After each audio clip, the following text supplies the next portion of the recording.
Welcome to my channel, Bookish English. I am Ariel. And today, you are not going to just listen to English. You are going to speak English with me. In this lesson, I will ask you 500 common English questions that people use in real life. We will start with very easy questions, so even if you are a complete beginner, you can follow me. Here is how we will practice. First, listen to my question. Then I will give you a few seconds to think. Answer me out loud. After that, listen to my example answer and try the question one more time using your own information. Do not worry about mistakes. Short answers are perfectly okay. The important thing is to understand the question, remember the useful words, and use them yourself. Ready? Take your time, speak clearly, and enjoy the practice. Let's begin with Part 1. Very Basic English. Part 1. Very Basic English. Chapter 1. Greetings and Introductions. Welcome to Chapter 1. In this chapter, we are going to practice greetings and introductions. These are some of the most useful questions in English because we use them when we meet someone, start a conversation, join a class, visit a new place, or talk to a new person. I will ask you 20 simple questions. When you hear each question, do not stay silent. Think for a few seconds and answer me out loud. After that, listen to my example answer and then answer the same question again, using your own information. Short answers are completely okay. The goal is to understand the question, remember the useful words, and become comfortable answering naturally. Ready? Let's start with question 1. Question 1. What is your name? This is one of the first questions people ask when they meet you. Listen carefully. What is your name? Now think about your answer and say it out loud. You can say, "My name is Sarah," or you can simply say, "I'm Sarah." Both answers sound natural. Now I want to hear your answer. What is your name? Take a few seconds and answer me. Good. Let's say the question again. What is your name? This time, answer a little faster and use your real name. Question 2. How are you? Imagine that I meet you and say, "Hello, how are you?" What do you say? Think about how you feel today and answer me. You can say, "I'm fine, thank you," "I'm good, thank you," or "I'm very well." If you feel tired, you can also say, "I'm a little tired, but I'm okay." Now let's practice together. How are you? Answer out loud. Very good. Again, imagine someone smiles and asks you, "How are you?" Give your own natural answer. Question 3. Where are you from? This question asks about the country, city, or place you come from. Listen. Where are you from? Think about your country and answer me.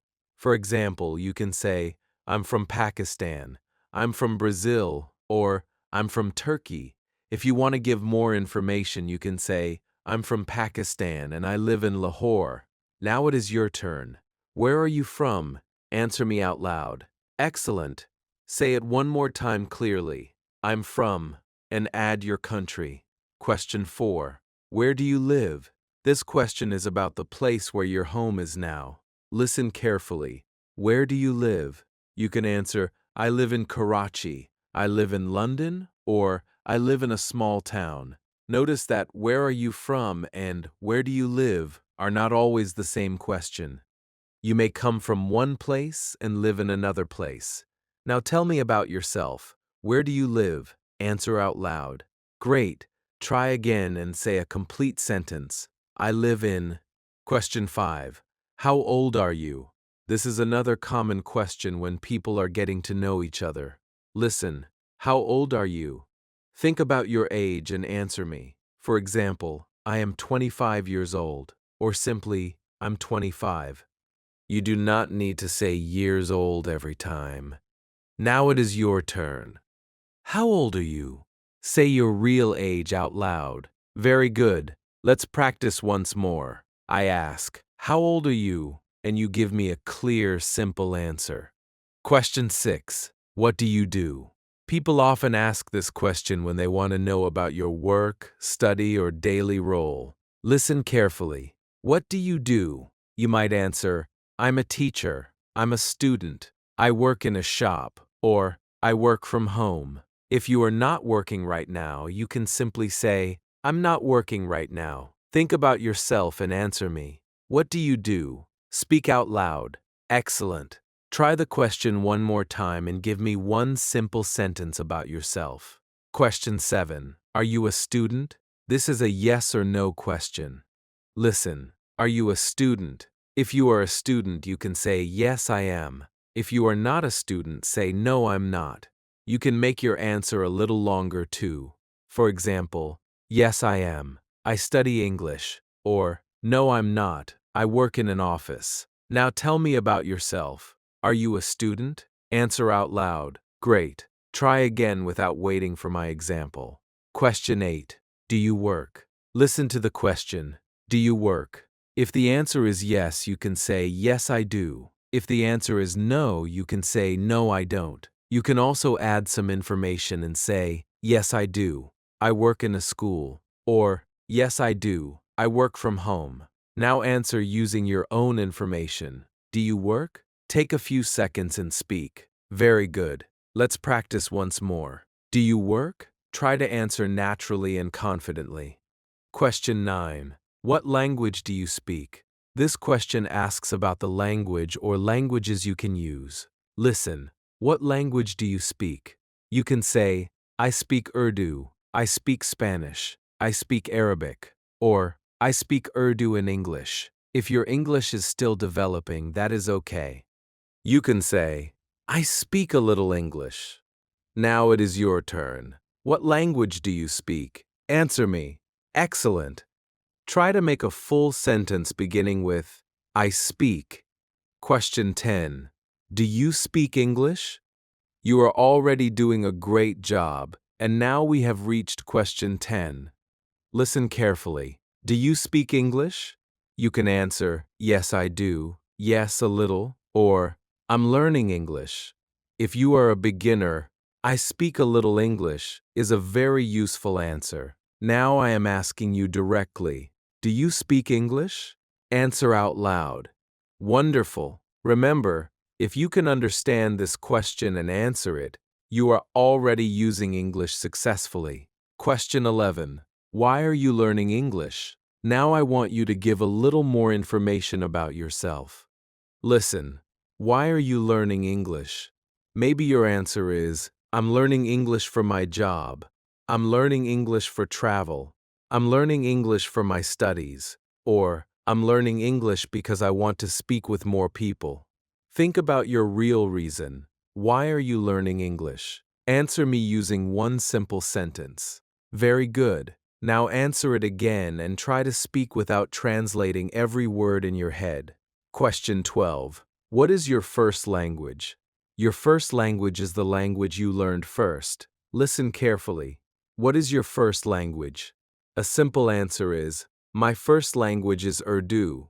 My first language is Arabic. Or, my first language is Spanish. Now tell me about yourself. What is your first language? Speak clearly. Great. Say the complete sentence one more time. My first language is. Question 13. What should I call you? Sometimes a person has a full name and a shorter name. This question asks which name you want someone to use when speaking to you. Listen. What should I call you? You can answer. You can call me Alex. You can call me Sam. Or, please call me Maria. Now imagine that we are meeting for the first time and I ask you, what should I call you? Give me your answer. Excellent. That is a very useful phrase for introductions. Question 14. How do you spell your name? This is especially useful when someone needs to write your name. Listen. How do you spell your name? To answer, say the letters one by one. For example, if the name is Ariel, the answer is Ariel. Now think about your own name. How do you spell your name? Say every letter slowly and clearly. Take your time. Very good. Now try it again a little more smoothly, as if someone is writing your name while you speak. Question 15. What is your last name? Your last name is your family name or surname. Listen to the question. What is your last name? You can answer, my last name is Smith, my last name is Khan, or my surname is Ali. Now it is your turn. What is your last name? Answer out loud. Great. Try again with a full sentence. My last name is... Question 16. Are you married? This is another question that people may sometimes ask when getting to know someone. Listen. Are you married? If the answer is yes, say, yes, I am. If the answer is no, say, no, I'm not. You can keep your answer short. Now think about your own answer. Are you married? Answer me. Good. Remember that some personal questions are optional in real conversations, and you can choose what information you want to share. Question 17. Do you have any brothers or sisters? Listen carefully because this question is a little longer. Do you have any brothers or sisters? If you do, you can say, yes, I do. I have one brother. Or, yes, I do. I have two sisters. If you do not have brothers or sisters, you can say, no, I don't. I'm an only child. Now tell me about your family. Do you have any brothers or sisters? Answer out loud. Excellent. Try once more and give me a complete answer. Question 18. Is this your first time here? Imagine you enter a new class, office, hotel, or event, and someone asks, is this your first time here? If you are new there, you can say, yes, it is. If you already know the place, you can say, no, it isn't. Now imagine that you are joining this English class and I ask you, is this your first time here? What would you say? Answer naturally. Very good. This is a useful question when meeting people in a new place. Question 19. Nice to meet you. What do you say? Imagine that you meet someone and that person says, nice to meet you. What can you say back? The most natural beginner answer is, nice to meet you too. Let's practice it together. Nice to meet you too. Good. Now imagine that I say, hello, I'm Ariel. Nice to meet you. Respond to me. Excellent. Say it one more time with a friendly voice. Nice to meet you too. Question 20. Can you introduce yourself? This is your final question in Chapter 1, and now you are going to use several things you have practiced. Listen to my example. Hello, my name is Ariel. I'm from the United States. I'm an English teacher. I speak English, and I'm happy to meet you. Now it is your turn. Introduce yourself using simple information. You can tell me your name, your country, where you live, what you do, what language you speak, and why you are learning English. Do not make it difficult. 5 simple sentences are enough. Start when you are ready. Hello, my name is... Keep going. Excellent work. Now try your introduction one more time and make it a little smoother. You have now completed all 20 questions in Chapter 1. Before we continue, let's quickly check what you can remember and understand. If I ask, what is your name? You should be able to answer with your name. If I ask, where are you from? You can tell me your country. If I ask, what do you do? You can tell me about your work or studies. If I ask, why are you learning English? You can give your reason. And if I say, can you introduce yourself? You can now connect several simple sentences and tell me something about yourself. That is real progress. You are not only listening to English, you are understanding the questions and responding with your own information. You have completed 20 questions, and there are many more useful questions waiting for you. Chapter 2. Family. Welcome to Chapter 2. In this chapter, we are going to talk about family. Family is one of the most common topics in everyday English because people often talk about their parents, brothers, sisters, children, husbands, wives, grandparents, and the people they live with. These questions are simple, useful, and easy to use when you are meeting someone or having a friendly conversation. Just like in Chapter 1, I want you to take part in the lesson. Do not only listen to me. Every time I ask you a question, think for a few seconds and answer me out loud. Your answer can be very short. You do not need perfect grammar or difficult vocabulary. First, understand the question. Then think about your own family. After that, say your answer. I will also give you a simple example so you can hear a natural way to respond. Remember, your family may be different from my example, and that is completely fine. Use your own information whenever you can. Are you ready? Let's begin with question 21. Question 21. How many people are in your family? Listen carefully to the question. How many people are in your family? This question asks you to count the people in your family. Think about your family for a moment. How many people are there? Maybe there are 3 people, 4 people, 5 people, or even more. Now answer me out loud. You can say, there are 5 people in my family. You can also give a shorter answer and say, there are 5 of us. Both answers are useful. Let me ask you again. How many people are in your family? Take a few seconds and answer with your real information. Very good. If you want to make your answer a little longer, you can say, there are 5 people in my family. My mother, my father, my 2 brothers, and me. Now try once more. How many people are in your family? Question 22. Do you have a big family or a small family? Think about the number of people in your family. Would you describe your family as big or small? Listen. Do you have a big family or a small family? You can answer, I have a big family, or I have a small family. You can also say, my family is quite small, or my family is very big. Now think about your own family and answer me. Do you have a big family or a small family? Speak out loud. Great. Now let's make your answer a little more useful. You can say, I have a small family.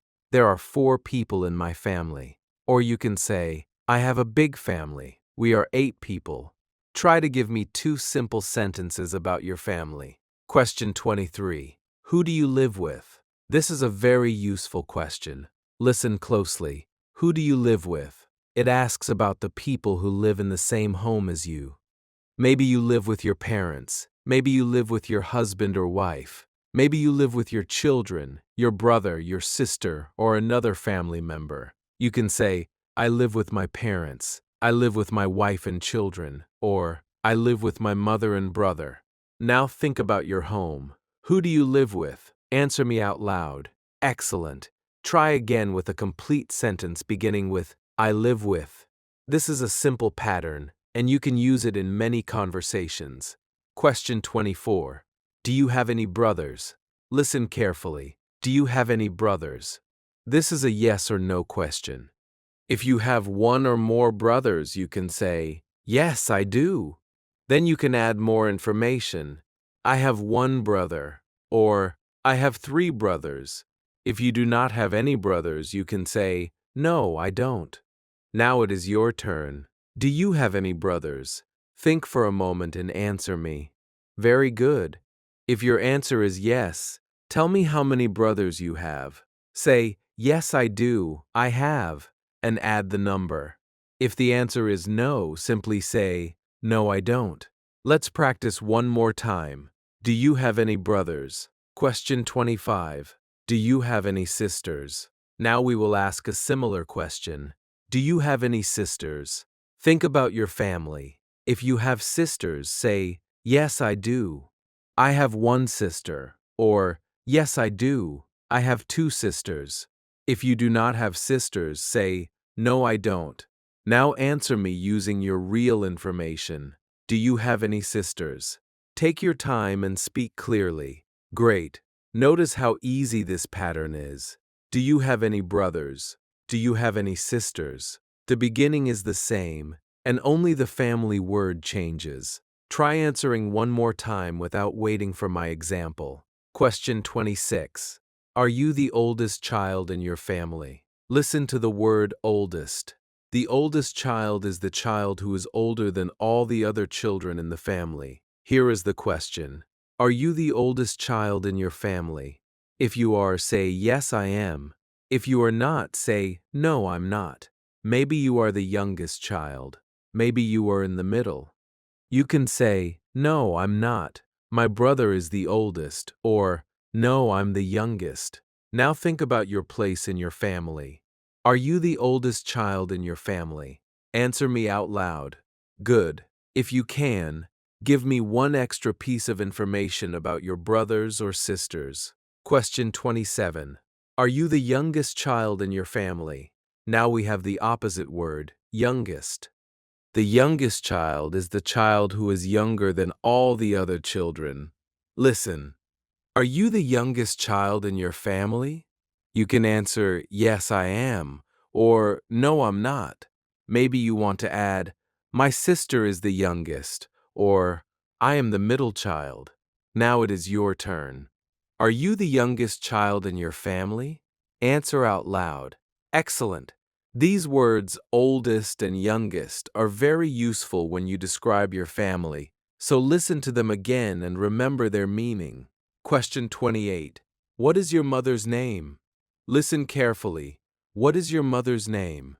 This question asks for your mother's name. You can answer, my mother's name is Maria.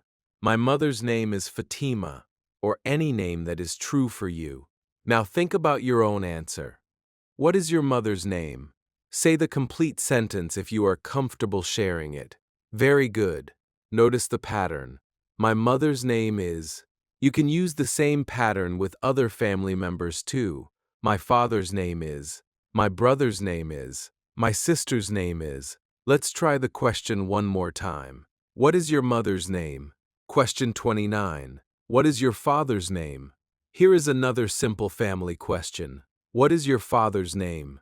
Think about your answer and say it out loud. A simple model is, my father's name is David, or my father's name is Ahmed. Now use your own information. What is your father's name? Good. You can hear that questions 28 and 29 use the same pattern.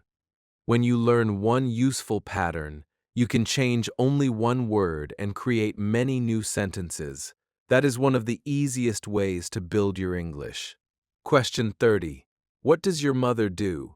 Now we are going to talk about work and daily roles. Listen. What does your mother do? This usually asks about her job or what she does in daily life. You might say, my mother is a teacher. My mother is a doctor. My mother works at home. Or, my mother takes care of our family.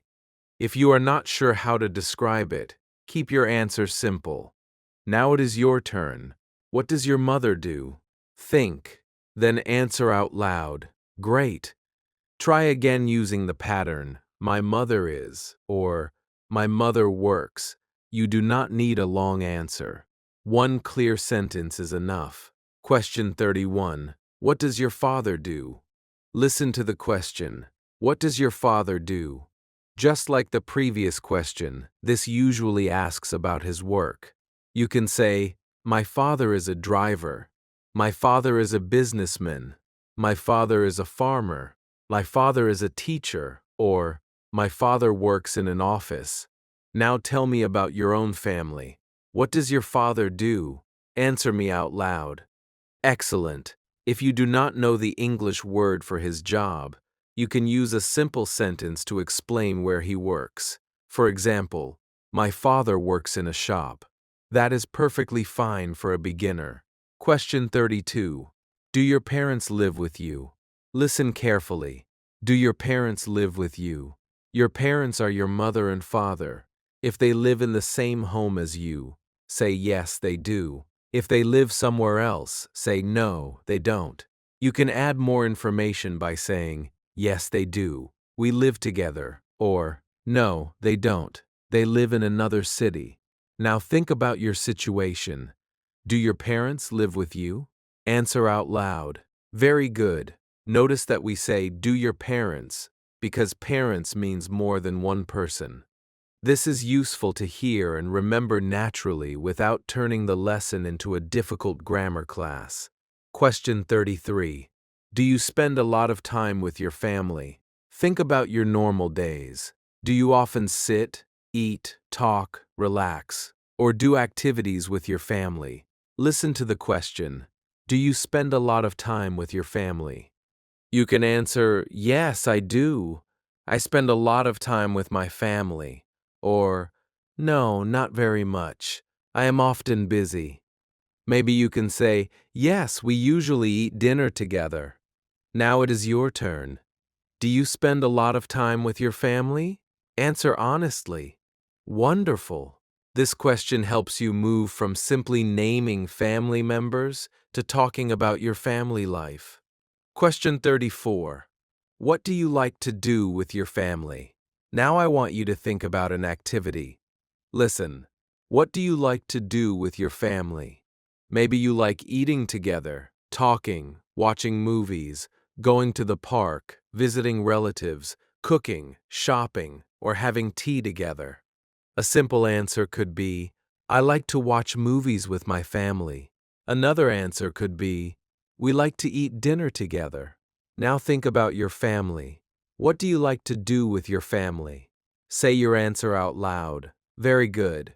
Give me one activity. If you can, add a second sentence and tell me when you usually do it. Question 35. Who cooks in your family? This question asks about a common activity at home. Listen, who cooks in your family? Think about the person who usually prepares food. You might say, my mother cooks in my family. My father usually cooks. My wife cooks. My husband cooks. Or, we all cook. Maybe you cook too. You can say, I usually cook for my family. Now answer me, who cooks in your family? Speak out loud. Great. This question is very useful because it combines a family word with an everyday action you already understand. Question 36. Who is the funniest person in your family? Now we are going to describe someone. Funny means someone who makes you laugh. Listen, who is the funniest person in your family? Think about your parents, brothers, sisters, or other family members. Maybe your brother tells funny stories. Maybe your mother makes everyone laugh. You can say, my brother is the funniest person in my family. Or, my father is very funny. Now it is your turn. Who is the funniest person in your family? Answer out loud. Good. You do not need to explain why, but if you want to make your answer longer, you can say, my brother is the funniest because he always makes us laugh. Question 37. Who are you closest to in your family? Listen carefully. Who are you closest to in your family? Here, closest to means the person you feel very comfortable with, talk to often, or have a strong relationship with. You may say, I am closest to my mother, I am closest to my sister, or I am very close to my brother. Think about your family and choose one person. Who are you closest to in your family? Answer me. Excellent. If you want, add a reason. I am closest to my sister because we talk every day. Keep your reasons simple and natural. Question 38. Do you have children? Here is another common family question. Do you have children? If you have children, you can say, yes, I do. Then add the number. I have 2 children, or I have 1 child. If you do not have children, say, no, I don't. Now answer using your own information. Do you have children? Take a moment and speak out loud. Very good. Remember that child means one, and children means more than one. You do not need to study this as a rule right now. Just hear the examples and become familiar with the natural forms. Question 39. How often do you visit your relatives? The word relatives can include family members such as grandparents, aunts, uncles, and cousins. Listen to the question. How often do you visit your relatives? Maybe you visit them every week, every month, sometimes, or not very often. You can say, I visit my relatives every week. I see them once a month, or I visit them sometimes. Now think about your own life. How often do you visit your relatives? Answer out loud. Great! This question helps you talk about family and frequency at the same time, but the answer can still stay very simple. Question 40. Can you tell me about your family? You have reached the final question of Chapter 2, and now I want you to put several simple answers together. Listen, can you tell me about your family? You do not need a long or difficult answer. Listen to this example. I have a small family. There are 4 people in my family. I live with my parents and my brother. My mother is a teacher and my father works in a shop. My brother is a student. We like to eat dinner together, and I am very close to my family. Now it is your turn. Think about the questions you have already answered in this chapter. How many people are in your family? Who do you live with? Do you have brothers or sisters? What do your parents do? What do you like to do together? Use these ideas to make 4 or 5 simple sentences about your family. Start when you are ready. I have a. Keep going. Very good. If your first answer is short, that is fine. Try one more time and add one extra sentence. The goal is not difficult English. The goal is to use simple English that you understand.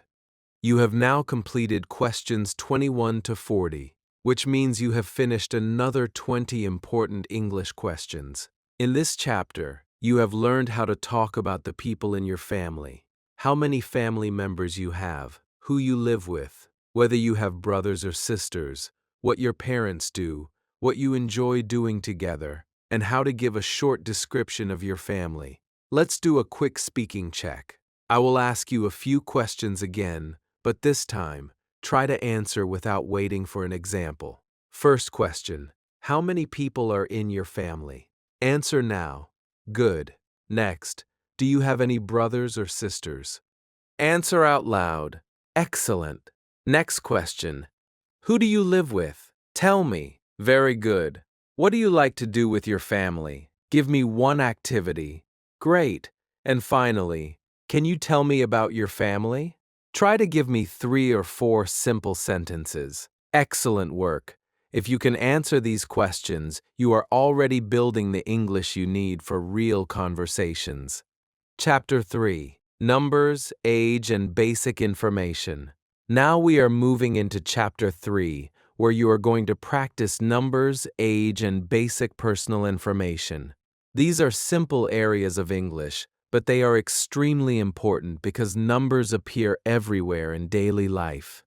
We use numbers when we talk about our age, phone number, address, family, money, time, dates, quantities, and many other things. In this chapter, I will ask you 20 questions from question 41 to question 60. Some questions will ask you about yourself, and some will check whether you can understand and remember simple numbers.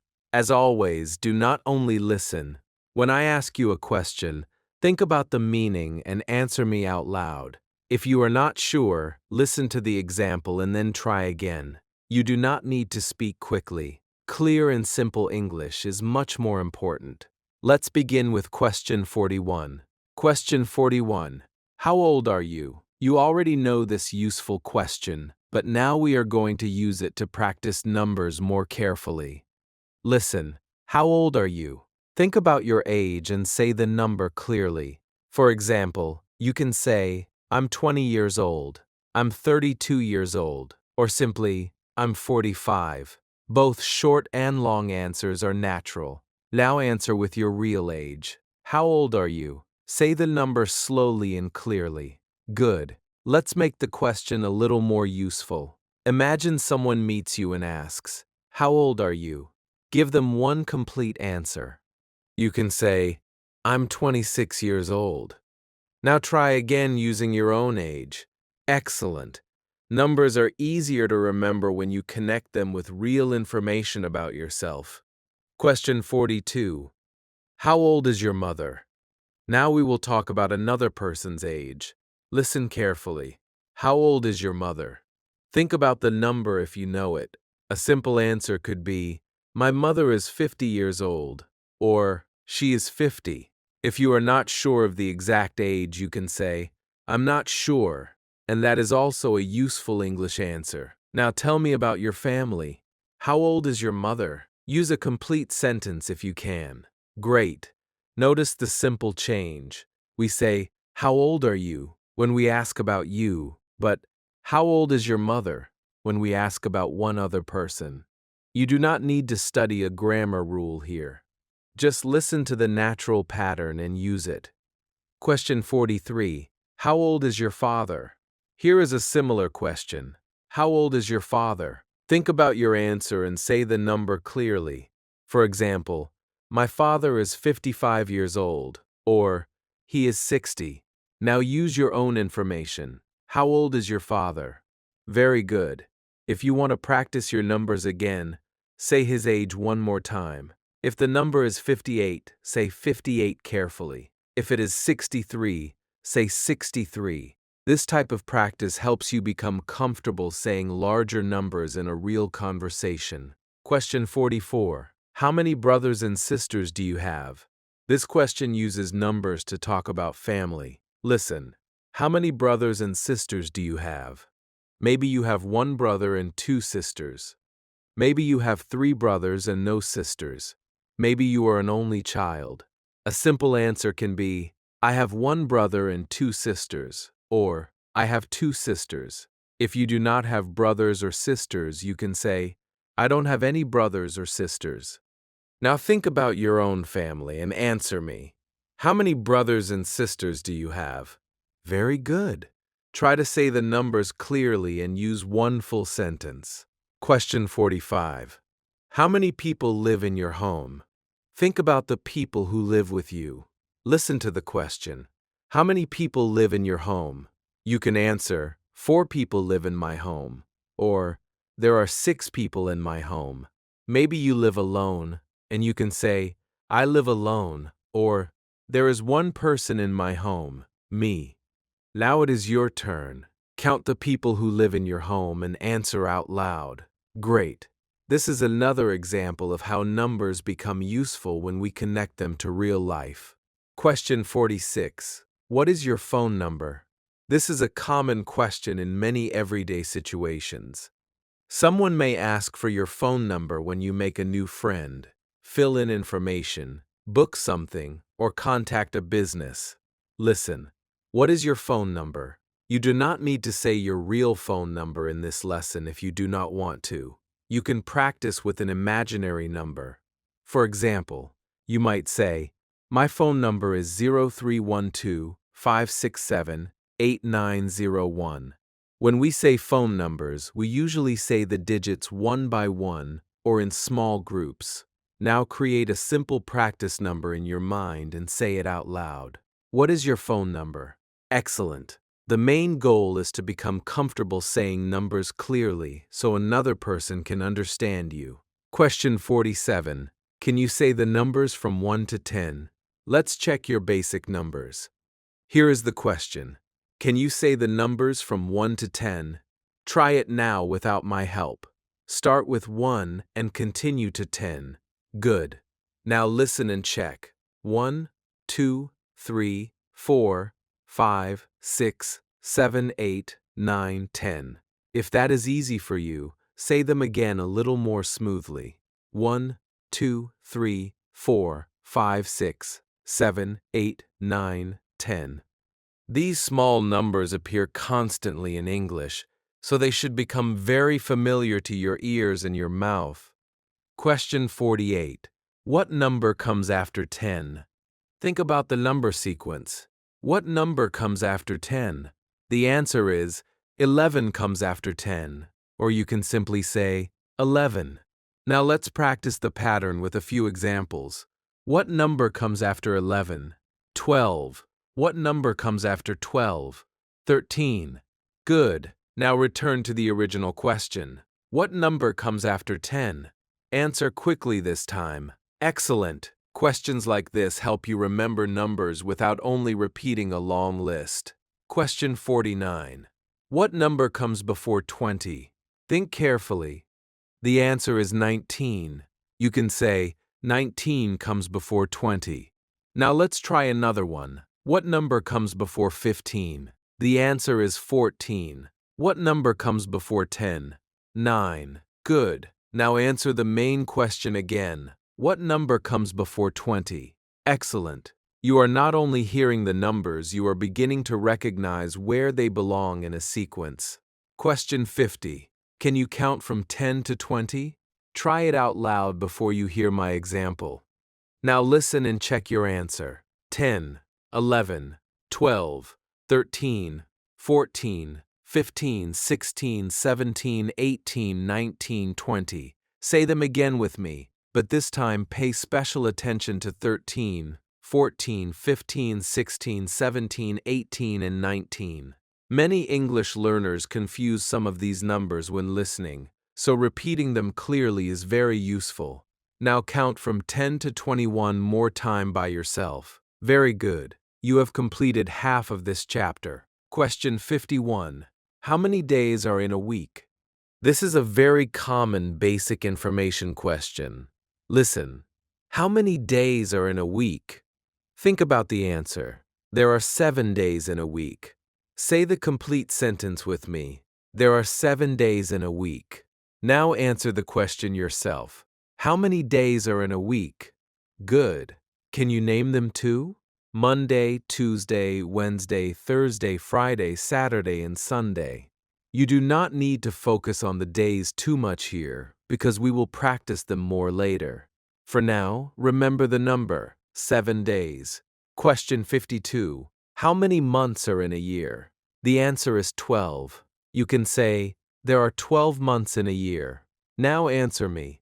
How many months are in a year? Excellent. 12 is a very common number, and you will hear it in many situations. We have 12 months in a year, and a clock also has 12 numbers. Say the sentence one more time. There are 12 months in a year. Good. Question 53. What number is your house or apartment? This question helps you practice numbers connected to your address. Listen. What number is your house or apartment? Maybe your house number is 24. You can say, my house number is 24. Maybe you live in apartment 12, so you can say, my apartment number is 12. You do not have to share your real information here. You can create a practice answer. For example, my house number is 36. Now choose a number and say a complete answer. What number is your house or apartment? Very good. This kind of number practice is useful when giving simple information in everyday situations. Question 54. How many rooms are in your home? Think about your home. Count the bedrooms, living room, kitchen, or other rooms. Listen. How many rooms are in your home? You can say, there are 4 rooms in my home. There are 6 rooms in my house. Or, my apartment has 3 rooms. Now count the rooms in your own home and give me your answer. Excellent. If you want to make your answer a little longer, you can say, there are 5 rooms in my home, 2 bedrooms, a living room, a kitchen, and a bathroom. Keep your English simple and use the words you already know. Question 55. How many chairs are in the room? Look around you if you can. This question asks you to count something you can see. How many chairs are in the room? Maybe there is 1 chair. Maybe there are 4 chairs. You can answer, there are 2 chairs in the room. If you cannot see any chairs, say, there are no chairs in the room. Now look around and answer using your real situation if possible. How many chairs are in the room? Great. This is a useful way to practice numbers because you are connecting English with things around you. Question 56. How many books do you have near you? Now look around again. Listen. How many books do you have near you? Count any books you can see. Maybe you have 1 book, 3 books, or no books nearby. A simple answer is, I have 2 books near me, or I don't have any books near me. Now it is your turn. How many books do you have near you? Answer out loud. Very good. You can use this same question pattern with many objects. How many pens do you have? How many phones do you have? How many windows are in the room? The pattern stays simple, while the object changes. Question 57. What is your favorite number? Numbers can also be part of personal preferences. Listen to the question. What is your favorite number? Maybe your favorite number is 7, 10, 21, or another number. A simple answer is, my favorite number is 7. Now think about your own answer. What is your favorite number? Good. If you want to make the answer slightly longer, you can say, my favorite number is 7 because I like it. You do not need a complicated reason. The main goal is to use the number naturally in a sentence. Question 58. What number do you hear? 13 or 30? Now we are going to practice listening to two numbers that can sound similar for beginners. Listen carefully. 13 and 30. 13 ends with a stronger teen sound, while 30 has a different ending. Say them with me. 13, 30. Again, 13, 30. Now imagine I say, I have 13 books. Which number did you hear? 13. Now listen to another example. She is 30 years old. Which number did you hear? 30. Very good. Numbers such as 13 and 30, 14 and 40, 15 and 50 can sometimes sound similar, so clear listening and speaking are very useful. Question 59. Can you say your age, your house number, and one phone number? Now we are going to combine several number skills. Listen carefully. Can you say your age, your house number, and one phone number? You can use practice information if you prefer. Here is an example. I'm 28 years old. My house number is 16. My practice phone number is 0300 123 4567. Now create your own answer. Start with your age, then say a house or apartment number. Finally, say an imaginary phone number one digit at a time. Take your time and speak clearly. Excellent. This is a very useful exercise because you are using different kinds of numbers in one short answer. Question 60. Can you tell me some basic information about yourself? You have reached the final question of Chapter 3. Now you are going to combine the simple information and numbers you practiced throughout this chapter. Listen to this example. My name is Sarah. I'm 24 years old. There are 5 people in my family. I have 1 brother and 2 sisters. My house number is 18, and I live in a small apartment with 4 rooms. Notice that every sentence is short and easy. There are no difficult words, but the speaker gives a lot of useful information. Now it is your turn. Tell me some basic information about yourself. You can include your name, age, number of family members, number of brothers or sisters, house or apartment number, number of rooms in your home, or any other simple information you feel comfortable sharing. Try to make 4 or 5 short sentences. Start with, my name is, and continue. Very good. Now try it one more time and see if you can say the information a little more smoothly. You have now completed questions 41 to 60, which means you have finished another 20 questions in your 500-question English journey. In this chapter, you practiced saying your age, talking about the ages of family members, counting people, saying phone numbers, recognizing number sequences, counting from 1 to 20, and using numbers to talk about your home and everyday information. Before we continue, let's do a short speaking check. I am going to ask you some of the questions again, and this time, try to answer without waiting for an example. How old are you? Say your age. Good. How many people live in your home? Answer me. Excellent. How many days are in a week? Tell me. Very good. How many months are in a year? Great.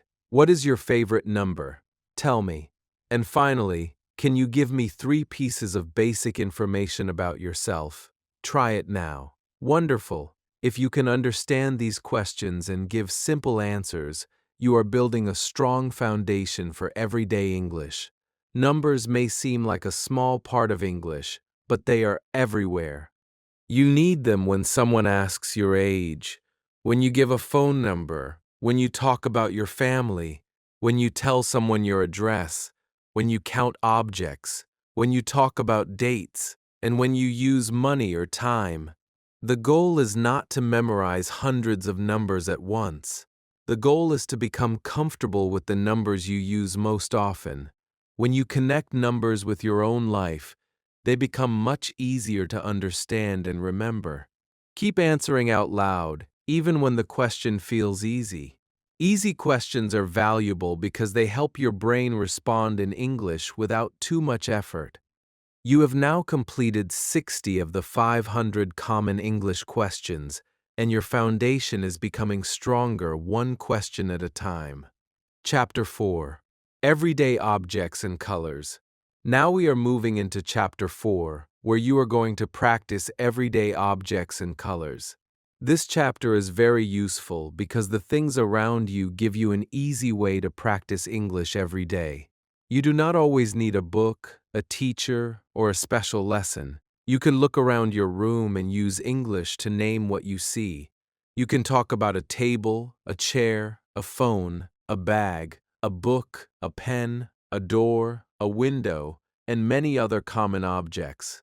You can also describe these things by using simple words for color, size, and condition. In this chapter, I will ask you 20 questions from question 61 to question 80. Every time you hear a question, look around you if possible, think about the answer, and speak out loud. If you do not know the exact English word for something, do not worry. Listen to the example, remember the useful pattern, and try again. Your answers do not need to be long. One clear sentence is enough. The important thing is to connect English with the real objects you can see and use every day. Let's begin with question 61. Question 61. What is on your table? Look at the table near you if you have one. Listen carefully. What is on your table? Maybe you can see a book, a phone, a glass, a notebook, a computer, or a pen. You can answer, "There is a book on my table," or "There is a phone and a notebook on my table." If there are many things, you do not need to name everything. Choose one or two objects and make a simple sentence. Now look at your table and answer me out loud. What is on your table? Very good. If you do not have a table near you, imagine a table in your home and answer with something you usually keep there. Let's try the question again. What is on your table? This time, give me one complete sentence. Question 62. What color is your phone? Now we are going to combine an everyday object with a color. Listen, what color is your phone? Think about your phone and answer with a simple sentence. You can say, "My phone is black," "My phone is white," "My phone is blue," or another color that is true for you. Now answer me. What color is your phone? Excellent. Let's practice the pattern again. My phone is, and then add the color. This is an easy sentence pattern that you can use with many objects. You can say, "My bag is brown," "My chair is green," or "My notebook is red." For now, focus on your phone. What color is it? Question 63. What color is your shirt? Look at the shirt, t-shirt, dress, or top you are wearing. Listen to the question. What color is your shirt? You can answer, "My shirt is white," "My shirt is blue," or "My shirt is black and gray." If your clothes have more than one color, you can name two colors. Now look at what you are wearing and answer me. What color is your shirt? Great. Colors are useful because they help you describe things without using difficult English. A simple word such as red, blue, green, black, white, brown, yellow, gray, pink, or orange can make your sentence more clear. Now answer the question one more time, without waiting for my example. Question 64. Do you have a pen near you? Look around you. Listen. Do you have a pen near you? If you have one, say, "Yes, I do." If you do not, say, "No, I don't." You can make your answer a little longer and say, "Yes, I do. I have a blue pen." Or, "No, I don't. I have a pencil." Now check the space around you and answer me. Do you have a pen near you? Very good. If you have one, pick it up and look at it. What color is it? You can say, "It is black," or "It is blue." You are now connecting a real object with a real English sentence. Question 65. What do you use to write? Think about what you normally use when you write something on paper. Listen. What do you use to write? A simple answer is, "I use a pen," or "I use a pencil." Maybe you write mostly on a phone or computer, so you can say, "I usually use my computer."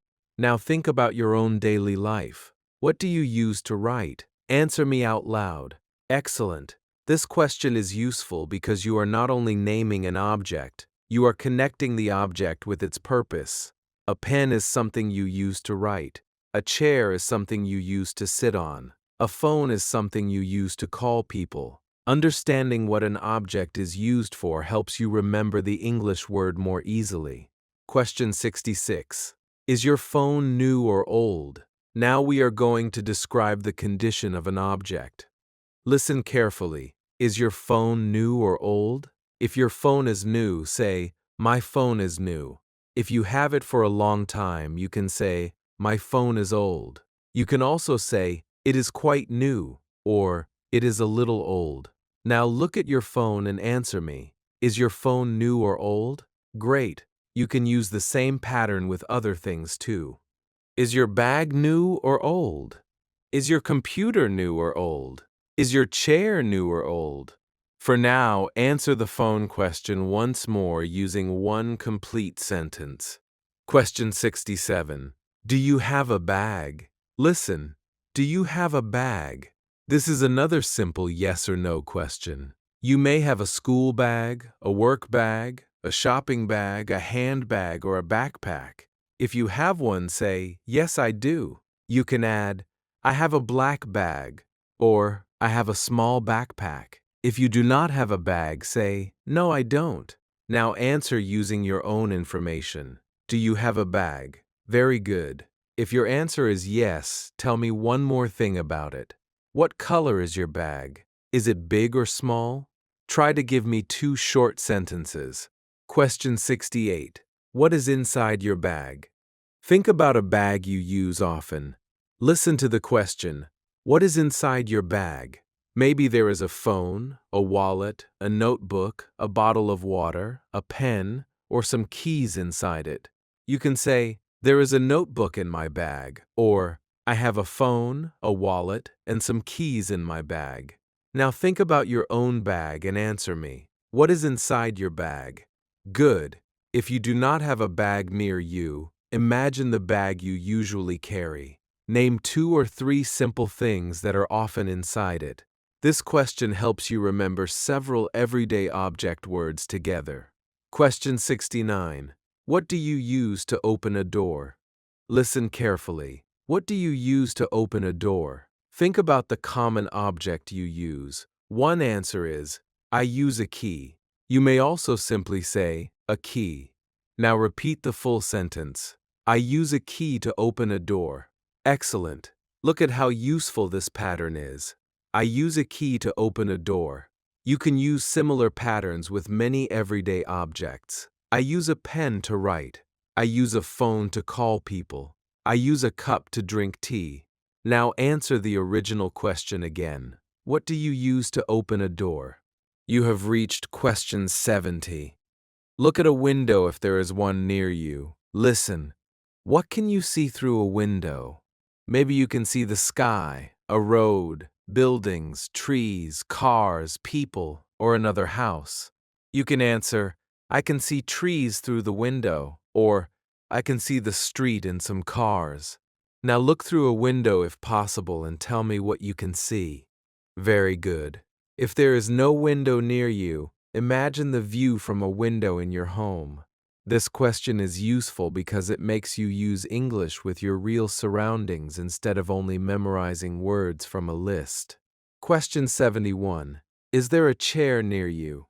Look around your room. Listen carefully. Is there a chair near you? If a chair is nearby, say, yes, there is. If there is no chair, say, no, there isn't. You can add more information and say, yes, there is a chair next to me, or, yes, there are two chairs in the room. Now check your surroundings and answer me. Is there a chair near you? Excellent. You are practicing a very useful pattern for talking about things around you. Is there a table? Is there a window? Is there a door? The structure stays familiar while the object changes. Question 72. What color is the chair? If you can see a chair, look at it now. Listen. What color is the chair? You can say, the chair is brown, the chair is black, the chair is white, or another color. If you cannot see a chair, imagine one in your home and answer using its color. What color is the chair? Very good. Now try to add one more description. Maybe you can say, the chair is brown and large, or the chair is black and small. This shows you how simple describing words can work together. You do not need complicated vocabulary to describe the things around you clearly. Question 73. Is your room light or dark? Think about the room you are in right now. Listen, is your room light or dark? If there is plenty of light, you can say, my room is light, or my room is bright. If there is not much light, you can say, my room is dark.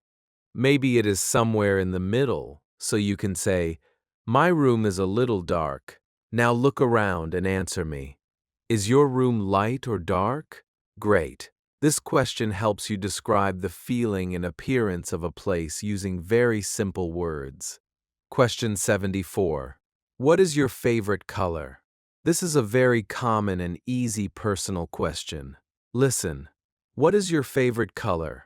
Think about the color you like most. Maybe your answer is, my favorite color is blue, my favorite color is green, or my favorite color is black.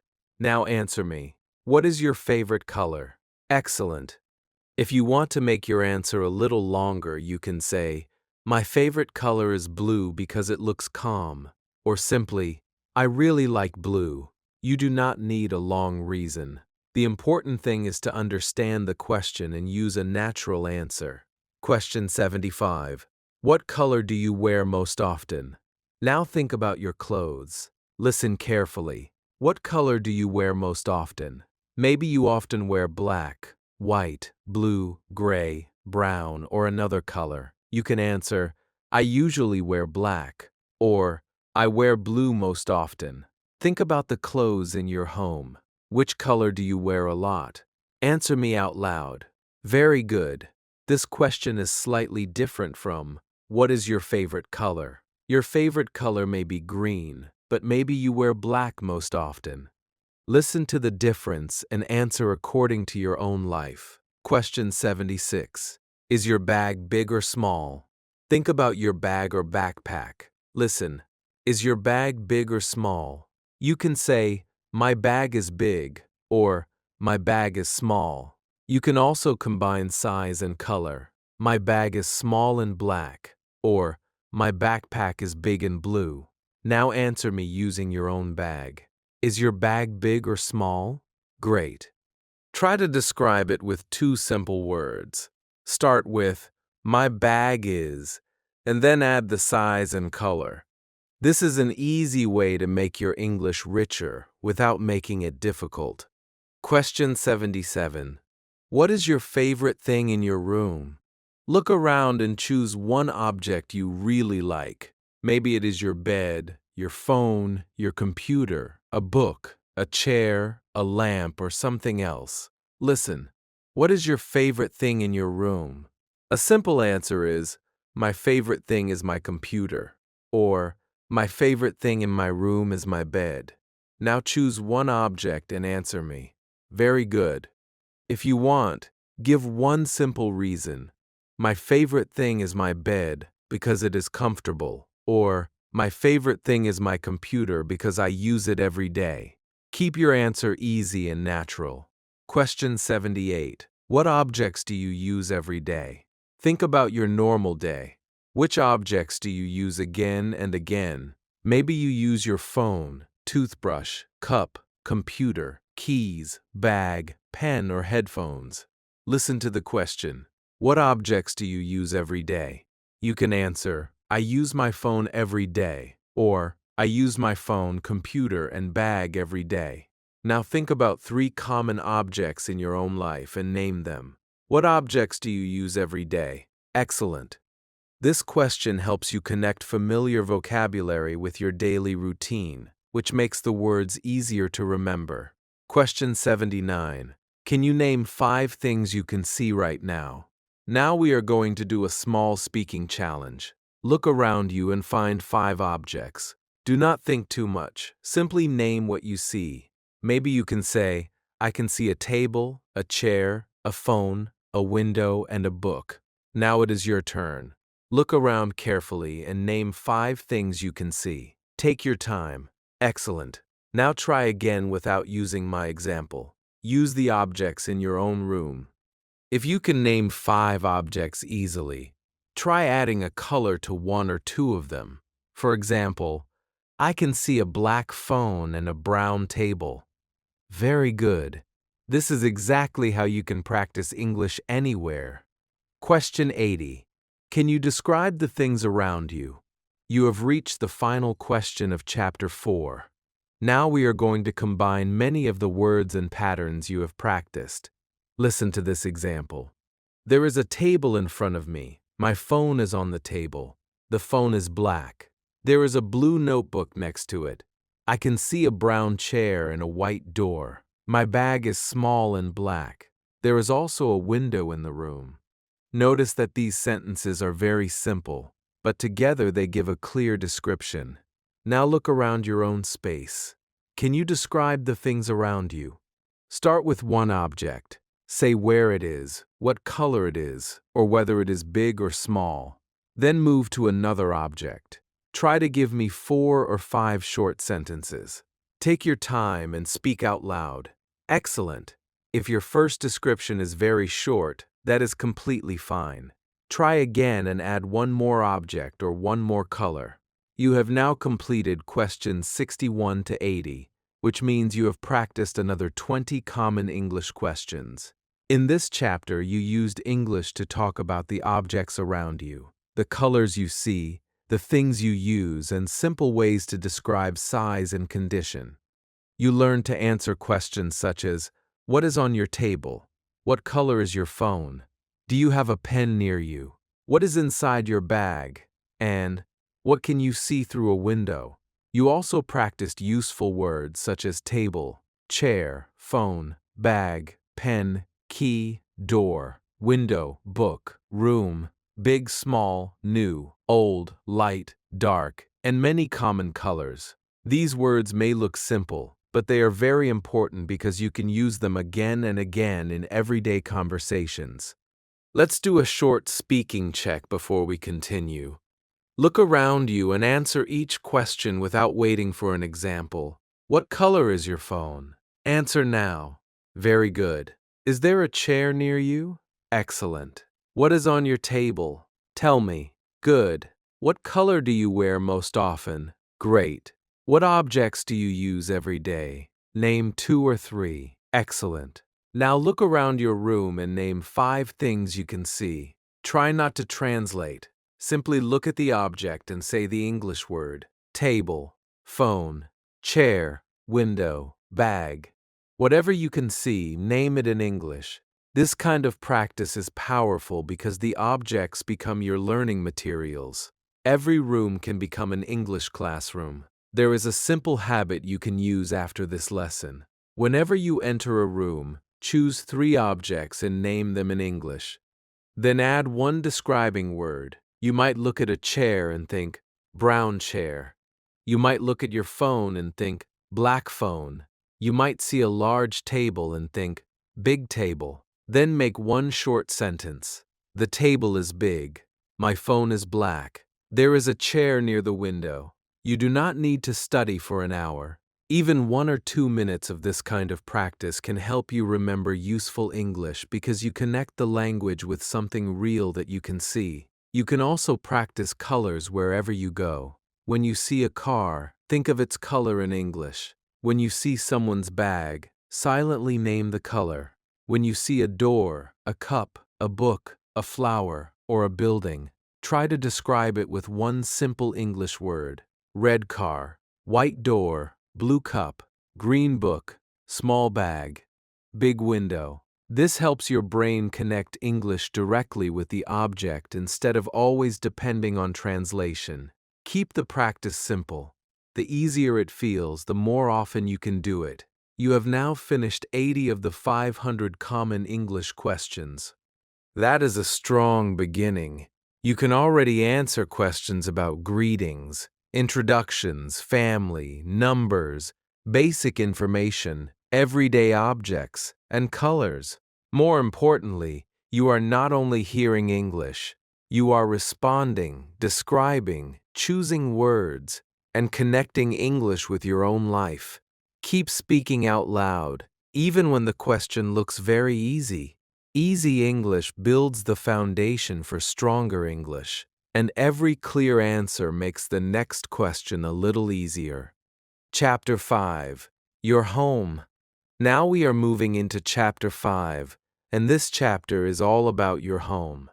Home is one of the easiest and most useful topics for beginner English because you already know your home very well. You know where you sleep, where you eat, where you keep your clothes, where you sit, and which room you like most. This means you do not need to invent difficult ideas. You only need simple English words to describe something that is already familiar to you. In this chapter, you are going to practice 20 common questions from question 81 to question 100. You will talk about your house or apartment, rooms, furniture, the kitchen, bedroom, bathroom, living room, and the things you keep in different places. Every time I ask a question, listen carefully. Think about your own home and answer out loud. Do not only repeat my example, use your own information whenever you can. If your answer is short, that is completely fine. One clear sentence is better than a long sentence that feels difficult. As you continue, try to add one extra detail. This helps you move from a very short answer to a simple conversation. Let's begin with question 81. Question 81. Do you live in a house or an apartment? Think about the place where you live. Listen carefully. Do you live in a house or an apartment? You can answer, I live in a house, or I live in an apartment. Maybe you live in another type of home, and you can simply describe it in the easiest way you know. Now tell me about yourself. Do you live in a house or an apartment? Answer out loud. Very good. Now add one small detail. You can say, I live in a small house. I live in a large apartment. Or, I live in an apartment with my family. Let's try the question again. Do you live in a house or an apartment? This time, give me one complete sentence using your own information. Question 82. Is your home big or small? Now think about the size of your home. Listen. Is your home big or small? A simple answer can be, my home is big, or my home is small. You can also say, my home is quite small, but it is comfortable, or my home is not very big. Now look around your home in your mind and answer me. Is your home big or small? Excellent. You do not need exact measurements. This question only asks for a simple description. Try the answer one more time and add one more word if you can. Maybe your home is small and quiet, big and comfortable, or simple and clean. Question 83. How many rooms are in your home? This question uses numbers and home vocabulary together. Listen carefully. How many rooms are in your home? Think about the rooms where you live. You can answer, there are 4 rooms in my home. There are 5 rooms in my house. Or, my apartment has 3 rooms. Now count the rooms in your home and answer me. Very good. If you want to make your answer longer, you can name some of them. For example, there are 5 rooms in my home, 2 bedrooms, a living room, a kitchen, and a bathroom. Now answer again using your own home. How many rooms are in your home? Question 84.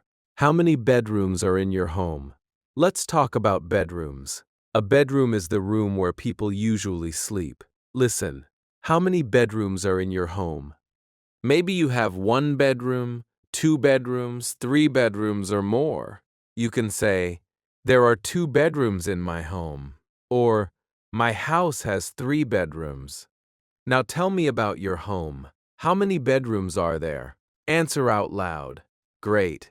If you live in a home with several family members, you can also say who uses the bedrooms. For example, there are three bedrooms. My parents use one, my brother uses one, and I use one. Keep your answer simple and comfortable. Question 85. Where do you sleep? This is a very easy but useful question. Listen, where do you sleep? You can answer, I sleep in my bedroom, or I sleep in my room. Maybe you share a room with someone, and you can say, I share a bedroom with my brother, or I share a room with my sister. Now think about your own home. Where do you sleep? Tell me out loud. Very good. Now try to add one small detail about your room. You can say, I sleep in my bedroom. It is small and comfortable. Or, I sleep in my room. There is a bed and a window. Answer the question one more time in your own way. Question 86. What is in your bedroom? Look around your bedroom in your mind. Or look around if you are there right now. Listen to the question. What is in your bedroom? Maybe there is a bed, a table, a chair, a wardrobe, a lamp, a fan, a window, or some books. You can answer, there is a bed and a table in my bedroom, or my bedroom has a bed, a chair, and a wardrobe. Now think about your own room and name two or three things. What is in your bedroom? Excellent. Try to describe one object too. Maybe you can say, there is a brown table, or there is a large bed. This is a simple way to connect the words you learn in different chapters. Question 87. Do you have a bed in your room? Listen carefully. Do you have a bed in your room? The answer is probably simple. You can say, yes, I do, or no, I don't. If you want to add more information, say, yes, I do. I have a large bed, or yes, I do. My bed is next to the window. Now answer with your own information. Do you have a bed in your room? Very good.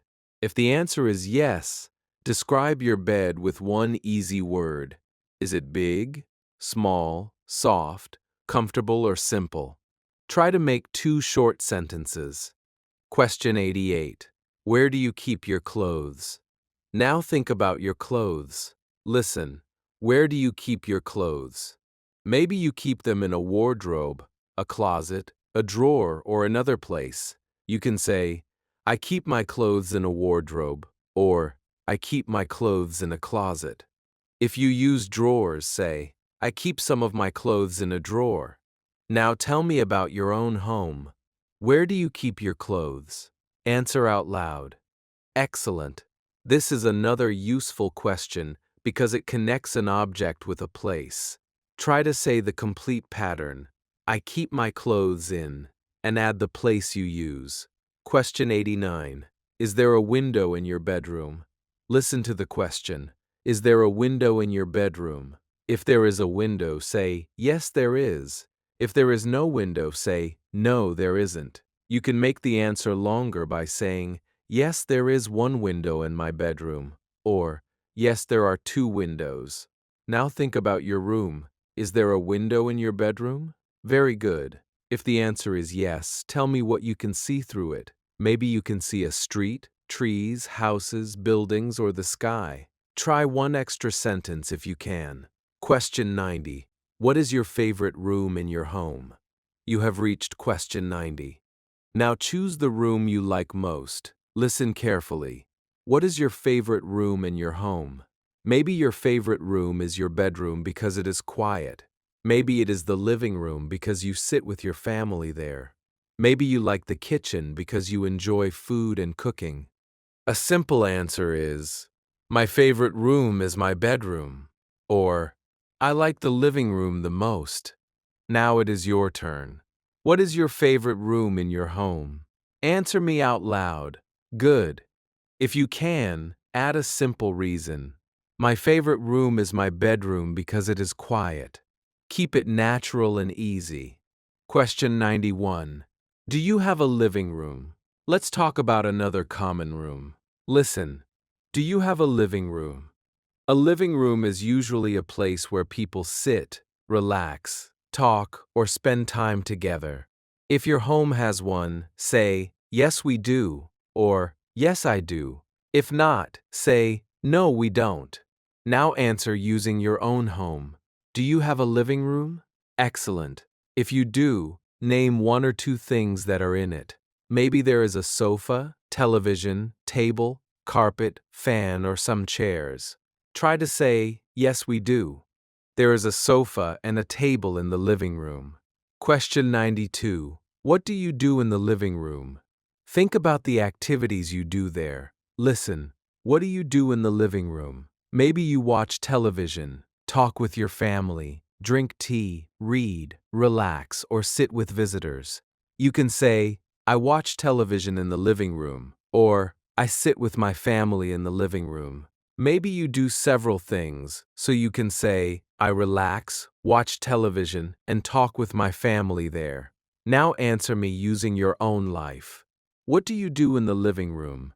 Very good. This question helps you connect a place with an everyday activity. Question 93. Do you have a kitchen? Listen.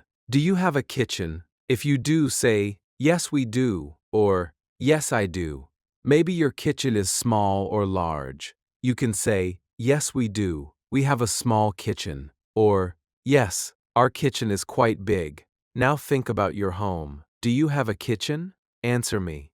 Great. If the answer is yes, think about what you can see there. Maybe there is a refrigerator, stove, sink, table, cups, plates, or other things. You do not need to name everything right now. Just give one simple description of your kitchen. Question 94. What is in your kitchen? Now let's look more closely at that room. Listen to the question. What is in your kitchen? You can answer, there is a refrigerator in my kitchen. There is a stove and a sink. Or, there are cups, plates, and some food. Think about your own kitchen and name 2 or 3 common things. What is in your kitchen? Very good. If you do not know every English word, choose the words you already understand. You can also say, there is a table in the kitchen, or there are many dishes. The goal is to use familiar English, not to make your answer difficult. Question 95. Where do you eat your meals? Think about breakfast, lunch, or dinner. Listen carefully. Where do you eat your meals? Maybe you eat in the kitchen, dining room, living room, or another place. You can say, I eat my meals in the dining room. I usually eat in the kitchen, or my family eats together in the living room. Now tell me about yourself. Where do you eat your meals? Excellent. Add one small detail if you can. Maybe you eat with your family, or maybe you sometimes eat alone. You can say, I usually eat in the kitchen with my family. Now try it in your own words. Question 96. Is there a bathroom in your home? Here is another simple home question. Listen. Is there a bathroom in your home? You can answer, yes, there is. If your home has more than one, you can say, yes, there are 2 bathrooms. Now answer about your home. Is there a bathroom in your home? Very good. This may seem like a very easy question, but easy questions are useful because they allow you to respond quickly without too much thinking. The more comfortable you become with simple patterns, the easier longer conversations become. Question 97. Where do you keep your books? Think about any books, notebooks, or study materials in your home. Listen. Where do you keep your books? Maybe you keep them on a shelf, on a table, in a bag, or in your bedroom. You can say, I keep my books on a shelf, I keep my books on my table, or my books are in my room. Now answer using your own information. Where do you keep your books? Great. If you study English regularly, maybe you have a notebook or dictionary too. You can say, I keep my English books on my desk. Use the simplest sentence that describes your real situation. Question 98. Who do you live with at home? You already practice a similar question in the family chapter, and now we connect it directly with your home. Listen, who do you live with at home? Maybe you live with your parents, spouse, children, brothers, sisters, or other family members. You can say, I live with my parents, I live with my wife and children, or I live with my mother and two brothers. Now think about the people in your own home. Who do you live with? Answer out loud. Excellent. If you want to make the answer a little longer, tell me how many people live there. For example, I live with my parents and my sister. There are 4 people in our home. Question 99. What do you like about your home? Now we are going to talk about something you enjoy. Listen carefully. What do you like about your home? Maybe you like that your home is quiet, clean, comfortable, bright, simple, large, or close to your family. You can say, I like my home because it is quiet. I like my bedroom because it is comfortable. Or, I like my home because my family is there. Now think about one thing you like about your home. What do you like about it? Answer me out loud. Very good. You do not need a complicated reason. One honest, simple sentence is enough. Question 100. Can you describe your home? You have reached question 100, an important milestone in this 500-question lesson. Now you are going to combine many of the words and sentence patterns from this chapter. Listen to this example. I live in a small house with my family. There are 5 rooms in my home. We have 2 bedrooms, a living room, a kitchen, and a bathroom. My favorite room is my bedroom because it is quiet. There is a bed, a table, and a window in my room. We usually eat in the kitchen, and we spend time together in the living room. My home is simple, but it is comfortable. Notice that every sentence is easy. We do not need advanced vocabulary to give a clear description. Now it is your turn. Can you describe your home? Start by saying whether you live in a house or an apartment. Then tell me if it is big or small. Say how many rooms there are. Name your favorite room and some objects inside it. Tell me where you eat or where your family spends time together. Try to give 5 or 6 simple sentences. Take your time and speak clearly. Excellent work. Now try one more time and see whether the words come a little more easily. You have now completed questions 81 to 100. Which means you have finished the first 100 questions of this complete English-speaking practice. That is an important point in your journey. Think about how many useful topics you can already talk about. You can introduce yourself. You can answer questions about your family. You can use common numbers and give basic information. You can name everyday objects and colors. And now you can talk about your home, rooms, furniture, and the activities you do in different places. These are all very common areas of beginner English, and they give you a strong foundation for everyday communication. The goal is not to know every English word. The goal is to understand common questions and respond with clear, useful answers. Let's check what you remember from this chapter. I will ask you several questions again, and this time try to respond immediately without waiting for my example. Do you live in a house or an apartment? Answer now. Great! Is your home big or small? Very good. How many bedrooms are in your home? Tell me. Excellent. What is in your bedroom? Name 2 things. Good. Where do you keep your clothes? Answer me. Very nice. What is your favorite room? Great. What do you do in the living room? Tell me one activity. Excellent. What is in your kitchen? Name 2 objects. Good. Where do you eat your meals? Very nice. And finally, can you describe your home in 3 or 4 simple sentences? Start now. Excellent work. Every time you answer these questions again, The words and sentence patterns become easier to remember. There is also a very simple way to continue practicing after this chapter. Walk around your home and describe each room using English. You can enter your bedroom and say, "This is my bedroom. There is a bed. There is a table. My clothes are in the wardrobe. There is a window." Then go to the kitchen and say, "This is the kitchen. There is a refrigerator. There is a stove. There are cups and plates." When you enter the living room, say, "There is a sofa. There are 2 chairs. My family sits here." You do not need anyone else to practice with you. Your own home gives you many objects, places, and ideas to describe.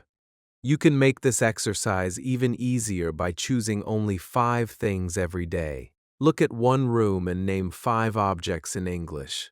Then make one simple sentence about each object. The table is brown. The chair is near the window. My phone is on the table. The bag is black. The door is closed. This kind of practice helps you connect English directly with what you see. Instead of thinking of a word in your first language and then translating it, you begin to look at an object and remember its English name. That is exactly the kind of strong foundation a beginner needs. You have now completed 100 of the 500 common English questions. That means you are 1/5 of the way through the full lesson. More importantly, you already have enough simple English to talk about several important parts of your everyday life. Keep listening carefully, keep answering out loud, and keep using your own information. When you personalize an answer, it becomes much easier to understand and remember. The next questions will continue building on this foundation, one simple step at a time. Part 2. Daily Life English. Chapter 6. Morning Routine. Now we are beginning Part 2 of this complete English practice, and our first topic is your morning routine. Morning routines are perfect for beginner English because they include actions that you repeat almost every day. You wake up, get out of bed, wash your face, brush your teeth, get dressed, eat breakfast, drink something, check your phone, prepare for work or study, and begin your day. These actions are simple, familiar, and easy to describe. In this chapter, you will practice 20 questions from question 101 to question 120. Listen carefully to every question, think about what you normally do, and answer out loud using your own information. Do not worry if your answer is only one sentence. A simple answer that you understand is much more useful than a complicated sentence that is difficult to remember. After you hear my example, answer again and try to make your response personal. As you continue through the chapter, you will notice that the same useful words appear again and again. That repetition will help you understand them faster and remember them more easily. Let's begin. Question 101. What time do you usually wake up? Think about a normal morning in your life. Listen carefully. What time do you usually wake up? Maybe you wake up at 6 o'clock, 7 o'clock, 8 o'clock, or another time.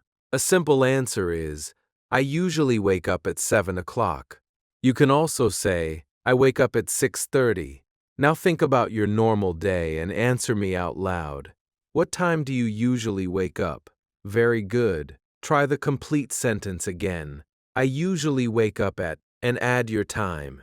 The word usually means this is what happens on most days. Maybe your time changes on weekends. But for now, tell me about your normal routine. Question 102. Do you wake up early or late? Now think about your wake-up time and decide whether it feels early or late. Listen, do you wake up early or late? You can answer, I wake up early, or I wake up late. Maybe you want to say, I usually wake up early because I work in the morning, or I wake up a little late because I study at home. Keep your answer simple. Now tell me about yourself. Do you wake up early or late? Great. Try to add your wake-up time too. You can say, I wake up early. I usually get up at 6. This gives the listener more information without making your English difficult. Question 103. What do you do first in the morning? Think about the first thing you normally do after you wake up. Listen carefully. What do you do first in the morning? Maybe you check the time, drink water, get out of bed, go to the bathroom, or say a prayer. A simple answer can be, I drink some water first, or I go to the bathroom first. Now think about your own morning and answer. What do you do first in the morning? Excellent. There is no single correct answer because everyone has a different routine. The important thing is to use one clear action. Say it again with this pattern. First, I, and finish the sentence using your own routine. Question 104. Do you get out of bed quickly? Listen to the question. Do you get out of bed quickly? Some people wake up and immediately leave the bed. Other people stay in bed for a few minutes. You can answer, yes, I do. I get out of bed quickly. Or, no, I don't. I stay in bed for a few minutes. Maybe your answer is, sometimes. It depends on the day. Now think about yourself. Do you get out of bed quickly? Answer out loud. Very good. If you want to add one detail, you can say, no, I don't. I usually stay in bed for 5 minutes. This is natural, useful everyday English. Question 105. Do you make your bed in the morning? Think about what you do after you get up. Listen carefully. Do you make your bed in the morning? To make your bed means to arrange the sheets, blanket, and pillows so the bed looks neat. If you do this, say, yes, I do. I make my bed every morning. If you do not, say, no, I don't, or not every day. Now tell me about yourself. Do you make your bed in the morning? Great. Try to answer with one complete sentence. Maybe you can say, I usually make my bed after I wake up. Keep it simple and natural. Question 106. Do you wash your face in the morning? Here is another very common morning action. Listen, do you wash your face in the morning? A simple answer is, yes, I do. I wash my face every morning. Maybe you prefer to wash your face after brushing your teeth or after taking a shower. That is fine. Now answer using your own routine. Do you wash your face in the morning? Very good. If the answer is yes, tell me when. You can say, yes, I do. I wash my face after I get out of bed. Notice how you can take two very simple actions and connect them naturally. Question 107. When do you brush your teeth? Now think about another important part of the morning. Listen carefully. When do you brush your teeth? You can say, I brush my teeth after I wake up. I brush my teeth before breakfast. Or, I brush my teeth after breakfast. Different people have different routines, so use the answer that is true for you. Now tell me, when do you brush your teeth? Excellent. Try to make your answer a complete sentence beginning with, I brush my teeth. This question helps you practice useful words such as before and after, which you will hear often in everyday conversations. Question 108. Do you take a shower in the morning?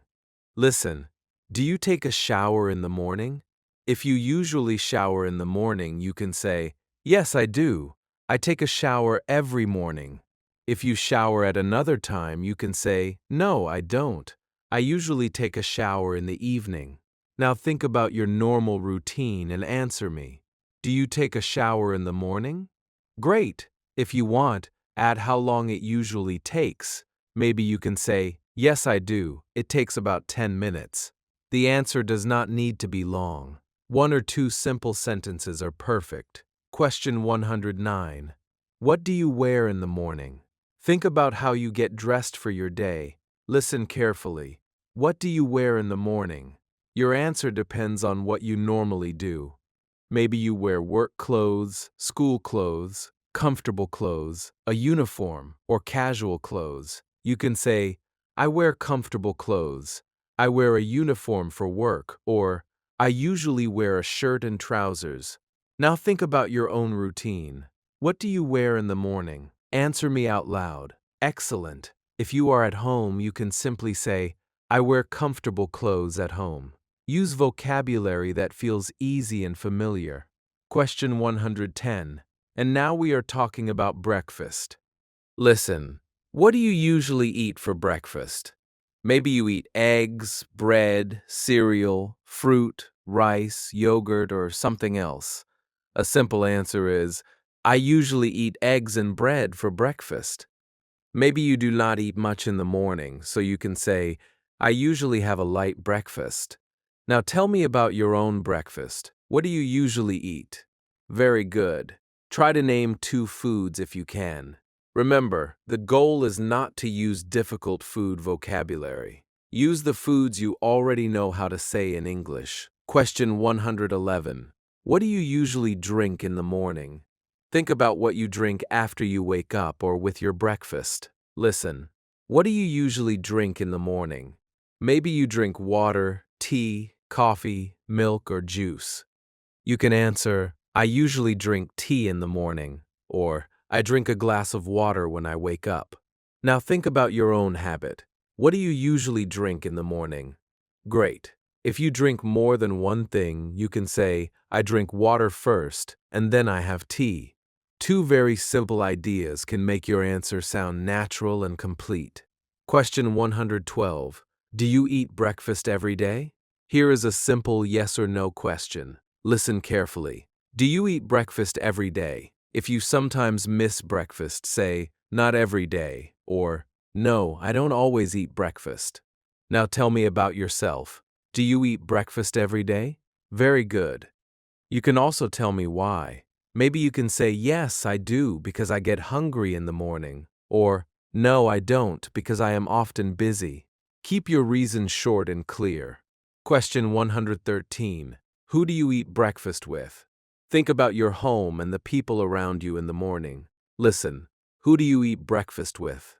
Maybe you eat with your family, your husband or wife, your children, your parents, or maybe you eat alone. You can say, I eat breakfast with my family, or I usually eat breakfast alone. Now answer using your own life. Who do you eat breakfast with? Excellent. If you want to give more information, you can say, I eat breakfast with my parents before we start our day. One clear extra detail makes the answer more interesting without making it difficult. Question 114. Do you check your phone in the morning? This is a very common modern routine. Listen carefully. Do you check your phone in the morning? Maybe you check messages, the time, notifications, or something else. If you do, say, yes, I do. I check my phone in the morning. You can also say, yes, I check my phone after I wake up. If you try not to use your phone early, say, no, I don't. I check it later. Now tell me about your routine. Do you check your phone in the morning? Very good. Try to say when you usually check it.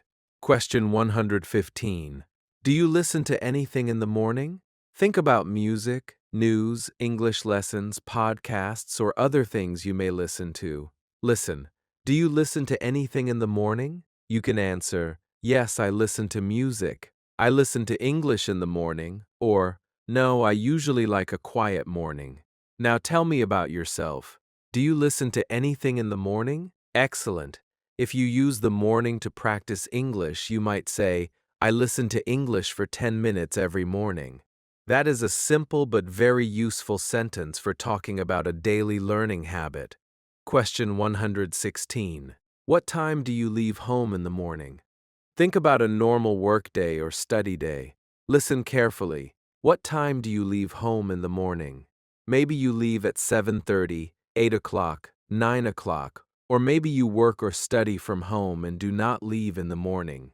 You can say, I usually leave home at 8 o'clock, or I work from home, so I do not usually leave early. Now use your own information.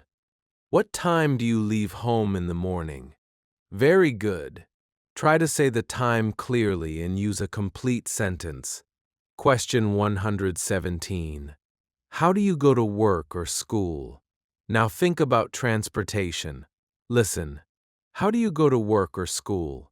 Maybe you go by car, bus, train, bicycle, motorcycle, or on foot. You can say, I go to work by bus.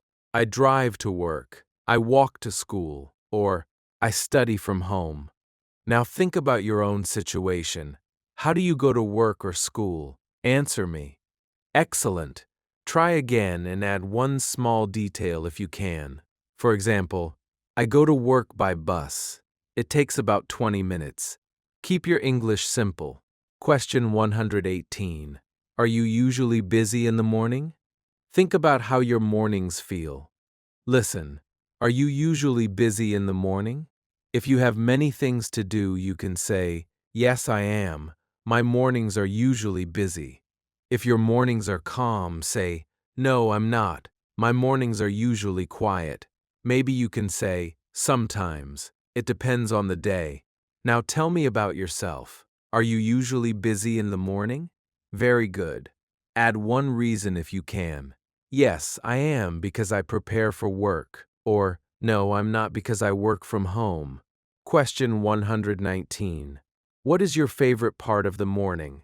Now think about the part of your morning that you enjoy most. Maybe you like drinking tea, eating breakfast, taking a shower, sitting quietly, reading, exercising, or talking with your family. Listen, what is your favorite part of the morning? A simple answer can be, My favorite part is drinking coffee, or I like having breakfast with my family. Now think about your real morning. What is your favorite part? Answer out loud. Excellent. If you can, tell me why. You might say, I like drinking tea because it helps me relax. One short reason is enough. Question 120. Can you describe your morning routine? You have reached the final question of Chapter 6, and now you are going to connect several simple actions in the correct order. Listen to this example. I usually wake up at 7 o'clock. First, I get out of bed and wash my face. Then I brush my teeth and take a shower. After that, I get dressed and eat breakfast. I usually have eggs and bread, and I drink tea. I check my phone for a few minutes, and then I prepare for work. I leave home at 8:30. Notice that every sentence is short and easy. The important thing is the order. First, then, after that, and finally can help you organize your routine. Now it is your turn. Can you describe your morning routine? Start with the time you wake up. Tell me what you do first, what you do in the bathroom, what you eat or drink, when you get dressed, and how you begin your day. Try to give 5 or 6 simple sentences. Take your time and answer out loud. Excellent. Now try again and see if you can describe your routine with fewer pauses. You have now completed questions 101 to 120, and you have practiced 20 useful questions about one of the most important parts of everyday life. You can now talk about the time you wake up, whether you get up early or late, the first thing you do, washing your face, brushing your teeth, taking a shower, getting dressed, eating breakfast, drinking tea or coffee, using your phone, listening to something, leaving home, traveling to work or school, and describing how busy or quiet your morning feels. These are simple questions, but together they allow you to have a real conversation about your daily routine. When someone asks, What do you usually do in the morning? You no longer need to search for one perfect long answer. You can build the answer from several short sentences you already know. Let's do a quick speaking check. This time, I will ask you several questions and you should try to answer without waiting for an example. What time do you usually wake up? Answer now.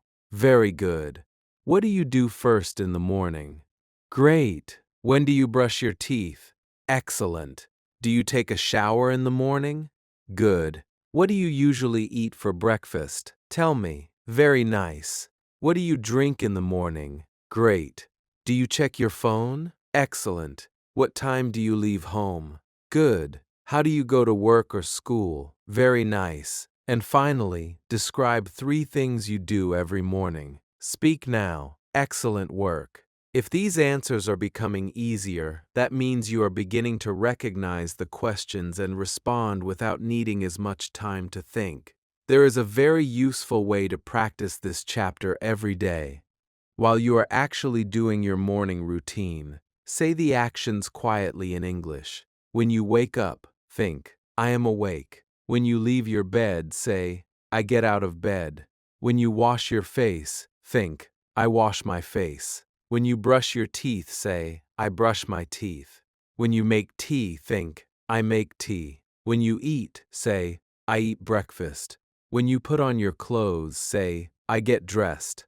These sentences are extremely simple, but they connect English directly with real actions. You are no longer only learning a word from a page, you are seeing the action, doing the action, and connecting it with English at the same time. You can also practice the order of your routine by using a few easy connecting words. Begin with first, then use next, after that, use then, at the end, use finally. For example, first, I wake up, next, I wash my face, then I eat breakfast, after that, I get dressed, finally, I leave home. You do not need many connecting words. These few words are enough to turn separate sentences into a clear description.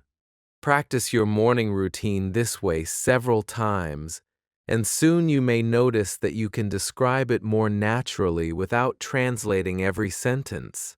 You have now completed 120 of the 500 common English questions. You are moving beyond basic personal information and beginning to talk about the things you actually do every day. This is an important step because daily routines are one of the easiest ways to build useful English. Keep listening, keep thinking, and most importantly, keep answering out loud. Every simple answer is helping you become faster and more comfortable with everyday English. Chapter 7: Food and Drinks. Now we are moving into Chapter 7, and this chapter is all about food and drinks. This is one of the most useful topics in everyday English because food is part of our daily life. We talk about what we eat, what we drink, what we like, what we do not like, what we cook, what we order, and what we want when we are hungry or thirsty. These are simple conversations, but they happen everywhere. At home, in restaurants, at work, at school, while traveling, and when we meet friends. In this chapter, you are going to practice 20 common questions from question 121 to question 140. Every time I ask you a question, think about your own life and answer me out loud. Do not worry about giving a perfect answer. A short and clear answer is enough. Listen to the example, understand the pattern, and then make the answer personal. If you can, try to add one extra detail. For example, instead of only saying, I like tea, you can say, I like tea and I drink it every morning. Small details will help you speak more naturally while keeping your English simple. Let's begin with question 121. Question 121. What is your favorite food? Think about the food you enjoy the most. Listen carefully. What is your favorite food? Maybe you like rice, chicken, pizza, pasta, vegetables, fish, curry, soup, bread, or another food. A simple answer is, my favorite food is rice, or my favorite food is chicken. You can also say, I really like pizza. Now think about your own answer and speak out loud. What is your favorite food? Very good. If you can, add one simple reason. You might say, my favorite food is rice because it is delicious, or I like chicken because I eat it often. You do not need a long explanation. One clear reason is enough. Question 122. What do you usually eat for breakfast? Think about your normal morning. Listen to the question, what do you usually eat for breakfast? Maybe you eat eggs, bread, cereal, fruit, yogurt, rice, or something else. You can say, I usually eat eggs and bread for breakfast, or I usually have cereal. Maybe you do not eat much in the morning, so you can say, I usually have a light breakfast. Now tell me about your own breakfast. What do you usually eat for breakfast? Excellent. Try again and give me two foods if you can. The important word here is usually, because the question asks about what you normally eat, not something you eat only one time. Question 123. What do you usually eat for lunch? You can answer, I usually eat rice and vegetables. I have chicken and bread. Or, I eat a sandwich for lunch. Maybe your lunch changes every day, and you can say, I eat different things for lunch. Now it is your turn. What do you usually eat for lunch? Answer me out loud. Very good. If you can, tell me where you usually eat lunch too. You might say, I usually eat rice for lunch, and I eat at home. Or, I have lunch at work. Keep your answer simple and natural. Question 124. What do you usually eat for dinner? Think about your evening meal. Listen carefully. What do you usually eat for dinner? Maybe you eat rice, soup, meat, vegetables, bread, fish, or something light. A simple answer is, I usually eat rice and chicken for dinner, or I have soup and bread. Now think about your own evening routine and answer me. What do you usually eat for dinner? Great. If your family eats together, you can add, I usually eat dinner with my family. This turns a simple food answer into a natural everyday sentence. Question 125. Do you like spicy food? This is a simple yes or no question. Listen. Do you like spicy food? If you enjoy food with a strong hot taste, you can say, yes, I do. I like spicy food.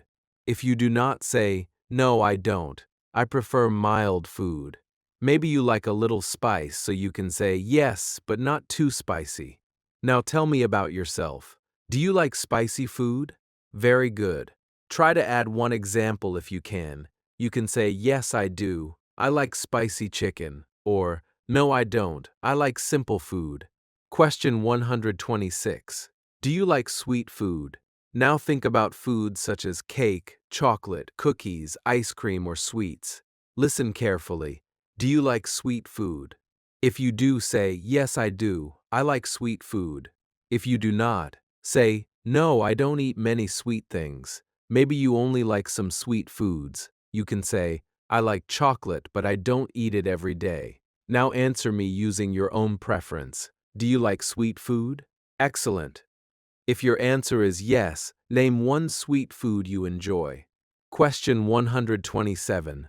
What is your favorite fruit? Think about fruit you enjoy eating. Listen. What is your favorite fruit? Maybe your answer is mango, apple, banana, orange, grapes, watermelon, or another fruit. A simple answer is, my favorite fruit is mango, or I really like apples. Now tell me about yourself. What is your favorite fruit? Very good. Add one simple sentence if you can. You might say, my favorite fruit is mango. It is sweet. Or, I like bananas because they are easy to eat. Keep the language simple and useful. Question 128. What vegetables do you like? Think about vegetables you enjoy. Listen carefully. What vegetables do you like? Maybe you like potatoes, carrots, tomatoes, onions, spinach, peas, or cucumbers. You can say, I like potatoes and carrots, or I like most vegetables. If you do not enjoy many vegetables, you can say, I only like a few vegetables. Now answer me. What vegetables do you like? Excellent. Try to name two if possible. This is a good way to build your food vocabulary without memorizing a long list. Question 129. Do you eat fruit every day? Listen to this common question. Do you eat fruit every day? If you do, you can say, yes, I do. I eat fruit every day. If not, say, no, I don't. I eat fruit sometimes. Maybe you eat fruit several times a week, and you can say, I eat fruit 3 or 4 times a week. Now think about your own routine. Do you eat fruit every day? Answer me out loud. Very good. If you can, tell me which fruit you eat most often. Question 130. Think about what you usually drink while you are eating. Listen, what do you like to drink with your meals? Maybe you drink water, juice, tea, milk, or another drink. A simple answer is, I like to drink water with my meals, or I usually drink juice. Now tell me about yourself. What do you like to drink with your meals? Great. You can add one detail. I usually drink water because it is simple, or I like tea with breakfast. Use your real preference. Question 131. Do you prefer tea or coffee? This is a very common conversation question. Listen carefully. Do you prefer tea or coffee? The word prefer asks which one you like more. You can say, I prefer tea, I prefer coffee, or I like both. Maybe you do not drink either one, so you can say, I don't drink tea or coffee. Now think about your own choice. Do you prefer tea or coffee? Very good. If you can, add a short reason. You might say, I prefer tea because I drink it every morning, or I prefer coffee because I like the taste. Question 132. How many cups of tea or coffee do you drink each day? Now we are using numbers with drinks. Listen. How many cups of tea or coffee do you drink each day? Maybe you drink 1 cup, 2 cups, 3 cups, or none. You can say, I drink 2 cups of tea each day, or I drink 1 cup of coffee. If you do not drink either, say, I don't drink tea or coffee. Now answer with your own information. How many cups do you drink each day? Excellent. Say the number clearly and use one complete sentence. Question 133. Do you drink enough water? Think about your daily routine. Listen. Do you drink enough water? If you think you drink a good amount, say, yes, I do. I drink plenty of water. If not, say, no, I don't. I need to drink more water. Maybe you can say, I try to drink a lot of water every day. Now tell me about yourself. Do you drink enough water? Good. This question is useful because it combines everyday English with a simple daily habit. Question 134. Can you cook? Listen to the question. Can you cook? If you know how to prepare food, you can say, yes, I can. If you do not cook, say, no, I can't. Maybe you can cook a few simple dishes, so you can say, yes, a little. I can cook eggs and rice. Now think about your own skills. Can you cook? Answer me out loud. Great. If your answer is yes, tell me one thing you can cook. You do not need to name a difficult dish. Even I can make tea or I can cook eggs is a useful answer. Question 135. What can you cook well? Now we are going one step further. Listen carefully. What can you cook well? Think about one food you know how to prepare. Maybe you can cook rice, chicken, soup, eggs, pasta, vegetables, or another dish. You can say, I can cook rice well, or I make good chicken. If you do not cook much, you can say, I am still learning to cook. Now answer me. What can you cook well? Very good. If you can, name 2 things. This gives you a little more speaking practice. Question 136. Who usually cooks in your home? Think about the people in your household. Listen, who usually cooks in your home? Maybe your mother cooks, your father cooks, your husband or wife cooks, or different people share the cooking. You can say, my mother usually cooks, my husband cooks most days, or we all help with the cooking. Maybe you cook for yourself, so you can say, I usually cook at home. Now tell me about your own home. Who usually cooks? Excellent. This question combines food vocabulary with family vocabulary you already practice. Question 137. Do you like eating at restaurants? Think about going out for food. Listen, do you like eating at restaurants? If you enjoy it, say, yes, I do. I like eating at restaurants. If you prefer home food, say, not very much. I prefer eating at home. Maybe you enjoy restaurants sometimes, so you can say, yes, sometimes. Now think about your own preference. Do you like eating at restaurants? Good. Add one reason if you can. Yes, because I like trying different food. Or, no, because I prefer home-cooked food. Question 138. What do you usually order at a restaurant? Imagine that you are sitting in a restaurant and looking at the menu. Listen carefully. What do you usually order at a restaurant? Maybe you order chicken, rice, pizza, pasta, soup, a sandwich, or another meal. You can say, I usually order chicken and rice, or I like to order pizza. Now think about what you enjoy and answer me. What do you usually order at a restaurant? Excellent. You can also add a drink. I usually order chicken, rice, and water. Keep your answers simple and clear. Question 139. Are you hungry right now? This is a very common and useful question. Listen, are you hungry right now? If you want food, say, yes, I am, I'm hungry. If you do not, say, no, I'm not. Maybe you feel a little hungry, so you can say, I'm a little hungry. Now think about how you feel at this moment. Are you hungry right now? Answer out loud. Very good. Let's add another useful question. Are you thirsty? If you want something to drink, you can say, yes, I am, I'm thirsty. These two words, hungry and thirsty, are extremely useful in everyday English. Question 140. Can you tell me about the food and drinks you like? You have reached the final question of Chapter 7, so now you are going to combine several of your answers into one short description. Listen to this example. My favorite food is chicken and rice. I like spicy food, but I also enjoy sweet food sometimes. My favorite fruit is mango, and I like potatoes and carrots. I usually drink tea in the morning and water with my meals. I can cook simple food, and I enjoy eating at home with my family. Sometimes I eat at restaurants, and I usually order chicken or rice. Notice that every sentence is simple, but together they create a complete answer. Now it is your turn. Tell me about the food and drinks you like. You can mention your favorite food, fruit, vegetables, breakfast, drinks, whether you can cook, and what you like to order when you eat outside. Try to give 5 or 6 short sentences. Take your time and speak out loud. Excellent. Now try again and see if you can say the same ideas a little more smoothly.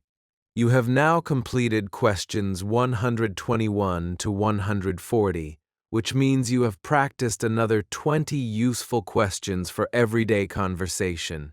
In this chapter, you talk about your favorite foods, breakfast, lunch, dinner, spicy and sweet food, fruits, vegetables, tea, coffee, water, cooking, restaurants, hunger and thirst. These are important topics because food conversations happen very often. Someone may ask what you want to eat, whether you like a certain dish, what you usually drink, whether you can cook, or what you want to order. When you understand these simple questions, you can respond much more comfortably in real situations. Let's do a quick speaking check. I will ask you several questions again, and this time, try to answer immediately. What is your favorite food? Answer now. Very good. What do you usually eat for breakfast? Excellent. Do you like spicy food? Good. What is your favorite fruit? Great. Do you prefer tea or coffee? Tell me. Excellent. Can you cook? Good. What can you cook well? Very nice. Who usually cooks in your home? Great. Do you like eating at restaurants? Excellent. And finally, tell me 3 foods and 2 drinks you like. Speak out loud now. Very good. Every time you answer without waiting for my example, you are making the language more familiar. You can practice this chapter during your normal day without creating extra study time. When you eat breakfast, look at your food and say its name in English. Eggs, bread, tea. Then make a sentence. I am eating eggs and bread. When you drink water, think, I am drinking water. When you open your refrigerator, try to name 3 things you can see. When you are choosing food, ask yourself, what do I want to eat? And answer in English. These simple moments help you connect English directly with your everyday life. You can also practice when you are eating with someone. Look at the food and quietly describe it using simple words. The rice is hot. The tea is sweet. The soup is good. The apple is red. The water is cold. You do not need complicated descriptions. The goal is to make English part of what you already do every day. The more often you connect a familiar action with a simple English sentence, the easier that sentence becomes to remember and use. You have now completed 140 of the 500 common English questions. You can talk about yourself, your family, numbers, everyday objects, your home, your morning routine, and now food and drinks. These topics may look simple, but together they give you the language for many real conversations. Keep answering out loud, keep using your own information, and keep your sentences clear and simple. The next chapter will continue building your everyday English one useful question at a time. Chapter 8: School and Learning. Now we are moving into Chapter 8, and this chapter is all about school, study, and learning English. This is a very important topic because many people use English for education, work, travel, communication, or personal growth. You may be a school student, a university student, a working person, or someone who studies English at home. It does not matter. Everyone can talk about learning. In this chapter, you are going to practice 20 common questions from question 141 to question 160. These questions will help you talk about your studies, your favorite subjects, your English learning habits, reading, writing, listening, speaking, vocabulary, teachers, classes, and goals. As always, do not only listen. When I ask you a question, think about your own life and answer me out loud. If your answer is short, that is completely fine. Start with one clear sentence, then add one more detail if you can. The purpose is not to use difficult English. The purpose is to understand the question, remember useful words, and respond naturally. Let's begin with question 141. Question 141. Are you a student? Listen carefully. Are you a student? This is a simple yes or no question. If you study at a school, college, university, or another learning center, you can say, yes, I am. I'm a student. If you are not a student, you can say, no, I'm not. You can also add more information such as, no, I'm not. I work full-time, but I study English at home. Now think about your own situation. Are you a student? Answer me out loud. Very good. If the answer is yes, tell me what you study. If the answer is no, tell me what you do instead. Keep your answer simple and clear. Question 142. Where do you study? Think about the place where you learn. Listen. Where do you study? Maybe you study at school, at university, at home, in a library, or online. A simple answer is, I study at university, I study at home, or I study online. Now tell me about yourself. Where do you study? Excellent. If you want to make your answer a little longer, you can say, I usually study English at home in the evening, or I study at a university in my city. This is a useful question because it helps you talk about your learning environment. Question 143. What do you study? Listen to the question, what do you study? This asks about the subject or area you are learning. You might answer, I study English, I study science, I study business, I study mathematics, or another subject. If you are learning more than one thing, you can say, I study English and computer skills. Now think about your own learning. What do you study? Answer me out loud. Very good. If English is your main focus, try saying, I study English because I want to speak better. That is a simple but useful answer. Question 144. What is your favorite subject? Think about subjects you enjoy learning. Listen carefully. What is your favorite subject? Maybe you like English, mathematics, science, history, art, geography, or another subject. You can say, my favorite subject is English, or I like science the most. Now tell me about yourself. What is your favorite subject? Great. If you can, add one reason.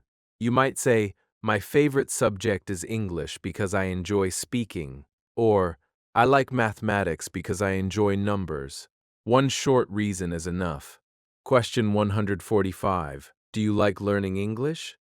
This is an important question for this lesson. Listen, do you like learning English? If you enjoy it, say, yes, I do. I like learning English. If you find it difficult sometimes, you can say, yes, I do, but sometimes it is difficult. Maybe you enjoy some parts more than others. You can say, I like speaking English, but grammar is difficult for me. Now tell me honestly, do you like learning English? Excellent. Try to give one extra detail about what you enjoy most. Question 146. Why are you learning English? Think about your own reason. Listen carefully. Why are you learning English? Maybe you need English for work, travel, education, business, communication, movies, books, or your future. You can say, I'm learning English for my job. I'm learning English because I want to travel. Or, I'm learning English because I want to speak with people from different countries. Now think about your real reason. Why are you learning English?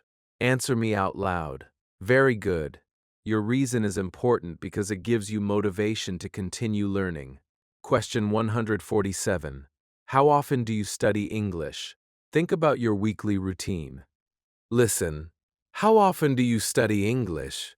Maybe you study every day, 5 days a week, 3 times a week, or only when you have free time. You can say, I study English every day. I study English 3 times a week, or I study English when I have time. Now tell me about yourself.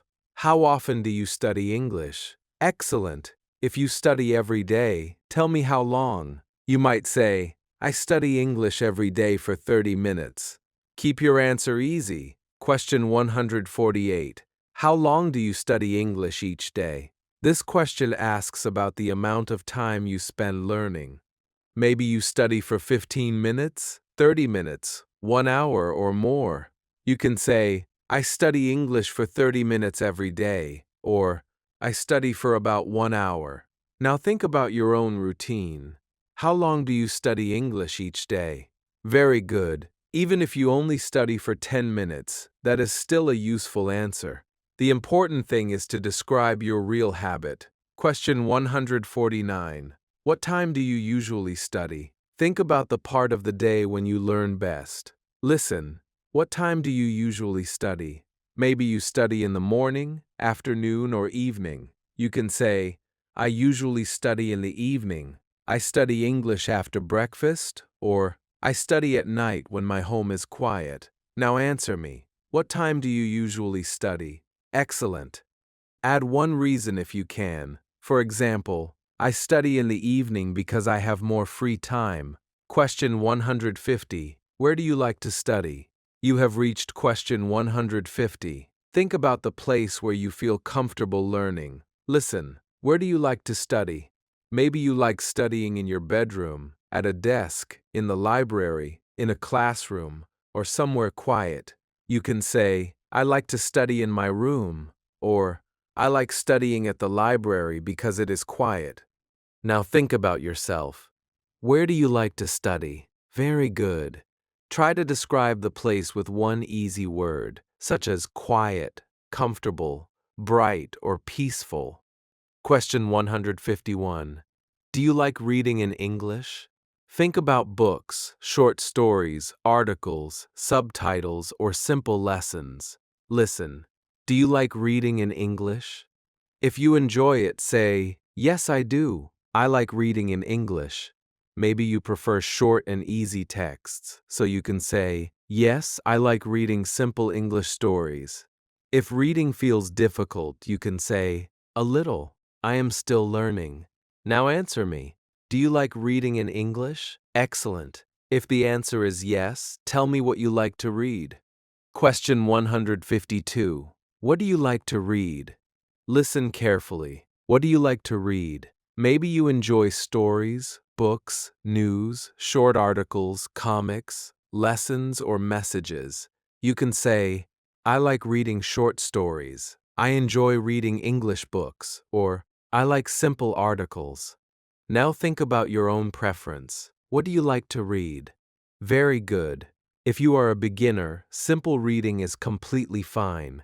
You do not need to read difficult books to improve your English. Easy material can help you understand more and remember useful words. Question 153. Do you write in English? Think about how often you write English words or sentences. Listen. Do you write in English? If you do, say, yes, I do. I write in English. Maybe you write messages, notes, homework, emails, or short sentences. You can say, I write short English sentences every day. If you do not write much, you can say, not very often, but I want to practice more. Now tell me about yourself. Do you write in English? Great. If yes, tell me what you usually write. Question 154. Do you listen to English every day? If you do, say, yes, I do. I listen to English every day. Maybe you listen to videos, lessons, stories, songs, podcasts, or conversations. You can say, I listen to English videos every evening. If you do not listen every day, say, not every day, but I listen several times a week. Now answer me using your own routine. Do you listen to English every day? Excellent. Question 155. What do you listen to in English? Think about the English content you enjoy. Listen. What do you listen to in English? Maybe you listen to conversations, English learning videos, stories, podcasts, songs, or simple lessons. You can say, I listen to English conversations, or I listen to beginner English videos. Now tell me about yourself. What do you listen to in English? Very good. If you want, add when you usually listen. For example, I listen to English stories in the evening. Question 156. Do you practice speaking English? This question is very important. Listen carefully. Do you practice speaking English? If you speak English regularly, you can say, yes, I do. I practice speaking every day. Maybe you practice alone, with friends, with a teacher, or with videos like this one. You can say, I practice speaking English by answering questions out loud. That is exactly what you are doing right now. Now tell me about yourself. Do you practice speaking English? Excellent. If you do, tell me how you practice. Question 157. How do you learn new English words? Think about what helps you remember vocabulary. Listen. How do you learn new English words? Maybe you write words in a notebook, read stories, watch videos, repeat sentences, use flashcards, or learn words through conversation. You can say, I write new words in a notebook, or I learn new words by reading. Now think about your own method. How do you learn new English words? Very good. Try to give one clear method that works for you. Question 158. Do you use a dictionary? Listen. Do you use a dictionary? If you use one, say, yes, I do. I use a dictionary. Maybe you use an online dictionary, a phone app, or a printed dictionary. You can say, I use an online dictionary when I do not understand a word. If you do not use one often, say, not very often. Now tell me about yourself. Do you use a dictionary? Excellent. If yes, tell me when you use it. This is a useful question because dictionaries can help you understand words, pronunciation, and simple meanings. Question 159. What is difficult for you in English? Think about the part of English that feels challenging. Listen carefully. What is difficult for you in English?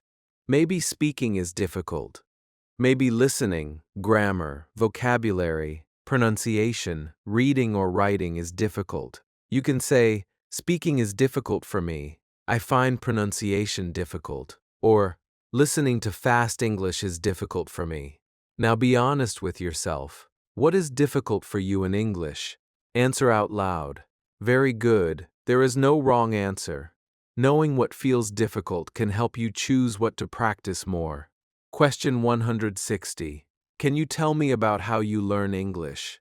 You have reached the final question of Chapter 8, and now you are going to connect several ideas from this chapter. Listen to this example. I study English at home. I usually study in the evening for about 30 minutes. I like reading simple stories and listening to English conversations. I write new words in a notebook, and I practice speaking by answering questions out loud. I use a dictionary when I do not understand a word. Listening is sometimes difficult for me, but I keep practicing because I want to speak English confidently. Notice that every sentence is simple and easy to understand, but together they create a complete description. Now it is your turn. Tell me how you learn English. You can mention where you study, how often you study, what you like to read, what you listen to, how you practice speaking, how you learn vocabulary, and what feels difficult for you. Try to give 5 or 6 short sentences. Take your time. Speak clearly. Excellent. Now try it again and see if your ideas come a little more naturally. You have now completed questions 141 to 160, which means you have practiced another 20 useful questions about school, study, and learning English. In this chapter, you talked about whether you are a student, where you study, what you study, your favorite subject, why you are learning English, how often you study, how long you study, where you like to study, reading, writing, listening, speaking, vocabulary, dictionaries, and the parts of English that feel difficult. These questions are very useful because English learners often talk about their learning experience. You may meet another student and ask, "How do you learn English?" You may tell someone, "I study every day." You may explain, "Listening is difficult for me," or "I like reading simple English stories." These are real and useful conversations. Let's do a quick speaking check. I will ask you several questions again, and this time try to answer without waiting for an example. Are you a student? Answer now. Very good. What do you study? Excellent. What is your favorite subject? Great. Why are you learning English? Tell me. Very good. How often do you study English? Excellent. How long do you study each day? Great. Do you like reading in English? Good. What do you listen to in English? Excellent. Do you practice speaking? Very nice. And finally, what is difficult for you in English? Answer honestly. Great work. The more often you answer these questions, the easier they become to understand and respond to. You can make your English learning routine very simple. You do not need to do everything at the same time. Choose a few small activities and repeat them regularly. You can read for 10 minutes, listen for 10 minutes, learn 5 new words, and speak for 5 minutes. You can also answer simple questions like the ones in this video. The key is to use the language, not only look at it. If you learn the word family, use it in a sentence. If you learn the word breakfast, say, "I eat breakfast at 7." If you learn the word study, say, "I study English every evening." Simple sentences help new words become familiar. You can also turn your daily life into an English lesson. When you open a book, say, "I am reading." When you start a video, think, "I am listening to English." When you write a new word, say it out loud. When you learn a phrase, use it in a sentence about yourself. For example, if you learn "I usually," do not only repeat the phrase. Say, "I usually study at night," "I usually drink tea," or "I usually read before bed." This makes the language more meaningful because you connect it with your own life.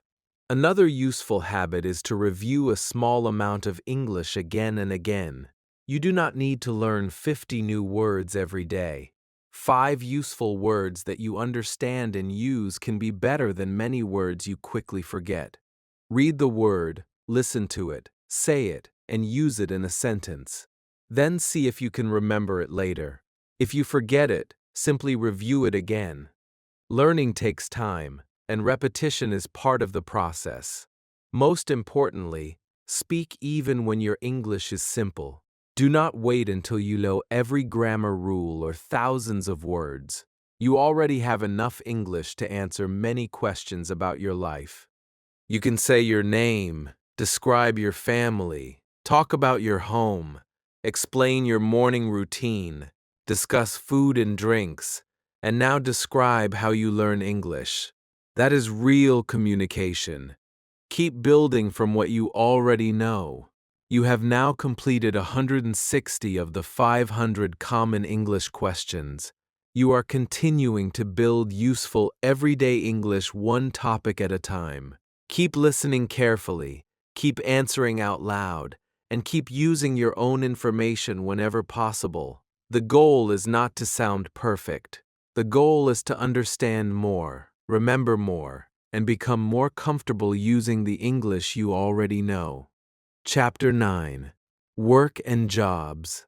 Now we are moving into Chapter 9, and this chapter is all about work and jobs. Work is one of the most common topics in everyday English because people often ask what you do, where you work, what time you start, what your job is like, and what kind of work you enjoy. Even if you do not have a job right now, these questions are still useful because you can talk about the kind of work you want, the skills you have, or the job you would like to do in the future. In this chapter, you are going to practice 20 common questions from question 161 to question 180. The questions will stay simple and practical, and the answers will help you talk about work in real conversations. Every time I ask you a question, think about your own situation and answer out loud. If you work, use your real job.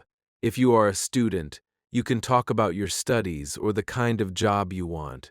If you are not working right now, that is also completely fine. You can say, "I'm not working right now," and continue from there. Do not worry about making long answers. Start with one clear sentence and add one more detail when you feel comfortable. Let's begin with question 161. Question 161. What do you do? This is one of the most common questions people ask when they want to know about your job, studies, or main activity. Listen carefully. What do you do? You can answer, "I'm a teacher," "I'm a student," "I work in a shop," "I work in an office," or "I work from home." If you are not working right now, you can say, "I'm not working right now," or "I'm looking for a job." Now think about your own situation. What do you do? Answer me out loud. Very good. Try to make your answer a little more complete. You can say, "I'm a teacher and I work at a school," or "I'm a student and I study business." Keep it simple and natural. Question 162. Where do you work? Think about the place where you do your job. Listen. Where do you work? Maybe you work in a school, hospital, office, shop, restaurant, factory, bank, company, farm, or at home. You can say, "I work at a school," "I work in an office," or "I work from home." Now tell me about yourself. Where do you work? Excellent. If you do not work right now, you can say, "I'm not working at the moment," and that is a complete answer. If you are a student, you can answer with the place where you study. The goal is to understand the question and respond naturally. Question 163. What is your job? This question is very similar to, "What do you do?" Listen carefully. What is your job? You can answer, "I'm a driver," "I'm a nurse," "I'm a teacher," "I'm a shop assistant," "I'm an engineer," or another job that is true for you. If you are studying, you can say, I'm a student. Now think about your own answer. What is your job? Say it clearly. Very good. If you want to add one detail, tell me where you work too.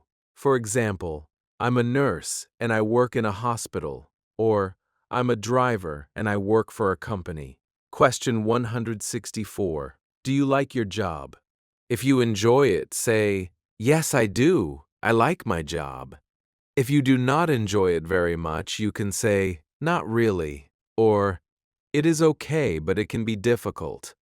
Maybe you like some parts and not others. You can say, yes, I like my job because I meet many people. Now tell me honestly, do you like your job? Great. Add one short reason if you can. One simple reason is enough to make your answer more natural. Question 165. What time do you start work? Maybe you start at 7 o'clock, 8:30, 9 o'clock, or another time. You can say, I start work at 8 o'clock, or my work starts at 9. Now use your own information. What time do you start work? Excellent. If you are a student, you can answer with the time your classes begin. You might say, my classes start at 8:30. Try to say the time clearly and use one complete sentence. Question 166. What time do you finish work? Now think about the end of your workday. Listen, what time do you finish work?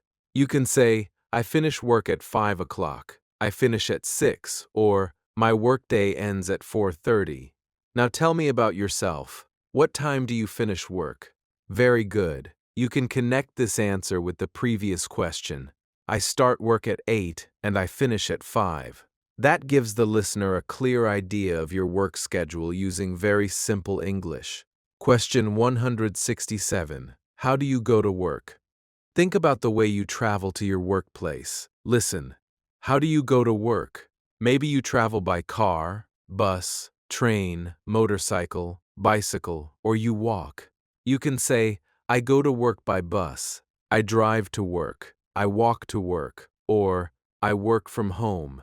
Now think about your own routine. How do you go to work? Answer out loud. Excellent. If you can, add how long the journey takes. You might say, I go to work by bus. It takes about 30 minutes. Keep your answer simple. Question 168. How long does it take you to get to work? This question asks about travel time. Listen carefully. How long does it take you to get to work? Maybe it takes 10 minutes, 20 minutes, 1 hour, or more. You can say, it takes me 20 minutes, or it takes about 1 hour. If you work from home, you can say, I work from home, so I don't travel to work. Now answer us using your own situation. How long does it take you to get to work? Very good. Numbers and time words are very useful when talking about work. Question 169. Do you work alone or with other people? Think about the people around you while you work. Listen, do you work alone or with other people? You can say, I work with other people, I work with a team, or I usually work alone. Maybe your job includes both. You can say, sometimes I work alone and sometimes I work with a team. Now tell me about your own job. Do you work alone or with other people? Excellent. If you work with others, you can add, I work with 5 other people, or I work with my coworkers every day. Question 170. Now think about the people you see at work. Listen carefully. Who do you work with? You might work with teachers, nurses, drivers, office workers, customers, students, managers, or other coworkers. You can say, I work with other teachers, I work with a small team, or I work with customers every day. Now answer me. Who do you work with? Very good. If you work alone, you can simply say, I usually work alone. The important thing is to give an answer that matches your own situation. Question 171. What do you usually do at work? Think about your normal work activities. Listen.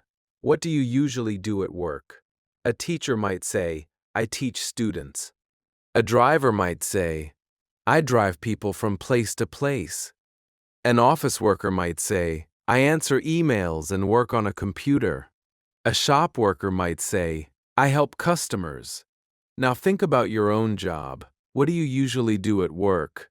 Answer me out loud. Excellent. Try to name 2 simple activities if you can. For example, I answer phone calls and talk to customers. Simple verbs make this question easy to answer. Question 172. Do you use a computer at work? Computers are common in many jobs, so this is a useful question. Listen, do you use a computer at work? If you do, say, yes, I do. I use a computer every day. Maybe you use it for emails, documents, meetings, numbers, or other tasks. You can say, yes, I use a computer to write emails. If you do not use one, say, no, I don't. Now tell me about yourself. Do you use a computer at work? Great. If yes, tell me one thing you use it for. Question 173. Do you talk to many people at work? Think about how much communication your job requires. Listen carefully. Do you talk to many people at work? You can answer, yes, I do. I talk to many people every day. Or, no, I don't. My job is usually quiet. Maybe you talk mostly with coworkers, customers, students, or clients. Now think about your own situation. Do you talk to many people at work? Excellent. Add one small detail if you can. You might say, yes, I talk to customers every day. Or, I mostly talk to my coworkers. Question 174. Is your job easy or difficult? Think about how your work feels. Listen. Is your job easy or difficult? Maybe it feels easy because you know it well. Maybe it feels difficult because you have many responsibilities. You can say, my job is sometimes difficult. My job is quite easy. Or, some parts are easy and some parts are difficult. Now answer us using your own experience. Is your job easy or difficult? Very good. If you can, explain with one simple reason. For example, my job is sometimes difficult because I am very busy. Or, my job is easy because I enjoy the work. Question 175. Are you busy at work? Listen carefully. Are you busy at work? If you have many things to do, say, yes, I am. I'm usually very busy. If your work is calm, you can say, no, not usually, or sometimes I'm busy. Now tell me about yourself. Are you busy at work? Great. Add when you are busiest if you know. You might say, I'm very busy in the morning, or the afternoon is usually busy. These are simple and natural ways to describe your workday. Question 176. What do you like most about your job? Now think about the best part of your work. Listen, what do you like most about your job? Maybe you like helping people, meeting new people, working with your team, learning new things, earning money, or having a good schedule. You can say, I like helping people, I like my coworkers, or I like learning new things at work. Now think about your own job. What do you like most about it? Answer me out loud. Excellent. Your answer can be one short sentence. The goal is to express a simple personal opinion. Question 177. What is difficult about your job? Maybe you work long hours, stand for a long time, talk to many people, work under pressure, or have many tasks. You can say, my job is sometimes stressful. I have a lot of work. Or, talking to difficult customers is hard. Now think about your own work. What is difficult about your job? Very good. If you do not find your job difficult, you can say, nothing is very difficult for me right now. Use the answer that feels true for you. Question 178. Would you like a different job? Now think about whether you want to continue doing the same kind of work. Listen. Would you like a different job? You can say, yes, I would. No, I like my job. Or, maybe in the future. If you want another type of work, you can say, yes, I would like a job in business, or I would like to work in technology. Now answer me. Would you like a different job? Excellent. If yes, tell me what kind of job you want. Keep your answer simple and personal. Question 179. What job would you like to have? This question is useful even if you already have a job. Listen carefully. What job would you like to have? Think about a job that interests you. Maybe you would like to be a teacher, doctor, engineer, business owner, designer, nurse, driver, chef, programmer, or another professional. You can say, I would like to be a teacher, or I would like to work in business. Now think about yourself. What job would you like to have?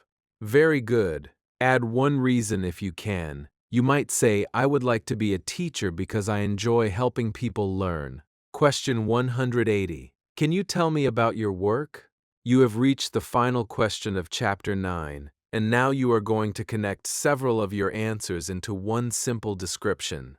Listen to this example. I work in an office. I start work at 9 o'clock and finish at 5. I go to work by bus, and it takes about 20 minutes. I work with a small team.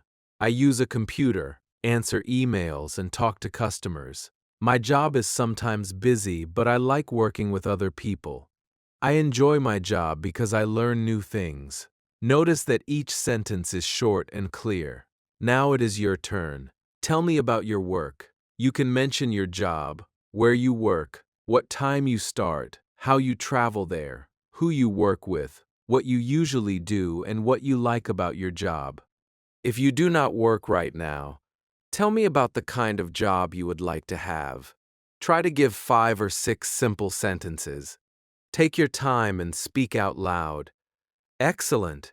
Now try once more and see if you can say the ideas a little more smoothly. You have now completed questions 161 to 180, which means you have practiced another 20 common questions for everyday conversation. In this chapter, you talked about your job, workplace, work schedule, transportation, coworkers, daily tasks, computers, communication, busy days, easy and difficult parts of work, and the kind of job you would like to have.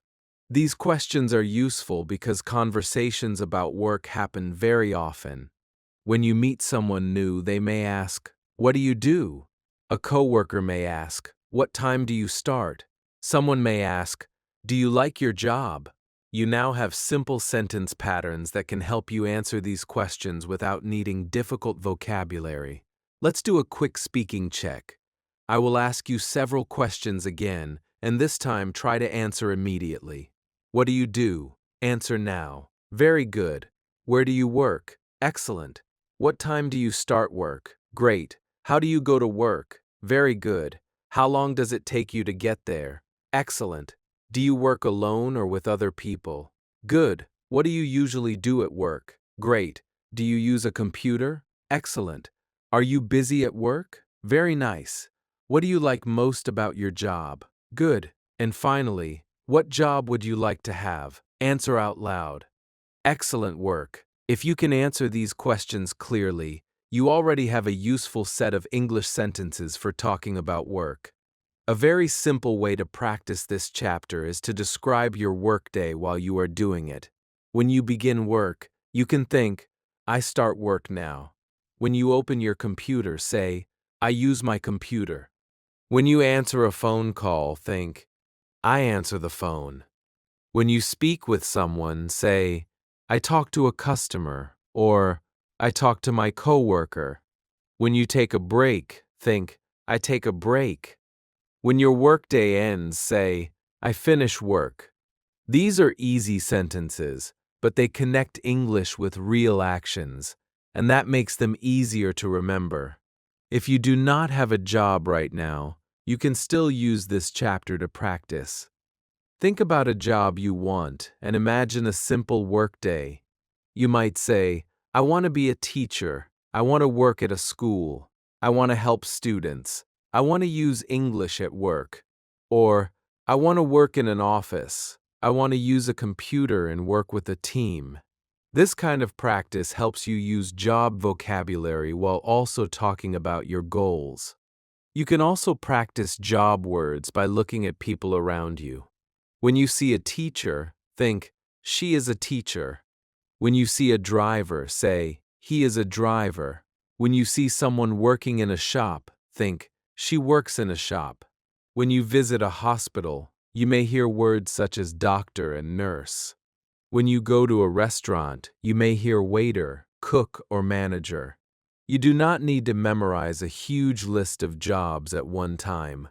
Learn the jobs that you see and use most often. One more useful habit is to practice a short answer and then a longer answer. For example, if someone asks, "What do you do?" your short answer may be, "I'm a teacher." Your longer answer may be, "I'm a teacher. I work at a school and I teach young students." If someone asks, "Do you like your job?" the short answer is, "Yes, I do." The longer answer can be, "Yes, I do. I like helping people." Begin with the short answer first. When that becomes easy, add one more sentence. This is a simple way to grow your speaking without making English feel difficult. You have now completed 180 of the 500 common English questions. You can already talk about many important parts of everyday life, including introductions, family, numbers, objects, your home, your morning routine, food and drinks, learning, and now work and jobs. Keep listening carefully, thinking about your own answer, and speaking out loud. Your English does not need to be complicated to be useful. Clear, simple sentences can help you communicate in many real situations, and every question you answer makes the next conversation a little easier. Chapter 10: Evening and Night Routine. Now we are moving into Chapter 10, and this chapter is all about your evening and night routine. This is another very useful everyday topic because almost everyone has a routine after work, school, or study. You may come home, change your clothes, relax, eat dinner, spend time with your family, watch something, use your phone, study English, prepare for the next day, and finally go to bed. These actions are simple, but they give you many useful sentences that you can use in real conversations. In this chapter, you will practice 20 common questions from question 181 to question 200. Listen carefully to every question and think about what you normally do in the evening. Then answer me out loud using your own information. You do not need a long answer. One clear sentence is enough to begin. After that, try to add one more small detail. Maybe you can tell me what time you do something, who you do it with, or why you like it. These little details make your English sound more natural while keeping it easy for beginners. The most important thing is to keep responding. Do not stay silent. Listen, think, answer, and then try again. Let's begin with question 181. Question 181. What time do you usually finish your day? Think about the time when your main work, school, study, or daily responsibilities are finished. Listen carefully. What time do you usually finish your day? Maybe you finish work at 5 o'clock, finish studying at 7, or finish your main activities later in the evening. You can say, I usually finish my work at 5 o'clock, or I finish my main activities around 7 in the evening. Now think about your normal routine. What time do you usually finish your day? Answer me out loud. Very good. If your schedule is different every day, you can say, it depends on the day, but I usually finish around 6. Keep your answer simple and natural. Question 182. What do you usually do after work or study? Think about the first thing you normally do when your main work is finished. Listen, what do you usually do after work or study? Maybe you go home, relax, drink tea, take a shower, talk with your family, or check your phone. A simple answer is, I usually go home and relax, or I drink tea after work. Now think about your own routine. What do you usually do after work or study?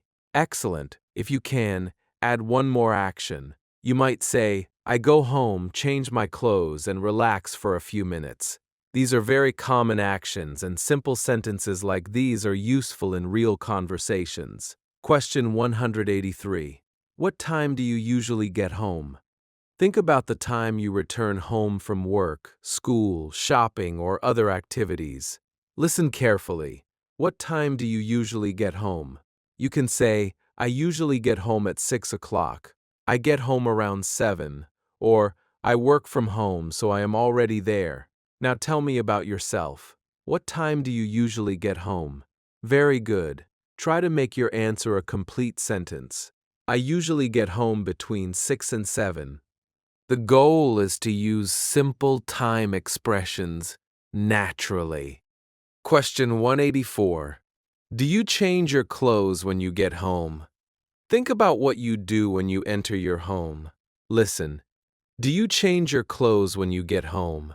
If you do, you can say, Yes, I do. I change into comfortable clothes. If not, say, No, I don't. I usually keep the same clothes on for a while. Now answer using your own routine. Do you change your clothes when you get home? Great. If the answer is yes, tell me what kind of clothes you wear at home. You might say, I change into comfortable clothes because I want to relax. One simple reason is enough. Question 185. Do you relax in the evening? Now think about whether you have time to rest. Listen carefully. Do you relax in the evening? You can answer, Yes, I do. I usually relax after work, or, Not very much. My evenings are often busy. Maybe you only have a short time to relax, so you can say, I relax for about 30 minutes. Now think about your own evening. Do you relax? Answer out loud. Excellent. If you do, tell me how you relax. Maybe you sit quietly, watch a video, listen to music, drink tea, or spend time with your family. Question 186. What do you do to relax? This question asks about the activity that helps you feel calm and comfortable. Listen, what do you do to relax? Maybe you watch television, listen to music, read, talk with someone, walk outside, use your phone, or simply sit quietly. A simple answer is, I listen to music to relax, or I watch videos in the evening. Now think about your own life. What do you do to relax? Answer me. Very good. If you can, add when you usually do it. I usually listen to music after dinner, or I read for a few minutes before bed. Keep your answer easy. Question 187. What time do you usually eat dinner? Think about your normal evening meal. Listen carefully. What time do you usually eat dinner? Maybe you eat at 7, 8, 9, or another time. You can say, I usually eat dinner at 8 o'clock, or we usually have dinner around 7:30. Now tell me about yourself. What time do you usually eat dinner? Excellent. Try to connect the time with one more detail. Maybe you can say, I usually eat dinner at 8 with my family. This is a simple way to make your answer more complete. Question 188. Who do you usually eat dinner with? Think about the people around you at dinner time. Listen, who do you usually eat dinner with? Maybe you eat with your parents, husband, wife, children, brothers, sisters, roommates, or perhaps you eat alone. You can say, I usually eat dinner with my family, or I usually eat dinner alone. Now answer using your real situation. Who do you usually eat dinner with? Great. If you eat with family members, you can name them. For example, I eat dinner with my parents and my sister. This helps you combine family vocabulary with your daily routine. Question 189. What do you usually eat for dinner? Think about the food you normally have in the evening. Listen carefully. What do you usually eat for dinner? Maybe you eat rice, chicken, vegetables, bread, soup, pasta, or something light. You can say, I usually eat rice and chicken for dinner, or I often have soup and bread. Now tell me about yourself. What do you usually eat for dinner? Very good. If your dinner changes every day, you can say, I eat different things, but I often have rice and vegetables. Use food words that you already know. Question 190. Do you help with dinner at home? You have reached question 190. Think about whether you help prepare, serve, or clean up after the evening meal. Listen, do you help with dinner at home? If you do, say, yes, I do. I help prepare dinner. Or, yes, I help set the table. Maybe you help by washing dishes, making tea, or cleaning the kitchen. If you do not usually help, you can say, not usually. Now tell me about your own home. Do you help with dinner? Excellent. If yes, tell me one thing you do. Question 191. Do you spend time with your family in the evening? Think about what happens after dinner or after everyone finishes their work. Listen carefully. Do you spend time with your family in the evening? You can answer, yes, I do. We usually sit together. Or, yes, we talk and watch television. If your family members are busy, you can say, not every evening. Now think about your own routine. Do you spend time with your family in the evening? Very good. Tell me one thing you like to do together. Maybe you drink tea, talk, watch something, or simply sit together. Question 192. Do you watch television or videos at night? Think about your evening entertainment. Listen, do you watch television or videos at night? If you do, say, yes, I do. I usually watch videos at night. Or, I watch television after dinner. If not, say, no, I don't watch much television. Now tell me about yourself. Do you watch television or videos at night? Great. If your answer is yes, tell me what kind of content you enjoy. Maybe you watch English lessons, movies, news, sports, or entertainment videos. One short detail is enough. Question 193. Do you use your phone before bed? This is a very common modern habit. Listen carefully. Do you use your phone before bed? If you do, you can say, yes, I do. I check my phone before bed. Or, yes, I watch videos for a few minutes. If not, say, no, I try not to use my phone before sleeping. Now think about your own routine. Do you use your phone before bed? Answer out loud. Excellent. If you do, tell me what you usually do on it. Maybe you read messages, watch videos, listen to English, or check social media. Question 194. Do you study English in the evening? Think about when you normally practice English. Listen. Do you study English in the evening? If you do, say, yes, I do. I study English in the evening. Or, I usually practice English after dinner. If you study at another time, say, no, I usually study in the morning. Now tell me about your own routine. Do you study English in the evening? Great. If yes, tell me how long you usually study. You might say, I study for 20 minutes, or I listen to English for half an hour. Question 195. What do you do before you go to bed? Think about the last few things you normally do before sleeping. Listen carefully. What do you do before you go to bed? Maybe you brush your teeth, wash your face, change your clothes, set an alarm, check the doors, read, pray, or prepare things for the next day. A simple answer is, I brush my teeth and wash my face. Or, I read for a few minutes before bed. Now answer using your own routine. What do you do before you go to bed? Very good. Try to give me 2 or 3 actions in the order you do them. Question 196. Do you prepare anything for the next day? Think about whether you get things ready before you sleep. Listen, do you prepare anything for the next day? Maybe you prepare your clothes, bag, lunch, work materials, school books, or a list of things to do. You can say, yes, I prepare my clothes for the next day, or I get my bag ready before I go to bed. If you do not prepare anything, say, no, I usually prepare in the morning. Now tell me about yourself. Do you prepare anything for the next day? Excellent. If you do, name one thing. Question 197. What time do you usually go to bed? Maybe you go to bed at 10, 11, midnight, or another time.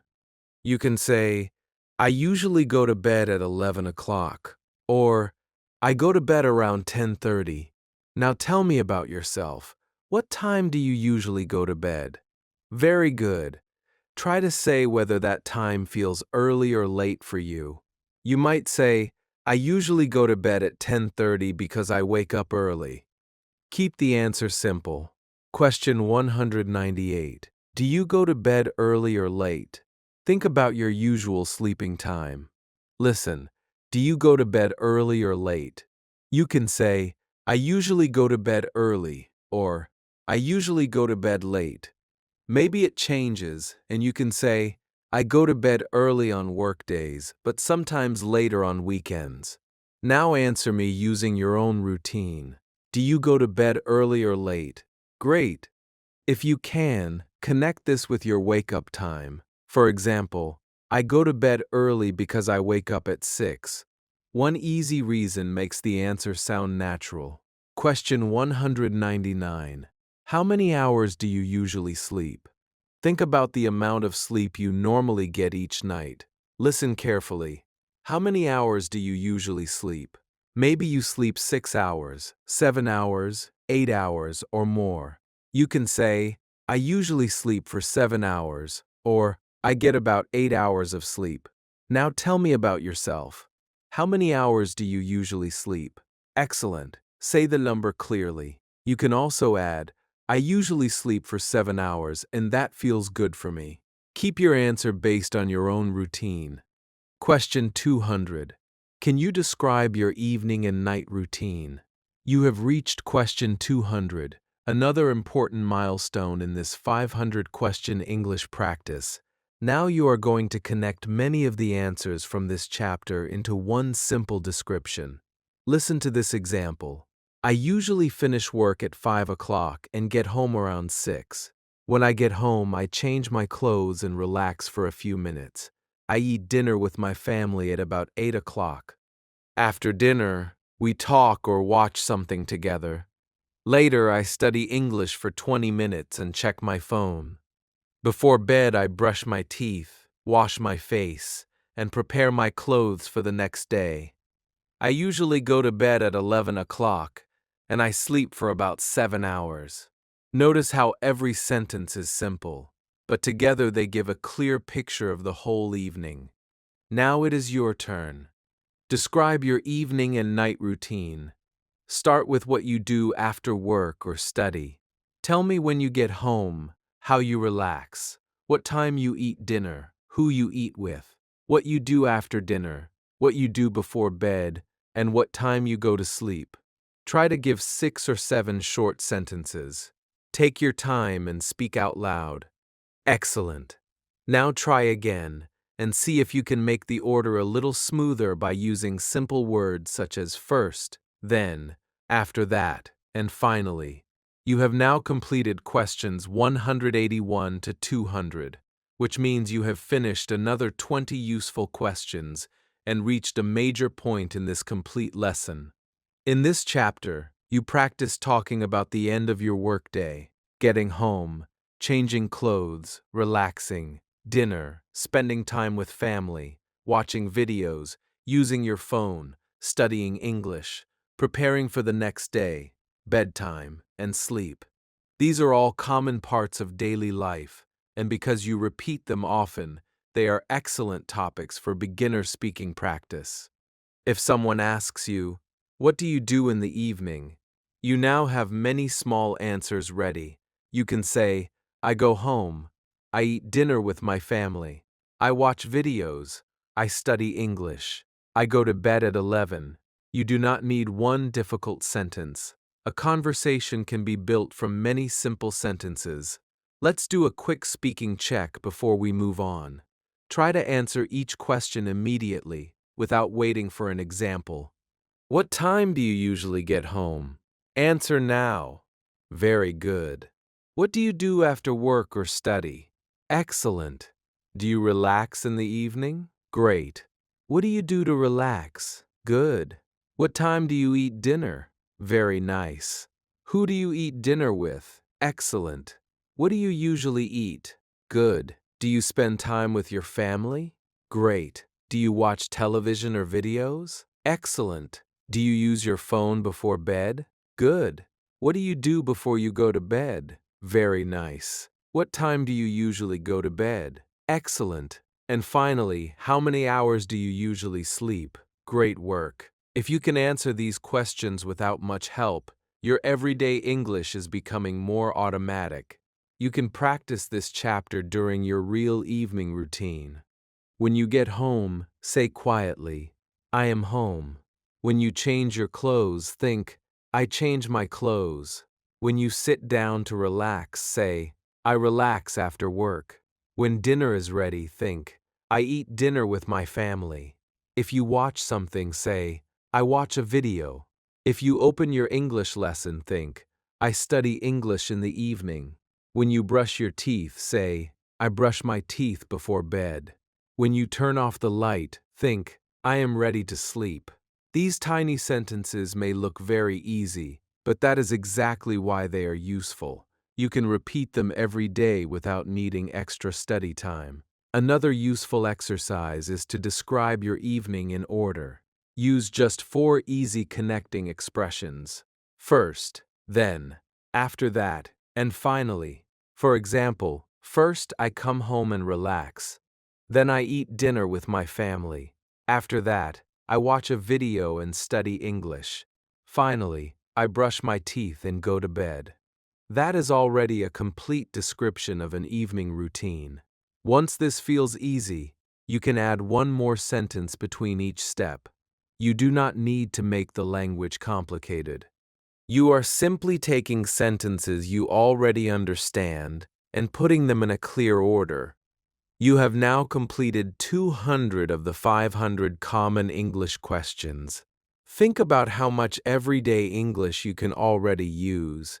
You can introduce yourself, talk about your family, use common numbers, describe everyday objects, talk about your home, explain your morning routine, discuss food and drinks, talk about learning, describe your work, and now explain your evening and night routine.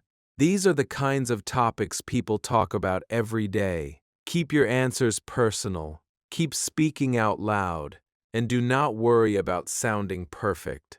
The more often you answer simple questions, the faster those simple answers become available when you need them in a real conversation. You have finished 200 questions, and you are building your English one clear response at a time. Part 3. Time, Weather, and the World Around You. Chapter 11. Time, Days, and Dates. Now we are moving into Part 3, and our first topic is time, days, and dates. These are very important in everyday English because we use them when we make plans, talk about appointments, ask about schedules, discuss birthdays, arrange meetings, talk about work, or simply explain what day it is. Even very simple conversations often include questions such as, what time is it? What day is it today?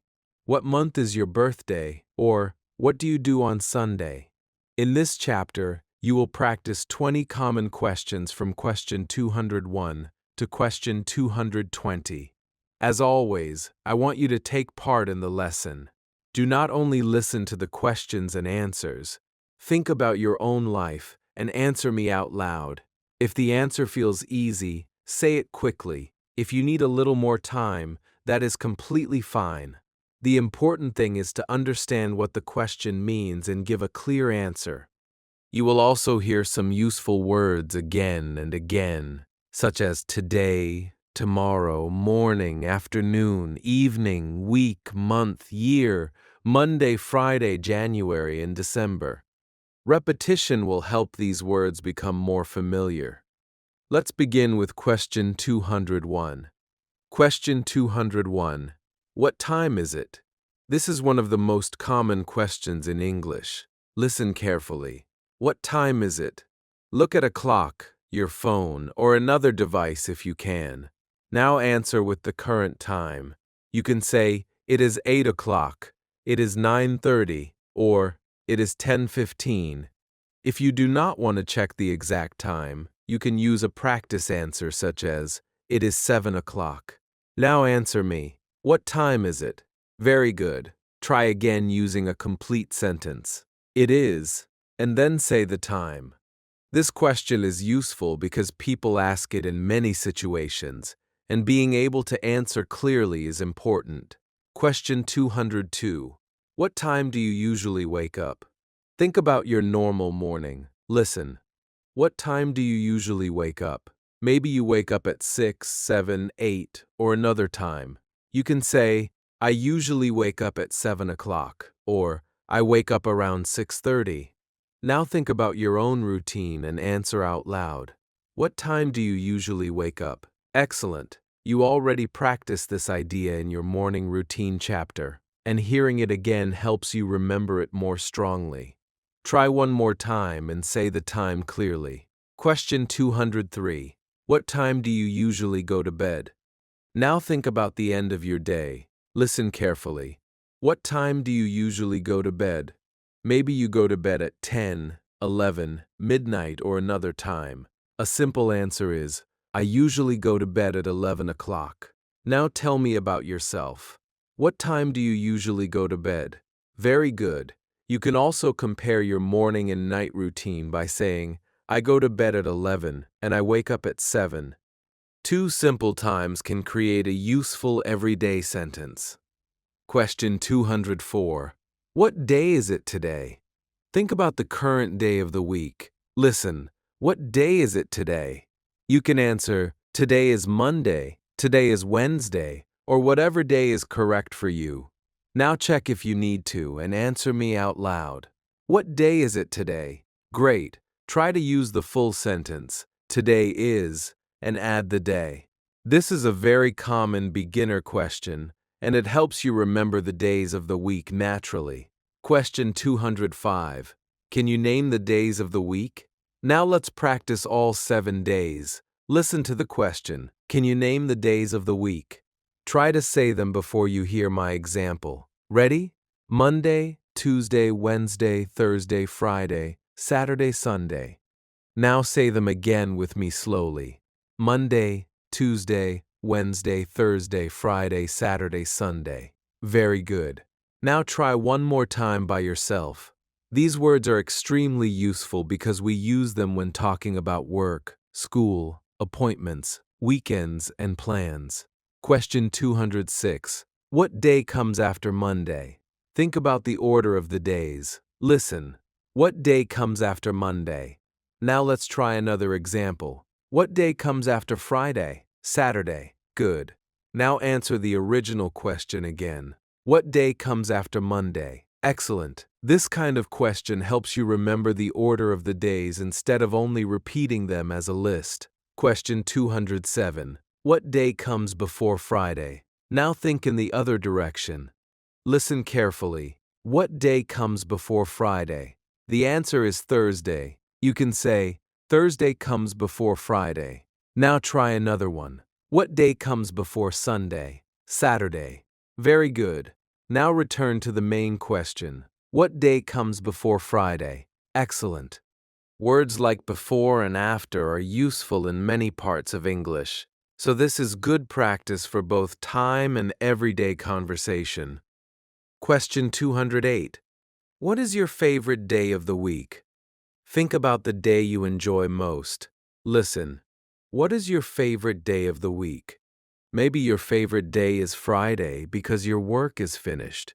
Maybe you like Sunday because you can relax. Maybe you like Monday because you enjoy starting a new week. You can say, my favorite day is Sunday, or I like Friday the most. Now tell me about yourself. What is your favorite day of the week? Very good. If you can, add one simple reason. My favorite day is Sunday because I relax with my family. Question 209.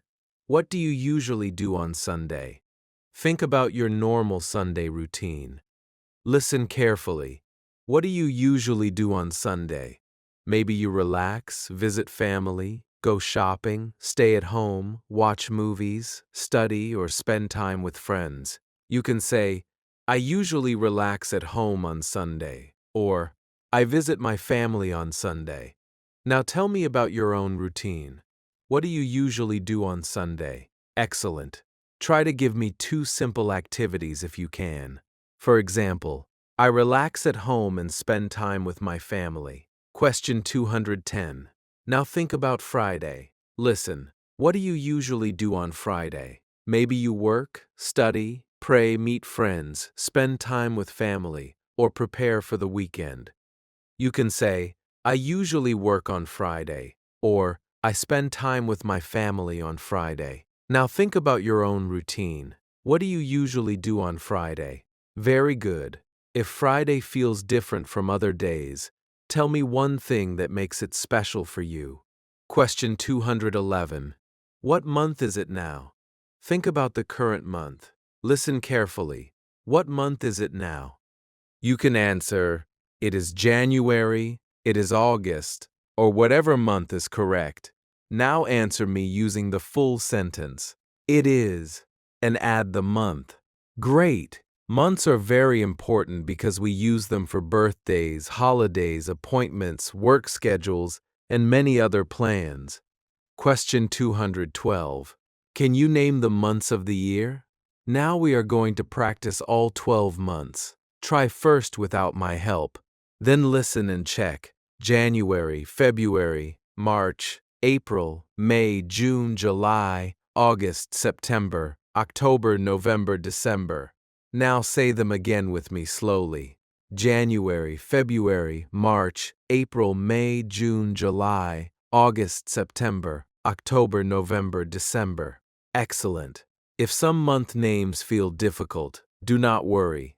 The goal is to hear them many times so they become easier to recognize and say. Question 213. What month is your birthday? Think about your birthday. Listen carefully. What month is your birthday? You can answer, my birthday is in March, my birthday is in July, or my birthday is in December. Now tell me about yourself. What month is your birthday? Very good. Notice the simple pattern. My birthday is in, and then add the month. You can use the same pattern with other events too, such as, my holiday is in June, or my exam is in May. Question 214. What is the first month of the year? The answer is January. You can say, January is the first month of the year. Now answer it yourself. What is the first month of the year? Good. Now one more. What is the last month of the year? The answer is December. Very good. These simple questions help you remember the order of the calendar. Question 215. What month comes after June? Think about the months in order.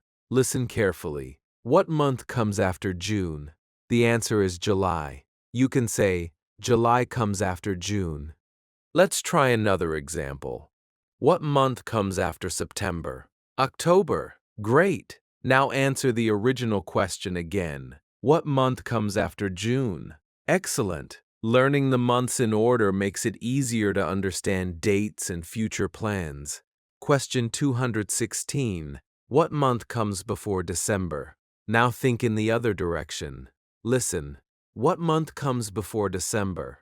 The answer is November. You can say, November comes before December. Now try another one. What month comes before April? March. Good. Now answer the main question. What month comes before December? Very good. This type of simple practice helps you understand how months connect to each other. Question 217. What date is it today? This question asks for the day number and month. Listen carefully. What date is it today? You can answer, it is the 10th of August. It is August 10th. Or use another date that is correct. For beginner English, both ways are useful to hear. Now check today's date if you need to and answer me. What date is it today? Very good. If you want to keep it easy, you can simply say the month and number, such as, it is August 25th. The important thing is to understand that, what day is it, asks for Monday, Tuesday, and so on, while what date is it, asks for the number and month. Question 218. What is your birthday date?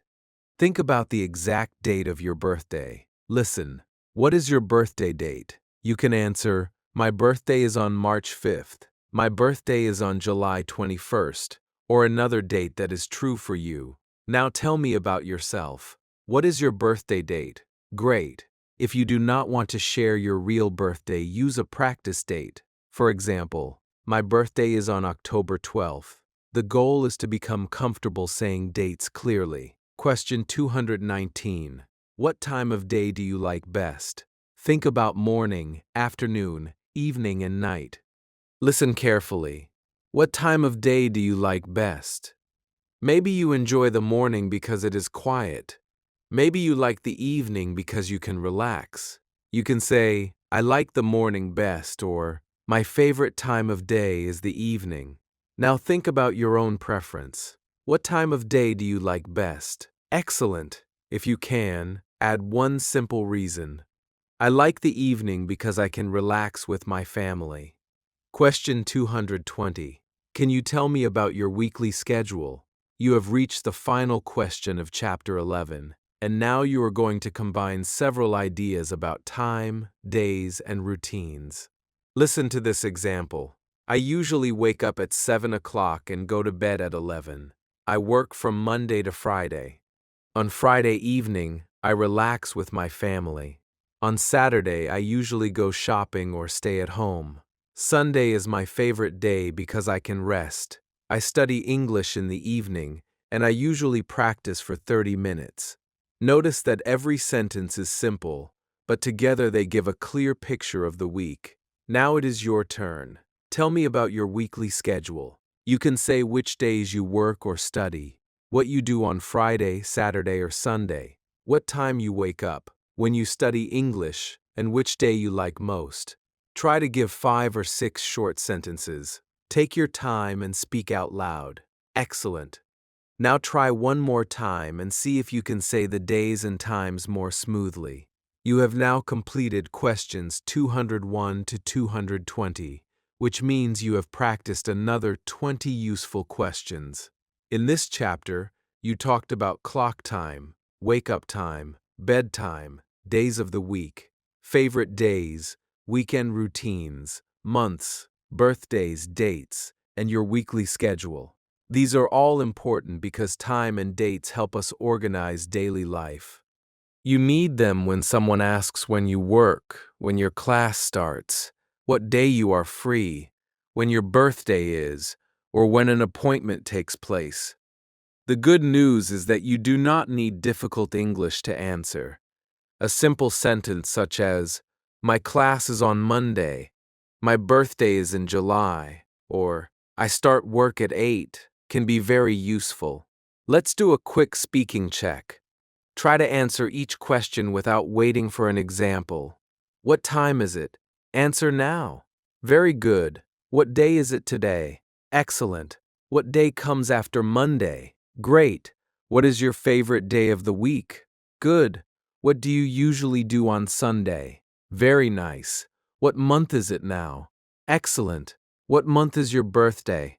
Great. What is the first month of the year? Good. What month comes before December? Excellent. What date is it today? Very good. And finally, tell me one thing you do on a weekday and one thing you do on the weekend. Great work. You can practice this chapter very easily every day. In the morning, ask yourself, what day is it today? And answer in English. Then ask, what date is it? And say the date. Look at the time and ask, what time is it? You can also think about your plans and say, today is Tuesday, I work today. Tomorrow is Wednesday. My English class is on Friday. I visit my family on Sunday. These tiny sentences help the words become part of your daily thinking. Another useful habit is to talk about the week ahead using very simple English. You can say, on Monday I work. On Tuesday I study English. On Wednesday I go shopping. On Thursday I stay home. On Friday I see my family. You do not need to fill every day with a special activity. The goal is to connect day names with actions you already understand. When you do this often, the days become easier to remember because they are connected to your real life. You can do the same thing with months. Think about important times in the year. My birthday is in April. The weather is hot in July. I have a holiday in December. The new year begins in January. These simple examples help you remember month names in a meaningful way instead of only memorizing them as a list. You have now completed 220 of the 500 common English questions. You are becoming more comfortable talking about yourself, your routines, your work, your learning, and now time, days, and dates. Keep listening carefully, keep answering out loud, and keep connecting the questions with your own life. The more personal your answers are, the easier they become to understand and remember. Every new question is another small step toward using English naturally in everyday situations. Chapter 12. Weather and Seasons. Now we are moving into Chapter 12, and this chapter is all about weather and seasons. Weather is one of the easiest and most common topics people use to start a conversation. When you meet someone, wait for a bus, talk to a neighbor, travel somewhere, or speak with a friend, you may hear questions such as, "How is the weather today? Is it hot outside? Do you like rainy days?" Or, "What is your favorite season?" These questions are simple, but they help you learn many useful everyday words. In this chapter, you will practice 20 questions from question 221 to question 240. You will talk about hot and cold weather, rain, wind, clouds, sunshine, seasons, clothes, and the kind of weather you enjoy. As always, do not only listen. Think about the weather where you are. Answer me out loud, and use your own information. If you are not sure about a word, listen to the example and try again. Your answer can begin with only one short sentence. When that feels easy, add one more detail. Ready? Let's begin with question 221. Question 221.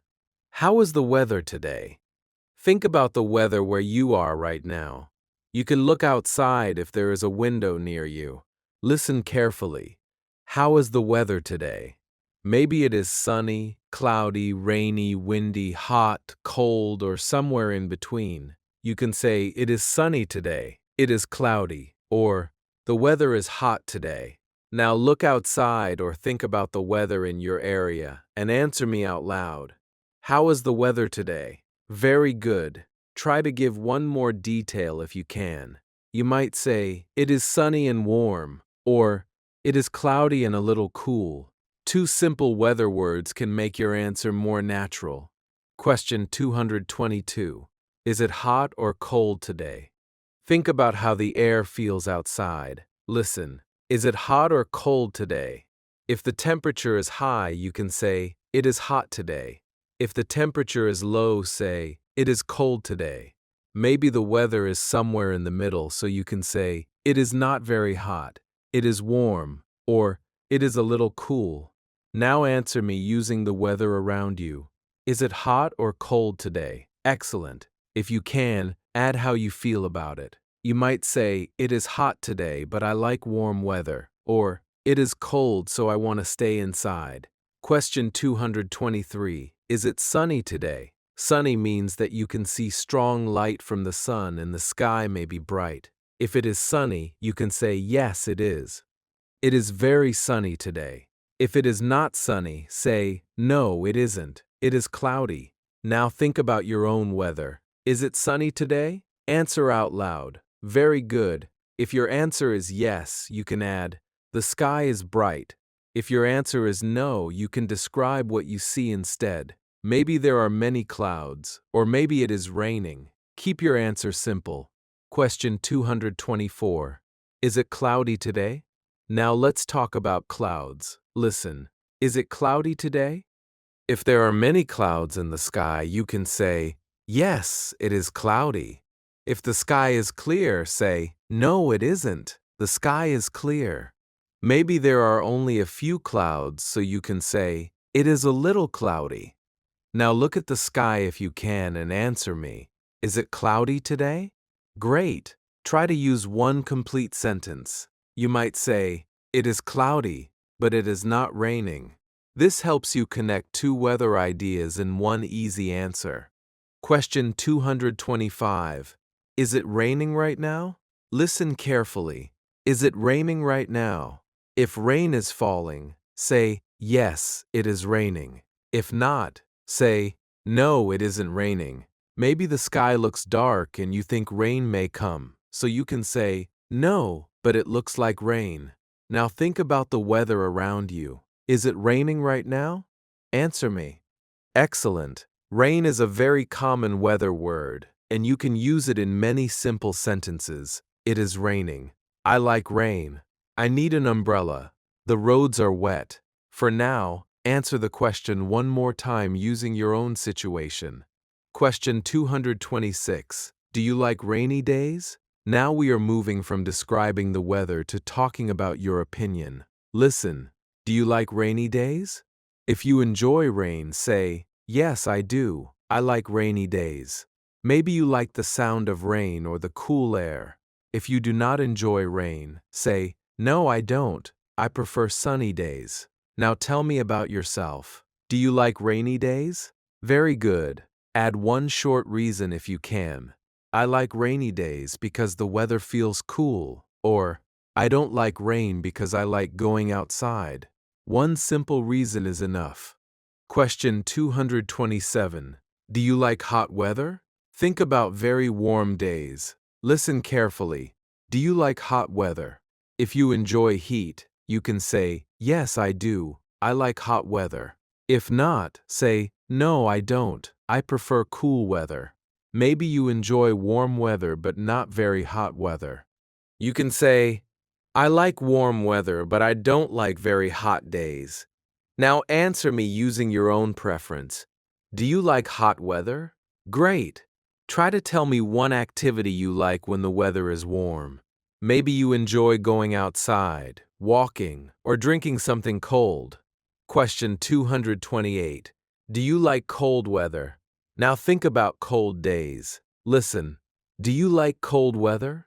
You can answer, yes, I do. I like cold weather. Or, no, I don't. I prefer warm weather. Maybe cold weather makes you comfortable because you enjoy wearing warm clothes and drinking hot tea. Maybe you do not like it because you feel cold easily. Now tell me about yourself. Do you like cold weather? Excellent.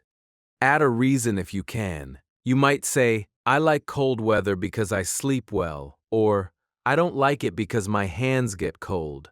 Question 229. Is it windy where you live?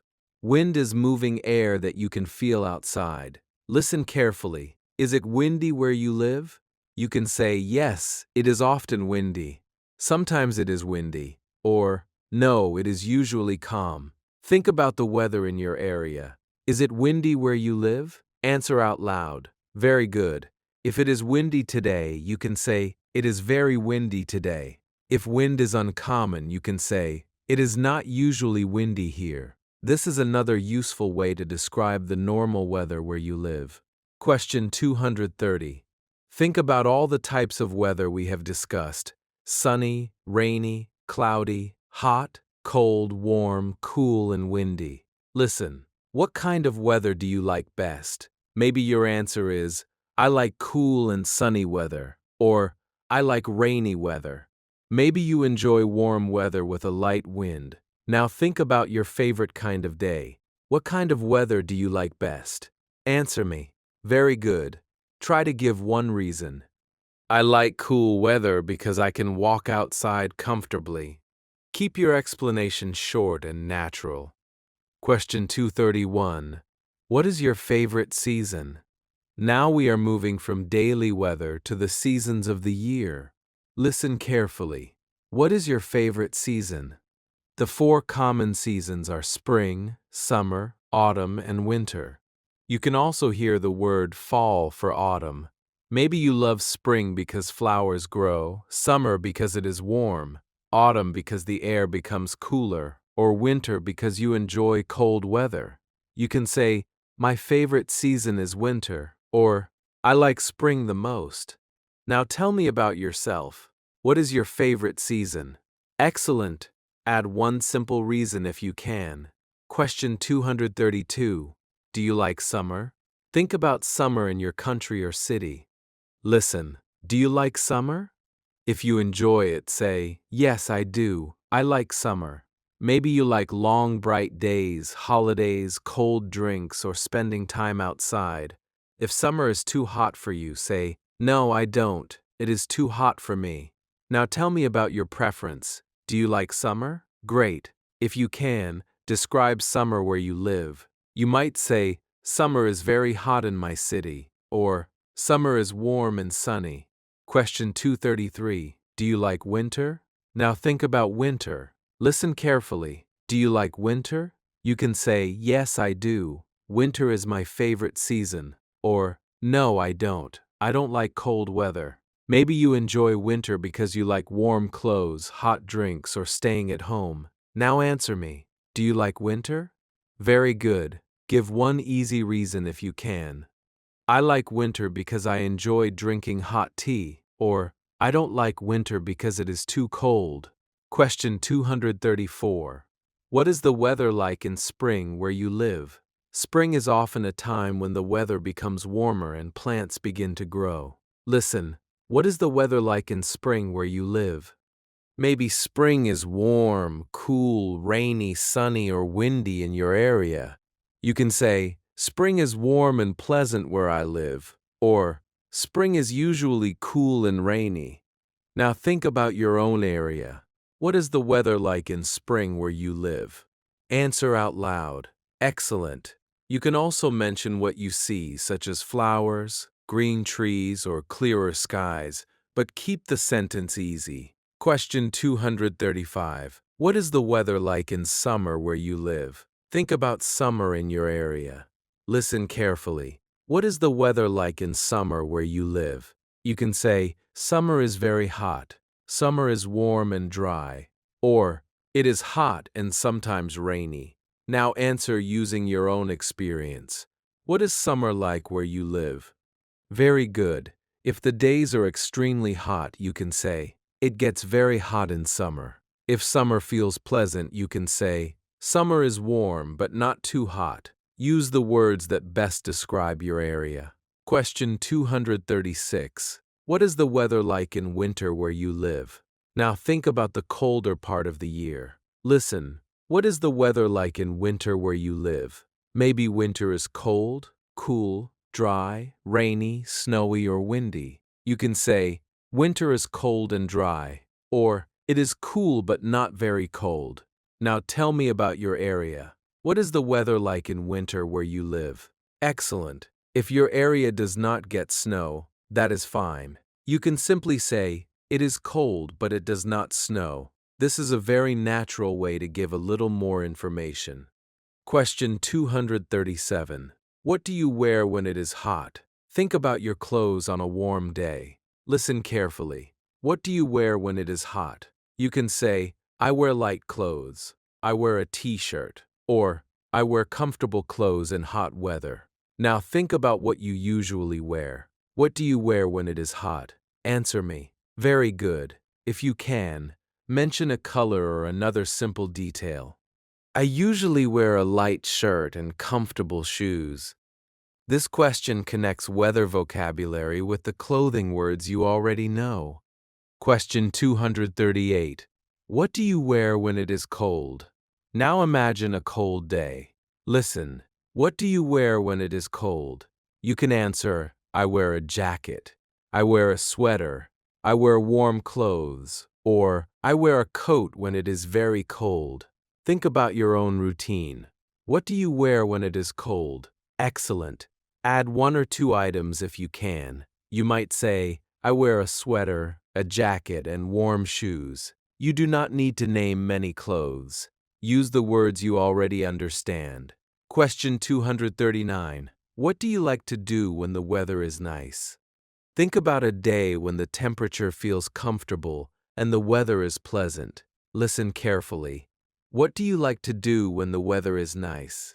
Maybe you like walking, visiting a park, sitting outside, meeting friends, shopping, or spending time with your family. You can say, I like to go for a walk, or I like spending time outside with my family. Now think about yourself. What do you like to do when the weather is nice? Very good. Add where you like to go if you can. I like to walk in the park when the weather is nice. Question 240. Can you describe the weather and seasons where you live? You have reached the final question of Chapter 12, and now you are going to combine several simple ideas into one clear description. Listen to this example. I live in a place with hot summers and cool winters. Summer is usually very hot and sunny, so I wear light clothes and drink a lot of water. Winter is colder, and I usually wear a sweater or jacket. Spring is pleasant, and I like going outside when the weather is nice. I enjoy rainy days, but my favorite weather is cool and sunny. My favorite season is winter because I like cold evenings. Notice that every sentence is easy, but together they give a complete description. Now it is your turn. Tell me about the weather where you live.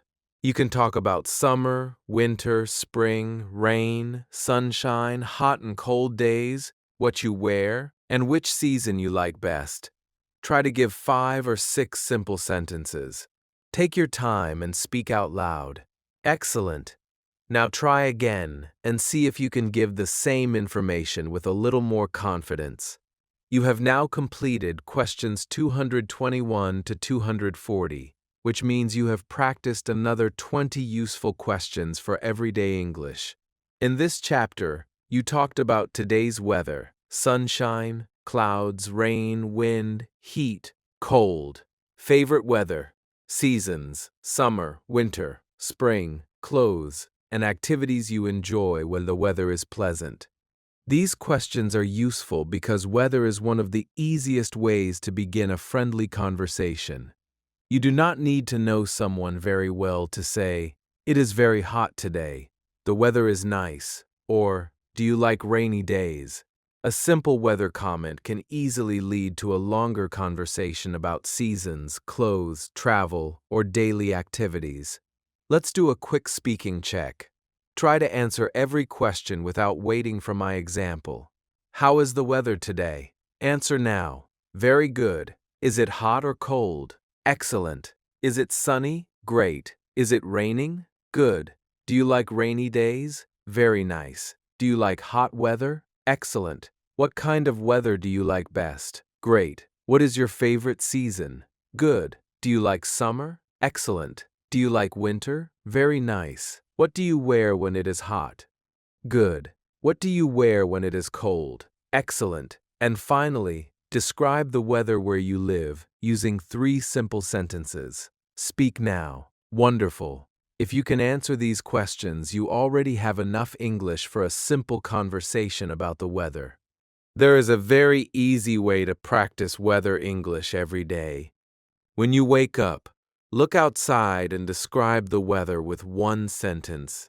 You can say, "It is sunny today," "It is cloudy," "It is raining," "It is cold," or "It is very hot." Then add one sentence about what you need. I need a jacket. I need an umbrella. I want some cold water. I can wear light clothes today. This takes only a few seconds, but if you do it every day, the weather words become easy to remember because you connect them with what you really see and feel. You can also compare the weather from one day to another using very simple words. One day you might say, "Today is hot." Another day you can say, "Today is cooler." You can look at the sky and say, "There are many clouds." You can feel the air and say, "It is windy." When rain begins, say, "It is raining." When the sun appears, say, "It is sunny again." These short sentences are powerful because they teach you to notice the world around you in English. Seasons are also easy to practice because each one can be connected with familiar things. You can think, summer is hot, winter is cold, spring is pleasant, autumn is cool. Then add something personal. I like summer because I enjoy long days. I like winter because I enjoy hot drinks. I like spring because the weather is comfortable.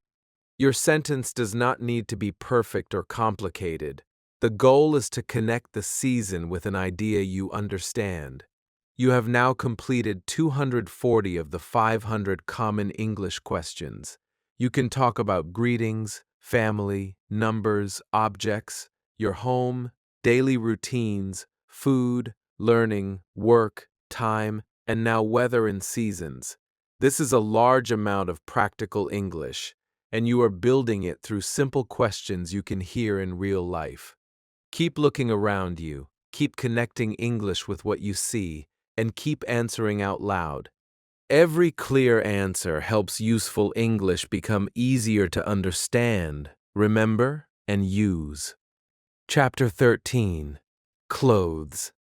Now we are moving into Chapter 13, and this chapter is all about clothes. Clothes are part of everyday life, so this is a very useful topic for beginner English. We talk about what we are wearing, what colors we like, what clothes we wear at home, what we wear to work or school, what we choose when the weather is hot or cold, and where we buy our clothes. You do not need difficult vocabulary to talk about clothing. A few simple words such as shirt, trousers, dress, shoes, jacket, sweater, socks, hat, and coat can help you say many useful things. In this chapter, you will practice 20 common questions from question 241 to question 260. As always, I want you to take part in the lesson. When I ask you a question, look at your own clothes if possible. Think about your answer and speak out loud. Do not only listen to my example. Use your own information. Your first answer can be very short. After that, try to add one more detail about the color, size, style, or reason. The goal is to understand simple clothing questions and become comfortable answering them naturally. Let's begin with question 241. Question 241. What are you wearing right now? Look at the clothes you are wearing at this moment. Listen carefully. What are you wearing right now? You might be wearing a shirt, t-shirt, trousers, jeans, a dress, traditional clothes, or something comfortable at home. A simple answer is, I'm wearing a blue shirt and black trousers, or I'm wearing a t-shirt and jeans. Now look at your own clothes and answer me out loud. What are you wearing right now? Very good. Try again and name at least two things. You do not need to describe everything. Two simple clothing words are enough. If you can, add a color too.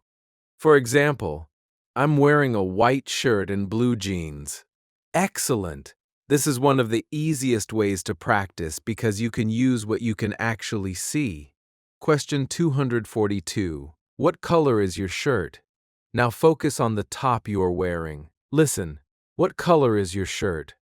Maybe it is white, black, blue, gray, green, red, brown, or another color. You can say, my shirt is blue, or I'm wearing a white shirt. If your shirt has more than one color, you can say, my shirt is black and white. Now answer using your real clothes. What color is your shirt? Excellent. Say it one more time with a complete sentence. This question is very simple, but it helps you connect clothing vocabulary with the color words you already know. Question 243. What color are your trousers or pants? Look at the clothes you are wearing on your legs. Listen carefully. What color are your trousers or pants? You may hear both words in English, and both are common. You can answer, my trousers are black, my pants are gray, or I'm wearing blue jeans. Now tell me about yourself. What color are your trousers or pants? Very good. If you are wearing something different, simply name it using a word you know. The most important thing is to answer instead of staying silent. Try one more time and include the color clearly. Question 244. What kind of shoes are you wearing? Now look at your feet if you are wearing shoes. Listen, what kind of shoes are you wearing?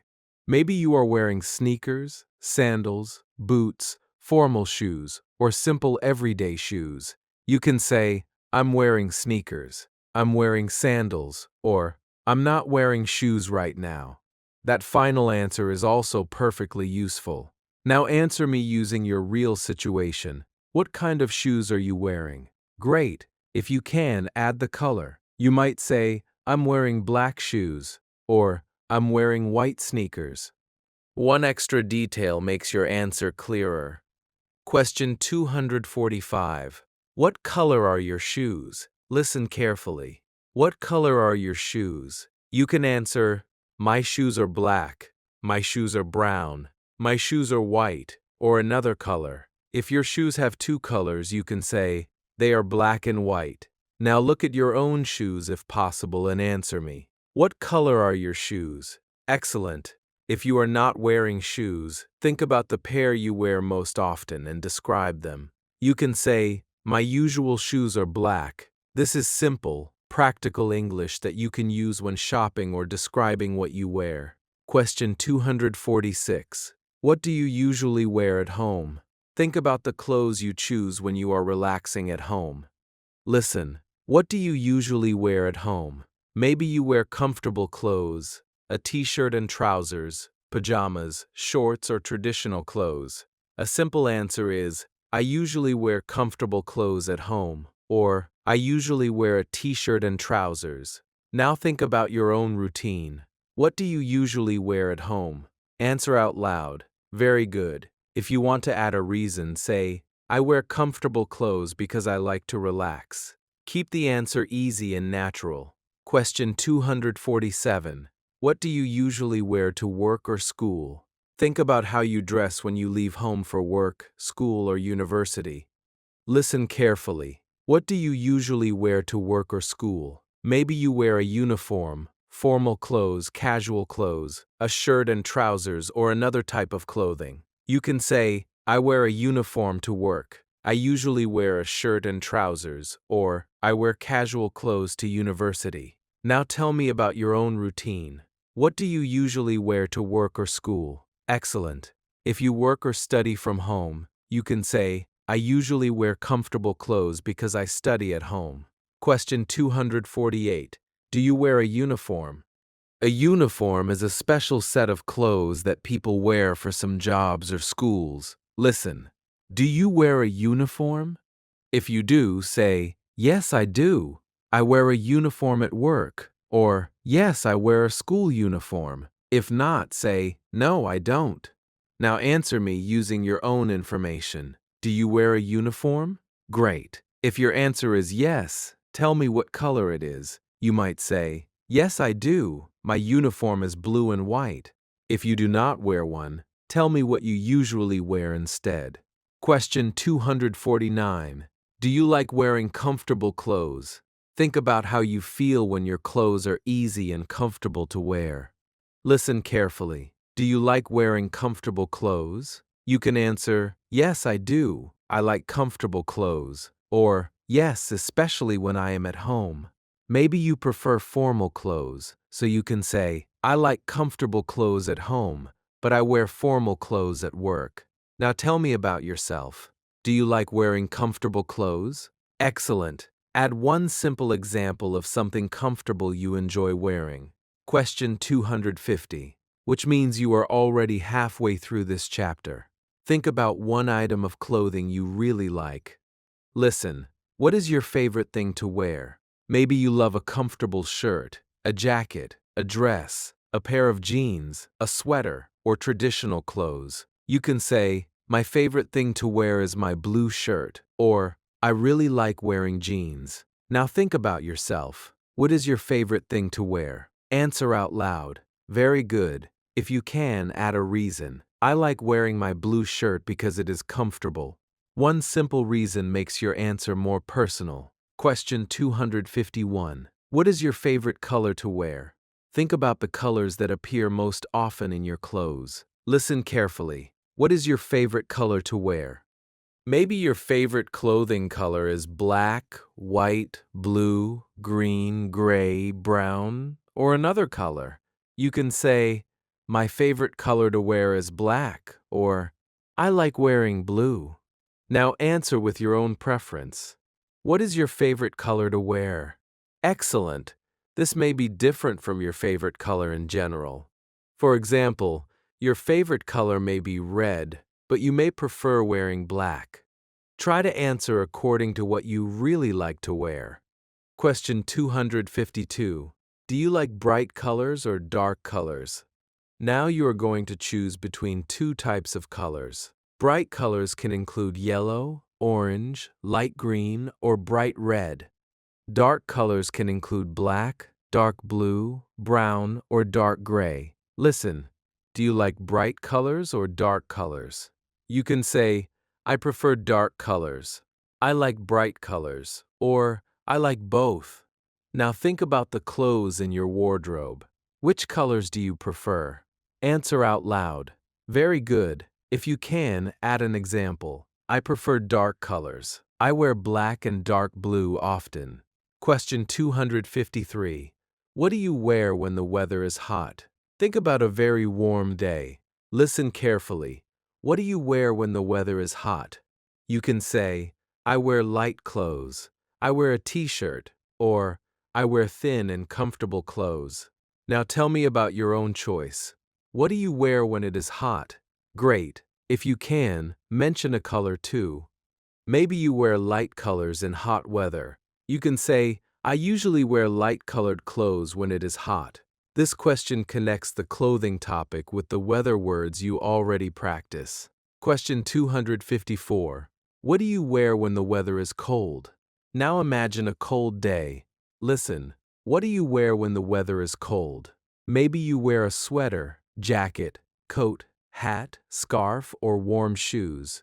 You can say, I wear a jacket and sweater, or I wear warm clothes when it is cold.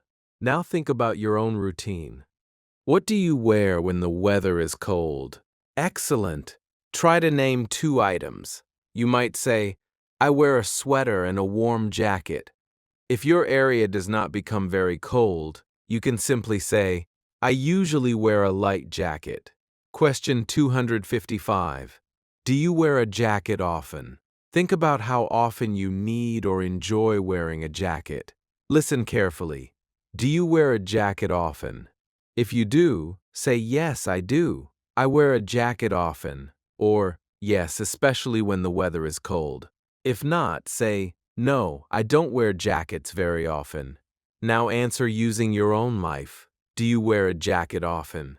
Very good. If you have a favorite jacket, describe it with one or two easy words.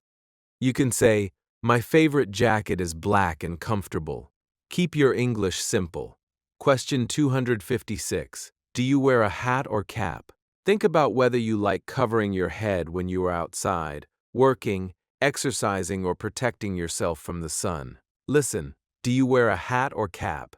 If you do, say, yes, I do. I sometimes wear a cap. Or, I wear a hat when it is sunny.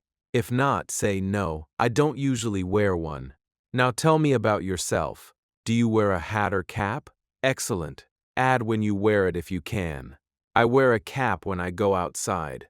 One simple detail makes the answer more useful. Question 257. Where do you keep your clothes? Think about your bedroom or dressing area. Listen carefully. Where do you keep your clothes? Maybe you keep them in a wardrobe, closet, drawer, cupboard, or another place. You can say, I keep my clothes in a wardrobe, or I keep some clothes in drawers. Now answer using your own home. Where do you keep your clothes? Great. This question uses vocabulary you already met in the home chapter, which is useful because familiar words become stronger when you hear them in different topics. Question 258. Do you like buying clothes? Think about shopping for shirts, trousers, shoes, dresses, jackets, or other items. Listen, do you like buying clothes? If you enjoy it, say, yes, I do. I like buying clothes. Maybe you only shop when you need something, so you can say, not very much. I usually buy clothes when I need them. Now tell me about yourself. Do you like buying clothes? Very good. If yes, tell me what you enjoy buying most. Maybe you like buying shoes, shirts, or jackets. Keep your answers short and personal. Question 259. Where do you usually buy your clothes? Think about the places where you shop. Listen carefully. Where do you usually buy your clothes? Maybe you buy them at a shopping mall, local market, clothing store, small shop, or online. You can say, I usually buy my clothes at a shopping mall. I buy clothes from local shops, or I often buy clothes online. Now answer with your own information. Where do you usually buy your clothes? Excellent. If you can, add why you like that place. You might say, I buy clothes at local shops because they are near my home. Question 260. Can you describe the clothes you usually wear? You have reached the final question of Chapter 13, and now you are going to combine several simple ideas from this chapter. Listen to this example. I usually wear simple and comfortable clothes. At home, I wear a t-shirt and trousers. My favorite colors to wear are black and blue. When the weather is hot, I wear light clothes, and when it is cold, I wear a sweater and jacket. I usually wear black shoes. I do not buy clothes very often, but when I need something, I usually go to a local clothing store. Notice that every sentence is simple, but together they create a clear description. Now it is your turn. Tell me about the clothes you usually wear. You can talk about what you wear at home, what you wear to work or school, your favorite clothing colors, your shoes, what you wear in hot and cold weather, and where you buy clothes. Try to give 5 or 6 short sentences. Take your time and speak out loud. Excellent. Now try again and see if you can describe your clothes with fewer pauses. You have now completed questions 241 to 260, which means you have practiced another 20 very useful English questions. In this chapter, you talked about the clothes you are wearing right now. Shirts, trousers, shoes, colors, clothes for home, clothes for work or school, uniforms, comfortable clothing, favorite colors, jackets, hats, weather, wardrobes, and buying clothes. These questions are useful because clothes are part of many everyday situations. You may need to describe what someone is wearing, choose an item in a store, tell someone what color you want, explain what you normally wear to work, or talk about clothes for different weather. Even with simple vocabulary, you can communicate a lot. Let's do a quick speaking check. This time, answer without waiting for my examples. What are you wearing right now? Answer out loud. Very good. What color is your shirt? Excellent. What color are your shoes? Great. What do you usually wear at home? Good. What do you wear to work or school? Very nice. Do you wear a uniform? Excellent. What is your favorite thing to wear? Great. What is your favorite color to wear? Good. Do you prefer bright colors or dark colors? Excellent. What do you wear when it is hot? Very good. What do you wear when it is cold? Great. Do you like buying clothes? Excellent. And finally, where do you usually buy your clothes? Very nice. If you can answer these questions comfortably, you already have a useful set of clothing vocabulary for everyday conversation. There is a very easy way to practice this chapter every morning. When you choose your clothes, describe them in English. You can think, this is my shirt, it is blue. These are my trousers, they are black. My shoes are brown. I need a jacket because it is cold. You do not need to create a special study session. You are already getting dressed, so simply add a few English sentences while you do it. This connects the language with real objects and real actions, which makes the words easier to understand and remember. You can also practice by looking at clothes in a store, online shop, or wardrobe. Choose one item and describe it with 2 or 3 easy words. Black jacket, white shirt, blue jeans, brown shoes. Then turn those words into sentences. This jacket is black. I like this shirt. These shoes are comfortable. The jeans are blue. Once these sentences feel easy, you can add one preference. I like the black jacket. I prefer the blue shirt. I want comfortable shoes. This is how a few basic words slowly become useful conversation. Another useful exercise is to choose clothes according to the weather and explain your choice in English. If the day is hot, say, "It is hot, so I wear light clothes." If the day is cold, say, "It is cold, so I need a jacket." If it is rainy, think about the clothes or shoes you want to wear. This helps you connect different chapters together instead of learning each topic separately. Weather, colors, clothes, daily routines, and shopping can all become part of the same simple conversation. You have now completed 260 of the 500 common English questions. You can talk about yourself, your family, your home, your routines, food, learning, work, time, weather, and now clothes. More importantly, you are learning how to use simple English to describe the real world around you. Keep looking, thinking, and answering in English. Do not wait until you know difficult vocabulary. Use the words you already understand and build from there. Every simple sentence you say out loud makes everyday English a little more familiar and a little easier to use. Chapter 14. Shopping and Money. Now we are moving into Chapter 14, and this chapter is all about shopping and money. Shopping is part of everyday life, so the English you learn here can be useful in many real situations. You may go to a supermarket to buy food, visit a clothing store, look for shoes, buy something for your home, or order something online. When you shop, you often need to ask about price, size, color, payment, quantity, and what you want to buy. You may also need to understand simple questions such as, "How much is this?" "Do you need a bag?" "Would you like to pay by cash or card?" Or, "What size do you need?" In this chapter, you are going to practice 20 common questions from question 261 to question 280. Listen carefully to each question. Think about your own shopping habits and answer me out loud. Try to use your own information whenever you can. If you are not sure what to say, listen to the example and then answer again. Start with one short sentence. When that feels easy, add one more detail. You do not need difficult English to communicate well while shopping. A few clear words and simple sentences can help you in many situations. Let's begin with question 261. Question 261. Do you like shopping? Think about how you feel when you go to a store, market, mall, or online shop. Listen carefully. Do you like shopping? If you enjoy shopping, you can say, "Yes, I do. I like shopping." If you do not enjoy it very much, you can say, "No, I don't. I only shop when I need something." Maybe you enjoy some kinds of shopping, but not others. You can say, "I like shopping for clothes, but I don't like grocery shopping." Now think about yourself.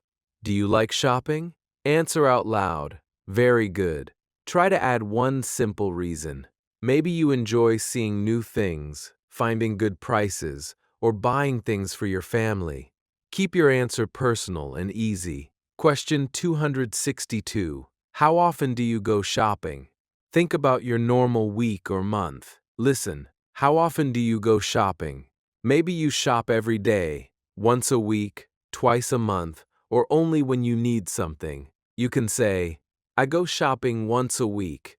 "I shop every weekend." Or, "I only go shopping when I need something." Now tell me about yourself. How often do you go shopping? Excellent. Try to connect your answer with a place. You might say, "I go to the supermarket once a week," or "I go shopping at the market every Friday." This is a useful way to practice words about both time and shopping. Question 263. Where do you usually shop? Think about the places where you buy the things you need. Listen carefully. Where do you usually shop? Maybe you shop at a supermarket, local market, shopping mall, small store, clothing shop, or online. You can say, "I usually shop at a local market because it is near my home." One simple reason makes your answer more complete. Question 264. What do you usually buy when you go shopping? Think about the things you buy most often. Listen, What do you usually buy when you go shopping? Maybe you buy food, clothes, household items, books, shoes, medicine, or things for your family. A simple answer is, I usually buy food and household items. Or, I often shop for clothes. Now tell me about yourself. What do you usually buy? Excellent. Try to name 2 or 3 things. Maybe you can say, I usually buy vegetables, fruit, and bread. This helps you connect shopping vocabulary with food words you already know. Question 265. Do you make a shopping list? Think about what you do before you go to a store. Listen carefully. Do you make a shopping list? If you write down the things you need, say, Yes, I do. I make a shopping list. If you do not, say, No, I don't. I usually remember what I need. Maybe you sometimes make a list, so you can say, Sometimes, especially when I buy groceries. Now think about your own habit. Do you make a shopping list? Very good. If you do, tell me what is usually on it. You might say, I write food, drinks, and household items on my list. Question 266. How much is this? This is one of the most important shopping questions in English. Imagine that you are holding something in a store and you want to know its price. Listen, how much is this? A shop worker might answer, It is $10. It is 20 pounds. Or use the currency where you live. Now practice asking the question yourself. How much is this? Say it out loud. Good. Now imagine the answer is $15. You can say, It is $15. Try again. How much is this? This short question is extremely useful because you can use it for clothes, food, books, shoes, and almost anything you want to buy. Question 267. Is it cheap or expensive? Think about the price of something you want to buy. Listen carefully. Is it cheap or expensive? Cheap means it does not cost much money, while expensive means it costs a lot. You can say, It is cheap, it is expensive, or the price is okay. Now imagine you see a shirt for a price that feels low. You can say, It is cheap. If the price feels very high, say, It is expensive. Now think about something you want to buy and answer, Is it cheap or expensive? Very good. You can also say, It is a little expensive, which is a useful and natural expression. Question 268. Do you compare prices before you buy something? Think about whether you look at prices in more than one store or online shop. Listen. Do you compare prices before you buy something? If you do not usually compare, say, No, not usually. Now answer using your own shopping habits. Do you compare prices before you buy something? Excellent. If yes, tell me why. You can say, Yes, because I want to save money, or I compare prices before I buy expensive things. Keep the sentence simple. Question 269. Do you look for discounts? A discount means the price is lower than normal. Listen carefully. Do you look for discounts? If you like finding lower prices, say, Yes, I do. I look for discounts. Maybe you buy things when they are on sale. You can say, I like buying things on sale. If discounts are not very important to you, say, Not always. Now think about yourself. Do you look for discounts when you shop? Very good. Add one type of item if you can. For example, I look for discounts when I buy clothes, or I like discounts on food and household items. Question 270. Do you prefer shopping in stores or online? You have reached question 270. Think about the way you like to shop. Listen, do you prefer shopping in stores or online? Maybe you like seeing and touching things before buying them, so you prefer stores. Maybe you enjoy shopping from home, so you prefer online shopping. You can say, I prefer shopping in stores. I prefer shopping online, or I like both. Now tell me about yourself. Which do you prefer? Excellent. Give one simple reason. You might say, I prefer stores because I can see the product, or I prefer online shopping because it is easy. Question 271. What size do you wear? This is a very useful question when buying clothes or shoes. Listen carefully. What size do you wear? You can answer with the size that is right for you, such as, I wear a medium, I wear a large, or another size. For shoes, you can say, my shoe size is, and add your number. Now imagine you are in a clothing store and a worker asks, what size do you wear? What would you say? Answer out loud. Great. Even if you do not know the exact English size system, practice the sentence pattern. I wear a, or my size is. This can help you communicate in a store. Question 272. What color would you like? Imagine that you are buying a shirt, bag, shoes, or another item that comes in several colors. Listen. What color would you like? You can say, I would like black, I would like blue, or I would like a white one. Now think about your favorite clothing color. What color would you like? Answer out loud. Excellent. You can also practice a complete shopping response. I would like a black shirt, please. Notice how the word please makes your request polite and natural. Try the answer one more time using your own color. Question 273. Can I try this on? This is an important question when shopping for clothes. To try something on means to put it on for a short time to see if it fits you. Listen carefully. Can I try this on? Say the question with me. Can I try this on? Good. Imagine you see a jacket you like but you want to check the size. You can ask, can I try this on? The shop worker may say, yes, of course. Now say the question by yourself. Excellent.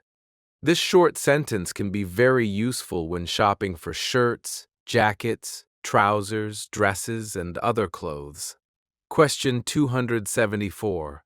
Does this fit me? Now imagine that you are wearing an item in the store and you want to know whether the size is right. Listen, does this fit me? When clothes fit, they are the right size for your body. You might also say, this fits me well, or this is too big. Now practice the question, does this fit me? Very good. Imagine a shirt is too small. You can say, it is too small, I need a bigger size. If it is too large, say, it is too big, I need a smaller size. These are simple but extremely useful shopping sentences. Question 275. Do you pay with cash or card? Think about how you usually pay when you buy something. Listen, do you pay with cash or card? You can answer, I usually pay with cash, I usually pay by card, or I use both.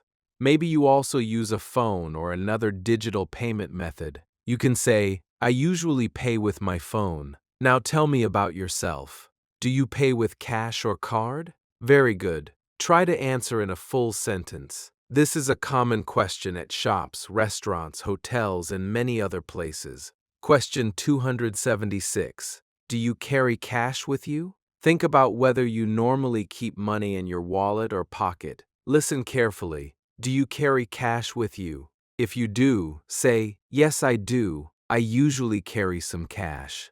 If you mostly use a card or phone, you can say, not much. I usually pay by card. Now answer using your own habit. Do you carry cash with you? Excellent. You can add a simple reason. Yes, because some small shops only take cash. Or, no, because I usually use my card. Keep your answer easy and personal. Question 277. Do you try to save money? Think about how you use the money you have. Listen, do you try to save money? If you keep some money instead of spending all of it, say, yes, I do. I try to save money. Maybe you save for something important. You can say, I save money for travel. I save for my family. Or, I save for something I want to buy. Now think about yourself. Do you try to save money? Very good.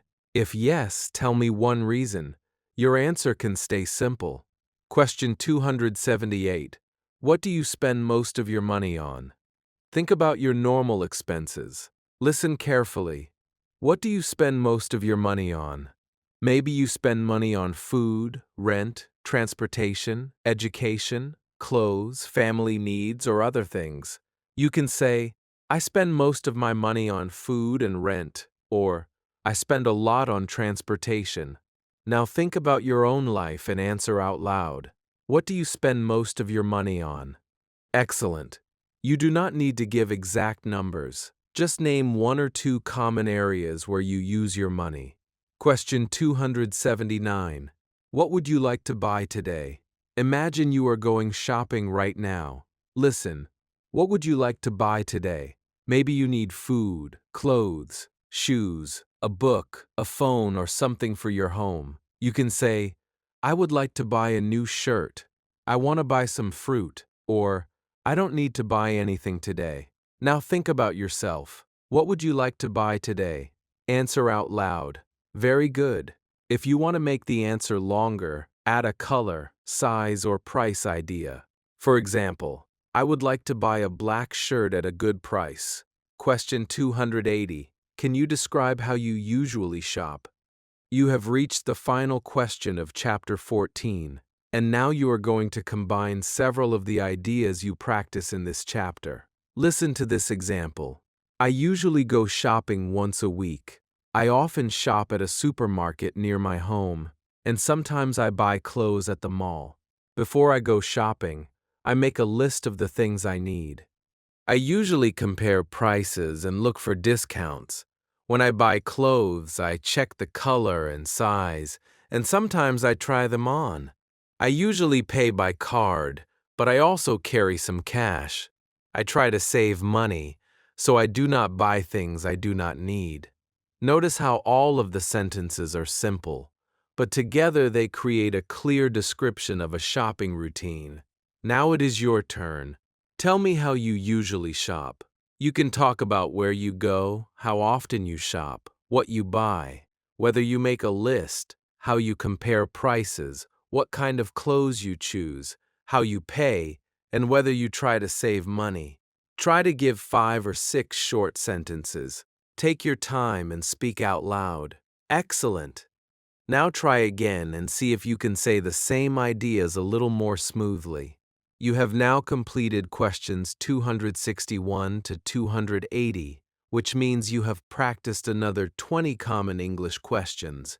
In this chapter, you talked about shopping habits, stores, markets, shopping lists, prices, discounts, sizes, colors, trying on clothes, paying with cash or card, saving money, spending money, and things you want to buy.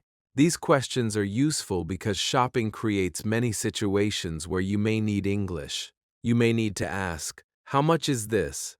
You may need to say, I would like a blue one. You may ask, can I try this on? Or tell someone, this is too small. These are short sentences, but they can help you communicate clearly in real life. Let's do a quick speaking check. I will ask you several questions again, and this time try to answer without waiting for an example. Do you like shopping? Answer now. Very good. How often do you go shopping? Excellent. Where do you usually shop? Great. What do you usually buy? Good. Do you make a shopping list? Very nice. How do you ask for the price of something? Say the question now. How much is this? Excellent. Do you compare prices? Great. Do you look for discounts? Good. Do you prefer shopping in stores or online? Excellent. What color would you like when buying clothes? Great. Do you usually pay with cash or card? Very good. Do you try to save money? Excellent. And finally, what would you like to buy today? Give me one clear answer. Wonderful. You can practice this chapter whenever you go to a shop or supermarket. Look at an item and quietly ask yourself, how much is this? Look at 2 products and think, which one is cheaper? Look at a shirt and say, I like the color. Look at a pair of shoes and think, these are too expensive, or this is a good price. When you put things in your shopping basket, name them in English. Bread, milk, rice, apples, soap. Then make short sentences. I need bread. I want some apples. This milk is cheap. This turns an ordinary shopping trip into a simple English lesson. If you shop online, you can practice in the same way. Look at a product and describe it in simple English. This shirt is blue. It is a large size. The price is $20. I like it, but it is expensive. Then compare two items. This one is cheaper. I like the black one better. You do not need to buy anything. The purpose is simply to connect familiar shopping actions with useful English. Money vocabulary can also become easier when you use it in your daily life. When you choose not to buy something, think, I want to save money. When something costs too much, say, it is expensive. When you find a good price, say, it is cheap, or it is a good price. When you pay, think, I pay with cash. I pay by card, or I pay with my phone. These sentences are easy enough to repeat many times, and repetition helps them become easier to remember. You have now completed 280 of the 500 common English questions. You can already talk about many parts of everyday life, including family, home, daily routines, food, work, learning, time, weather, clothes, and now shopping and money. You are learning English through questions that connect directly with things you already do. Keep answering out loud, keep using your own information, and do not make your English more difficult than it needs to be. Clear and simple English is useful English, and every question you answer helps you become more comfortable using it. Chapter 15, Places Around Town. Now we are moving into Chapter 15, and this chapter is all about places around town. This is a very useful topic, because every day we move through different places in our neighborhood, town, or city. We go to supermarkets, banks, hospitals, pharmacies, schools, restaurants, parks, bus stops, markets, and many other places. We also need to ask where these places are, how far they are, and what we can do there. In this chapter, you will practice 20 common questions from question 281 to question 300. These questions will help you talk about the places near your home, the places you visit often, and the places you need for everyday life. As always, do not only listen, think about your own area, and answer me out loud. If you know the answer, say it immediately. If you need more time, take a few seconds and then speak. You do not need long sentences. Start with a simple answer and add one more detail when you can. Try to imagine your real neighborhood while you answer. This will help you connect the English words with places you already know. Let's begin with question 281. Question 281. Is there a supermarket near your home? Think about the area where you live. Listen carefully. Is there a supermarket near your home?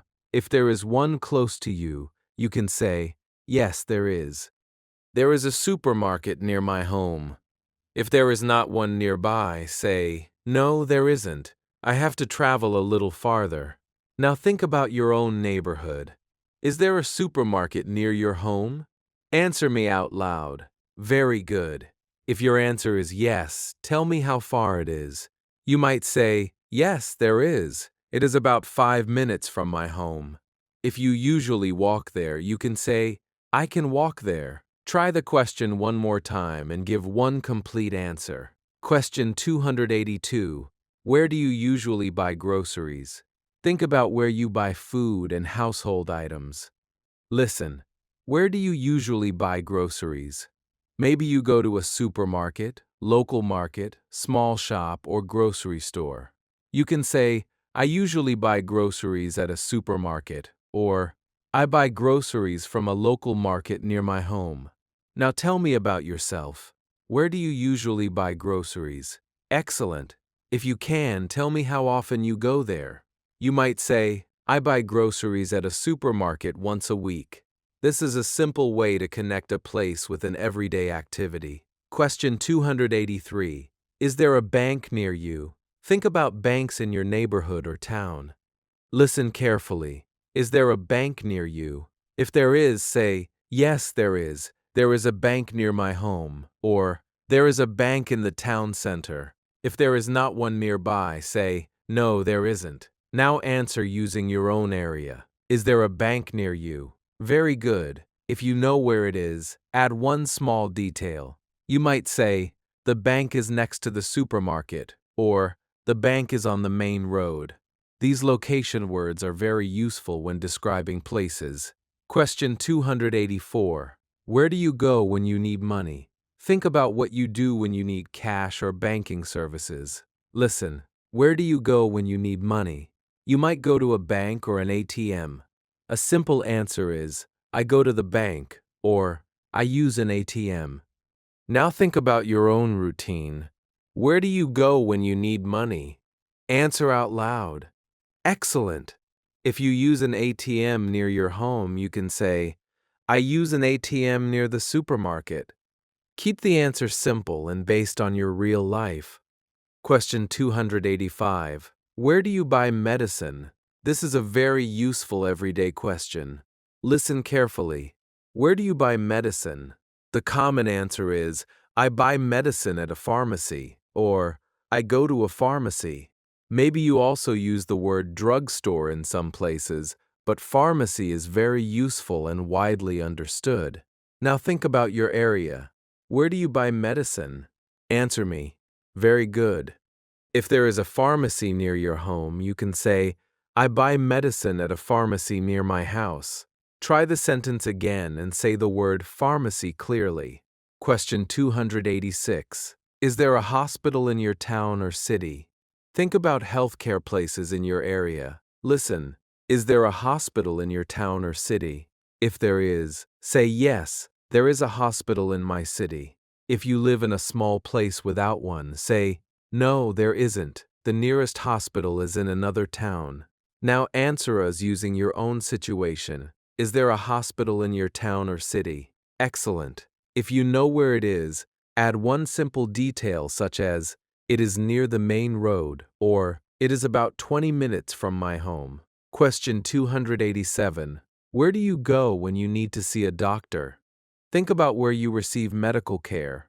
Listen carefully. Where do you go when you need to see a doctor? You can say, I go to a clinic, I go to a hospital, or I visit a doctor's office. Now tell me about your own situation. Where do you go when you need to see a doctor? Very good. Try to answer with one complete sentence. If you use a clinic near your home, say, I go to a clinic near my house. This is useful English for daily life and travel. Question 288. Is there a school near your home? Think about schools in your neighborhood. Listen, is there a school near your home? If there is one nearby, say, yes, there is. There is a school near my home. If not, say, no, there isn't. Now answer me using your own area. Is there a school near your home? Great. If you know what kind of school it is, you can say, there is a primary school near my house, or there is a large school on the next street. Keep your answer easy. Question 289. Is there a park near you? Think about places where people walk, relax, exercise, or spend time outside. Listen carefully. Is there a park near you? You can answer, yes, there is. There is a park near my home. Or, no, there isn't a park nearby. Now tell me about your neighborhood. Is there a park near you? Excellent. If there is, tell me what you do there. You might say, I go there for a walk. I sit there with my family. Or, children play there. One small detail makes your answer more natural. Question 290. What do you like to do at the park? You have reached question 290. Think about a park you know or visit. Listen, what do you like to do at the park? Maybe you like walking, running, sitting, talking with friends, playing with children, exercising, or enjoying the fresh air. You can say, I like to walk in the park, or I like to sit and relax. Now think about your own answer. What do you like to do at the park? Very good. If you do not visit parks often, you can say, I don't go to the park very often, but I like walking outside. Use the answer that feels true for you. Question 291. Is there a restaurant near your home? Think about places where you can eat outside your home. Listen carefully. Is there a restaurant near your home? If there is, say, yes, there is. There is a restaurant near my home. You can also say, there are several restaurants nearby. If there is not one close to you, say, no, there isn't. Now answer using your own area. Is there a restaurant near your home? Excellent. If yes, tell me what kind of food you can get there. Maybe you can say, there is a restaurant near my home that serves rice and chicken. Question 292. Where do you like to eat when you go out? Think about a restaurant, cafe, food shop, or another place you enjoy. Listen, where do you like to eat when you go out? You can say, I like eating at a local restaurant. I like going to a cafe. Or, I usually eat at a small restaurant near my home. Now tell me about yourself. Where do you like to eat when you go out? Very good. Add one simple reason if you can. You might say, I like the restaurant because the food is good, or I like it because it is close to my home. Question 293. Is there a bus stop near your home? Think about public transportation in your area. Listen carefully. Is there a bus stop near your home? If there is one nearby, say, yes, there is. The bus stop is near my house. If not, say, no, there isn't. Now tell me about your own area. Is there a bus stop near your home? Great. If you use it often, you can add, I take the bus from there when I go to work. This helps you connect a place with your daily routine. Question 294. Where do you go to catch a bus? Think about where you wait when you need public transportation. Listen, where do you go to catch a bus? A simple answer is, I go to the bus stop, or I wait at a bus stop near my home. Now answer using your own experience. Where do you go to catch a bus? Excellent. If you do not use buses, you can say, I don't usually take the bus. I travel by car. Or use whatever transportation is true for you. The goal is to understand the question and respond naturally. Question 295. Where do you buy bread? Think about the place where you get bread or bakery items. Listen carefully. Where do you buy bread? Maybe you buy it at a bakery, supermarket, market, or small shop. You can say, I buy bread at a bakery, or I buy bread from a shop near my home. Now answer me. Where do you buy bread? Very good. If there is a bakery nearby, you can add, the bakery is only a few minutes from my house. This is simple location vocabulary that you can use in many conversations. Question 296. Is there a library in your area? Think about a place where people can read or borrow books. Listen, is there a library in your area? If there is, say, yes, there is a library in my area. If not, say, no, there isn't. Now answer based on where you live. Is there a library in your area? Excellent. If you visit one, tell me what you do there. You might say, I go there to read, or I study there because it is quiet. If there is no library near you, you can simply say that and move on. Question 297. What places do you visit every week? Think about your normal weekly routine. Listen carefully. What places do you visit every week? Maybe you go to work, school, a supermarket, market, place of worship, gym, park, restaurant, or a family member's home. You can say, I go to work and the supermarket every week, or I visit the market and the park. Now think about your own routine. What places do you visit every week? Answer out loud. Very good. Try to name 2 or 3 places. This question helps you connect place words with real habits in your life. Question 298. What is your favorite place in your town or city? Think about one place you really enjoy. Maybe it is a park, market, restaurant, shopping mall, library, quiet street, cafe, or another place. Listen. What is your favorite place in your town or city? You can answer, my favorite place is the park, or I really like the city center. Now tell me about yourself. What is your favorite place? Excellent. If you can, add one reason. You might say, my favorite place is the park because it is quiet, or I like the market because there are many shops. Keep the reason simple. Question 299. Is your neighborhood quiet or busy? Think about the area around your home. Listen carefully. Is your neighborhood quiet or busy? If there are many people, cars, shops, or activities, you can say, my neighborhood is busy. If there is not much noise or traffic, say, my neighborhood is quiet. Maybe it is quiet at some times and busy at others. You can say, it is quiet in the morning but busy in the evening. Now answer using your own neighborhood. Is it quiet or busy? Very good. Add one detail if you can. You might say, my neighborhood is busy because there are many shops nearby. Question 300. Can you describe the area where you live? You have reached question 300, which is another major milestone in this complete English-speaking lesson. Now you are going to combine several ideas from this chapter into one simple description. Listen to this example. I live in a busy neighborhood. There is a supermarket near my home, and I usually buy groceries there. There is also a pharmacy, a bank, and a small restaurant nearby. The bus stop is about 5 minutes from my house. There is a park in my area, and I like walking there in the evening.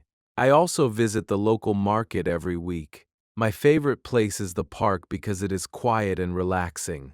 Notice that every sentence is easy, but together they create a clear picture of the area. Now it is your turn. Describe the place where you live. Tell me whether your neighborhood is quiet or busy. Mention a supermarket, bank, pharmacy, park, restaurant, bus stop, school, library, market, or other places that are near you. Tell me which places you visit and which place you like most. Try to give 6 or 7 simple sentences. Take your time and speak out loud. Excellent. Now try again and see if you can describe your area a little more smoothly. You have now completed questions 281 to 300, which means you have finished another 20 important questions and reached 300 questions in this complete English practice. In this chapter, you talked about supermarkets, grocery stores, banks, ATMs, pharmacies, hospitals, clinics, schools, parks, restaurants, bus stops, bakeries, libraries, markets, and your neighborhood. These words are especially useful because they describe places you may need in everyday life. If you travel to another area or country, you may need to ask, where is the pharmacy? Is there a bank near here? Where is the bus stop? Or, is there a supermarket nearby? Even if your English is very simple, these short questions can help you find what you need. Let's do a quick speaking check before we continue. Try to answer without waiting for my example. Is there a supermarket near your home? Answer now. Very good. Where do you buy groceries? Excellent. Is there a bank near you? Great. Where do you buy medicine? Good. Is there a hospital in your town or city? Very nice. Is there a park near your home? Excellent. What do you like to do at the park? Great. Is there a restaurant nearby? Good. Is there a bus stop near your home? Excellent. Where do you buy bread? Very good. Is there a library in your area? Great. What places do you visit every week? Excellent. What is your favorite place in your town or city? Good. And finally, is your neighborhood quiet or busy? Wonderful. If you can answer these questions, you already have a useful group of sentences for describing your local area. You can practice this chapter whenever you leave your home. As you walk or travel through your neighborhood, look at the places around you and name them in English. Supermarket, bank, pharmacy, restaurant, school, park, bus stop, bakery. Then turn those words into short sentences. There is a bank here. The pharmacy is next to the supermarket. The park is near my home. The bus stop is on this road. You do not need a teacher beside you. Your town becomes your English practice material. You can also practice by imagining that a visitor comes to your neighborhood and asks you questions. Imagine someone says, "Where can I buy food?" You can answer, "There is a supermarket near here." If they ask, "Where can I buy medicine?"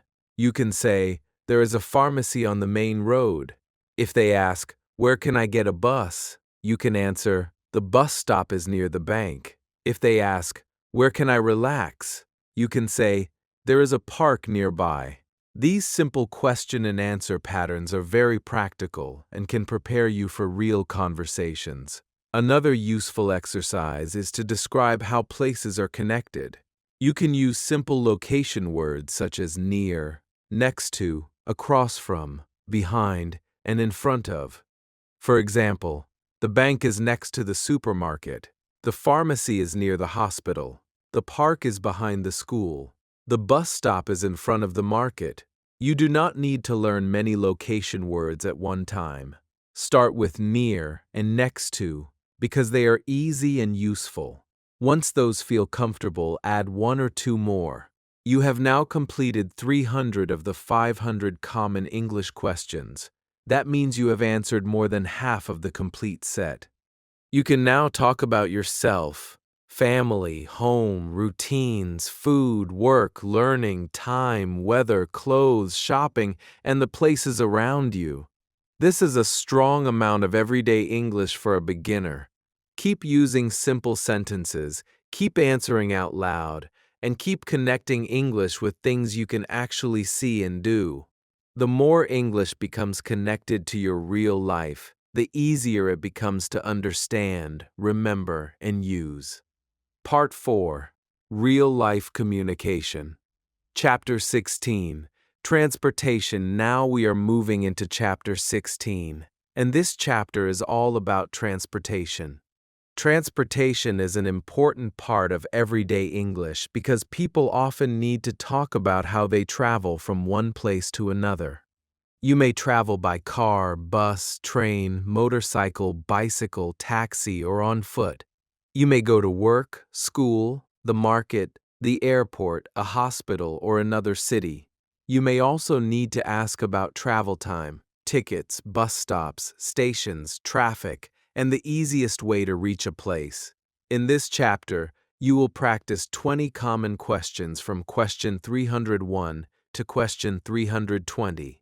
These questions will help you talk about the transportation you use, how long your journeys take, what kind of travel you prefer, and how you move around your town or city. As always, do not only listen to the questions, think about your own daily life and answer me out loud. If your answer is short, that is perfectly fine. Begin with one clear sentence, and then try to add one more small detail. Maybe you can say how long the journey takes, why you prefer a certain type of transportation, or how often you use it. Keep your English simple, personal, and useful. Let's begin with question 301. Question 301. How do you usually go to work or school? Think about your normal daily journey. Listen carefully. How do you usually go to work or school? Maybe you go by bus, car, motorcycle, bicycle, train, or on foot. You can say, I go to work by bus. I drive to work. I walk to school. Or, I work from home. Now think about your own routine and answer me out loud. How do you usually go to work or school? Very good. Try to add one small detail. You might say, I go to work by bus because it is easy, or I walk to school because it is close to my home. This is a very common question, and one simple sentence can tell someone a lot about your daily life. Question 302. Do you have a car? Think about whether you or your family have a car. Listen, do you have a car? If you do, say, yes, I do. I have a car. If you do not, say, no, I don't. Maybe someone in your family has one and you can say, I don't have a car, but my family does. Now answer using your own information. Do you have a car? Excellent. If the answer is yes, tell me one simple thing about it. You might say, my car is white, my car is small, or I use my car every day. If you do not have a car, tell me what transportation you usually use instead. Question 303. Can you drive? Listen carefully. Can you drive? If you know how to drive a car, say yes, I can. If you do not, say no, I can't. Maybe you are learning, so you can say, I'm learning to drive. Now think about yourself. Can you drive? Answer me out loud. Very good. If your answer is yes, you can add, yes, I can. I drive to work. Or, I can drive, but I usually take the bus. If your answer is no, you can simply say, no, I can't drive. Short answers are useful and natural. Question 304. Do you like driving? Think about how you feel when you are in control of a car. Listen, do you like driving? If you enjoy it, you can say, yes, I do. I like driving. If you find it stressful, you can say, no, I don't. I prefer taking the bus. Or, I don't like driving in heavy traffic. Now answer using your own preference. Do you like driving? Very good. Add one short reason if you can. Maybe you like driving because it gives you freedom. Or maybe you do not like it because roads are busy. One simple reason makes your answer feel more natural. Question 305. Do you use public transportation? Public transportation includes buses, trains, subways, and other transport that many people use. Listen carefully. Do you use public transportation? If you do, say, yes, I do. I use public transportation. You can also say, I take the bus every day, or I sometimes travel by train. If you do not use it, say, no, I usually drive. Now think about your own routine. Do you use public transportation? Answer out loud. Excellent. If yes, tell me which type you use most often. Question 306. How often do you take the bus? Think about whether buses are part of your normal week. Listen, how often do you take the bus? Maybe you take it every day, several times a week, once a week, or almost never. You can say, I take the bus every day. I take the bus 2 or 3 times a week, or I rarely take the bus. Now tell me about yourself. How often do you take the bus? Very good. If you do not use buses, you can say, I don't usually take the bus because I travel by car. This is still a complete and useful answer. Question 307. Where is the nearest bus stop to your home? Think about the bus stops in your neighborhood. Listen carefully. Where is the nearest bus stop to your home? You can say, the nearest bus stop is near the market. It is on the main road. Or, it is about 5 minutes from my home. Now think about your own area and answer me. Where is the nearest bus stop? Excellent. If there is no bus stop near you, say, there isn't a bus stop near my home. The goal is to practice describing the location in simple English. Question 308. How long does your journey to work or school take? Think about the amount of time you spend traveling. Listen. How long does your journey to work or school take? Maybe it takes 10 minutes, 20 minutes, 40 minutes, or 1 hour. You can say, it takes about 20 minutes, or my journey takes 1 hour. Now answer using your real routine. How long does your journey take? Very good. If you want to add more information, say, it usually takes 30 minutes, but it takes longer when there is traffic. That is a useful and natural answer. Question 309. Is there a lot of traffic where you live? Traffic means many cars, buses, motorcycles, and other vehicles on the road. Listen carefully. Is there a lot of traffic where you live? If the roads are often busy, say, yes, there is a lot of traffic. If the roads are usually quiet, say, no, there isn't much traffic. Maybe traffic is only heavy at certain times. You can say, there is a lot of traffic in the morning and evening. Now tell me about your area. Is there a lot of traffic where you live? Excellent.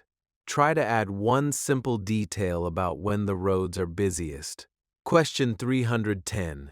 Imagine that your car, bus, or taxi is moving very slowly because the road is crowded. Listen. What do you do when you are stuck in traffic? Maybe you listen to music, listen to English, talk with someone, look out the window, or simply wait. You can say, I listen to music, or I listen to English lessons. Now think about your own experience. What do you do when you are stuck in traffic? Very good. If you do not experience much traffic, you can still give an imagined answer. Keep it simple. Question 311. Do you ever travel by taxi? Think about whether you use taxis in your town or city. Listen carefully. Do you ever travel by taxi? If you do, say, yes, I do. I sometimes take a taxi. If you rarely use taxis, say, not very often, or I only take a taxi when I need one. If you never use them, say, no, I don't. Now answer using your own routine. Do you ever travel by taxi? Excellent. If yes, tell me when you usually use one. Maybe you take a taxi when you are late, when you are carrying bags, or when you need to travel somewhere quickly. Question 312. Do you prefer a bus or a taxi? You can say, I prefer the bus. I prefer taking a taxi. Or, it depends. Maybe the bus is cheaper, but the taxi is more comfortable. You could say, I prefer the bus because it is cheaper. Or, I prefer a taxi because it is faster. Now think about your own preference. Do you prefer a bus or a taxi? Answer out loud. Very good. Try to give one short reason. Question 313. Have you ever traveled by train? Think about train travel. Listen carefully. Have you ever traveled by train? If you know train travel, you can say, yes, I have. I like traveling by train. If you do not use trains, you can say, no, I haven't, or I don't usually travel by train. Now answer based on your own experience. Very good. If trains are common where you live, tell me whether you like them. You might say, yes, I like trains because they are comfortable. Keep your answer clear and simple. Question 314. Do you like traveling by train? Think about the experience of sitting on a train, looking outside, and traveling between places. Listen. Do you like traveling by train? You can answer, yes, I do. I like train travel. Or, no, I prefer traveling by car. Maybe you think trains are comfortable, fast, or relaxing. Now tell me about your preference. Do you like traveling by train? Excellent. If yes, add one simple reason. I like trains because I can relax. Or, I like trains because I can look out the window. Question 315. Do you ever ride a bicycle? Think about whether you use a bicycle for transportation, exercise, or fun. Listen carefully. Do you ever ride a bicycle sometimes? If you do not, say, no, I don't. Maybe you know how to ride but do not use a bicycle often, so you can say, I can ride a bicycle, but I don't ride very often. Now answer me. Do you ever ride a bicycle? Very good. If yes, tell me where you usually ride it. Maybe you ride near your home, in a park, or to a nearby shop. Question 316. Do you walk to places near your home? Think about short journeys in your neighborhood. Listen. Do you walk to places near your home? If you often walk to shops, parks, markets, or other nearby places, say, yes, I do. I walk to places near my home. If you usually use a vehicle, say, not very often. I usually drive.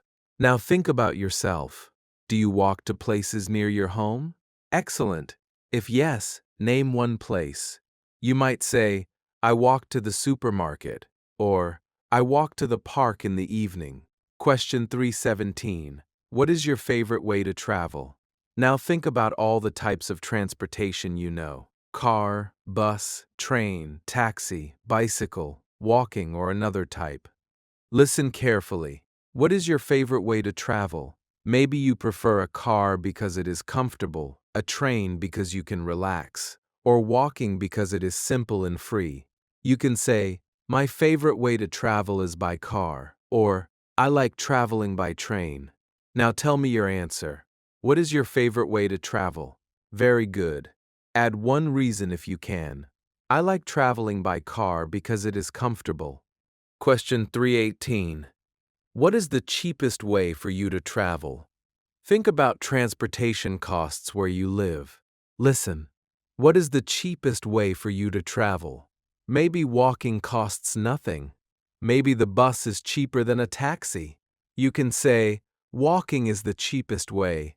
The bus is the cheapest transportation for me. Or, I usually take the bus because it is inexpensive. Now think about your own area.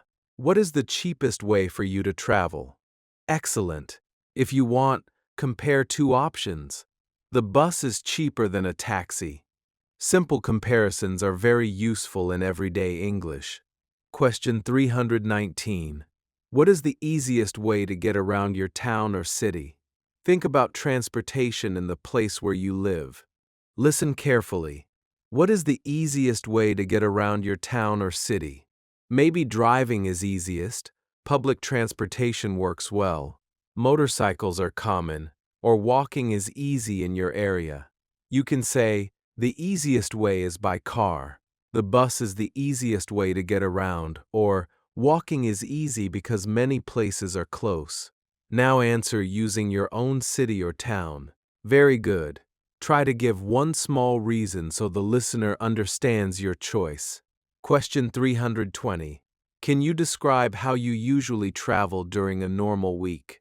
You have reached the final question of Chapter 16, and now you are going to combine several transportation ideas into one clear description. Listen to this example. I usually go to work by bus. The bus stop is about 5 minutes from my home, and my journey takes around 30 minutes. There is often a lot of traffic in the morning, so sometimes the journey takes longer. I walk to the supermarket because it is close to my house. I sometimes take a taxi when I am in a hurry. On weekends, I like going places with my family by car. My favorite way to travel is by car because it is comfortable, but the bus is cheaper. Notice that every sentence is simple, but together they create a complete picture of transportation during the week. Now it is your turn. Tell me how you normally travel. Mention how you go to work or school, how long the journey takes, whether you use buses or taxis, whether you walk to nearby places, and which type of transportation you prefer. Try to give 6 or 7 simple sentences. Take your time and speak out loud. Excellent. Now try once more and see if you can describe your weekly travel with fewer pauses. You have now completed questions 301 to 320, which means you have practiced another 20 very useful questions for real-life communication. In this chapter, you talked about cars, driving, buses, public transportation, bus stops, travel time, traffic, taxis, trains, bicycles, walking, transportation costs, and your favorite ways to travel. These questions are useful because transportation is part of many daily conversations. Someone may ask, how do you get to work? How long does it take? Do you take the bus? Or, is there a lot of traffic? You can now respond with short, clear sentences such as, I go by bus. It takes 20 minutes. I usually walk. Or, there is a lot of traffic in the morning. These simple answers are enough to begin a real conversation. Let's do a quick speaking check. Try to answer every question without waiting for an example. How do you usually go to work or school? Answer now. Very good. Do you have a car? Excellent. Can you drive? Great. Do you use public transportation? Very good. How often do you take the bus? Excellent. How long does your normal journey take? Great. Is there a lot of traffic where you live? Good. Do you ever travel by taxi? Very nice. Do you like traveling by train? Excellent. Do you ever ride a bicycle? Great. Do you walk to places near your home? Very good. What is your favorite way to travel? Excellent. And finally, what is the easiest way to get around your town or city? Great work. If these questions are becoming easier to answer, that means the transportation vocabulary is becoming more familiar. You can practice this chapter whenever you leave your home.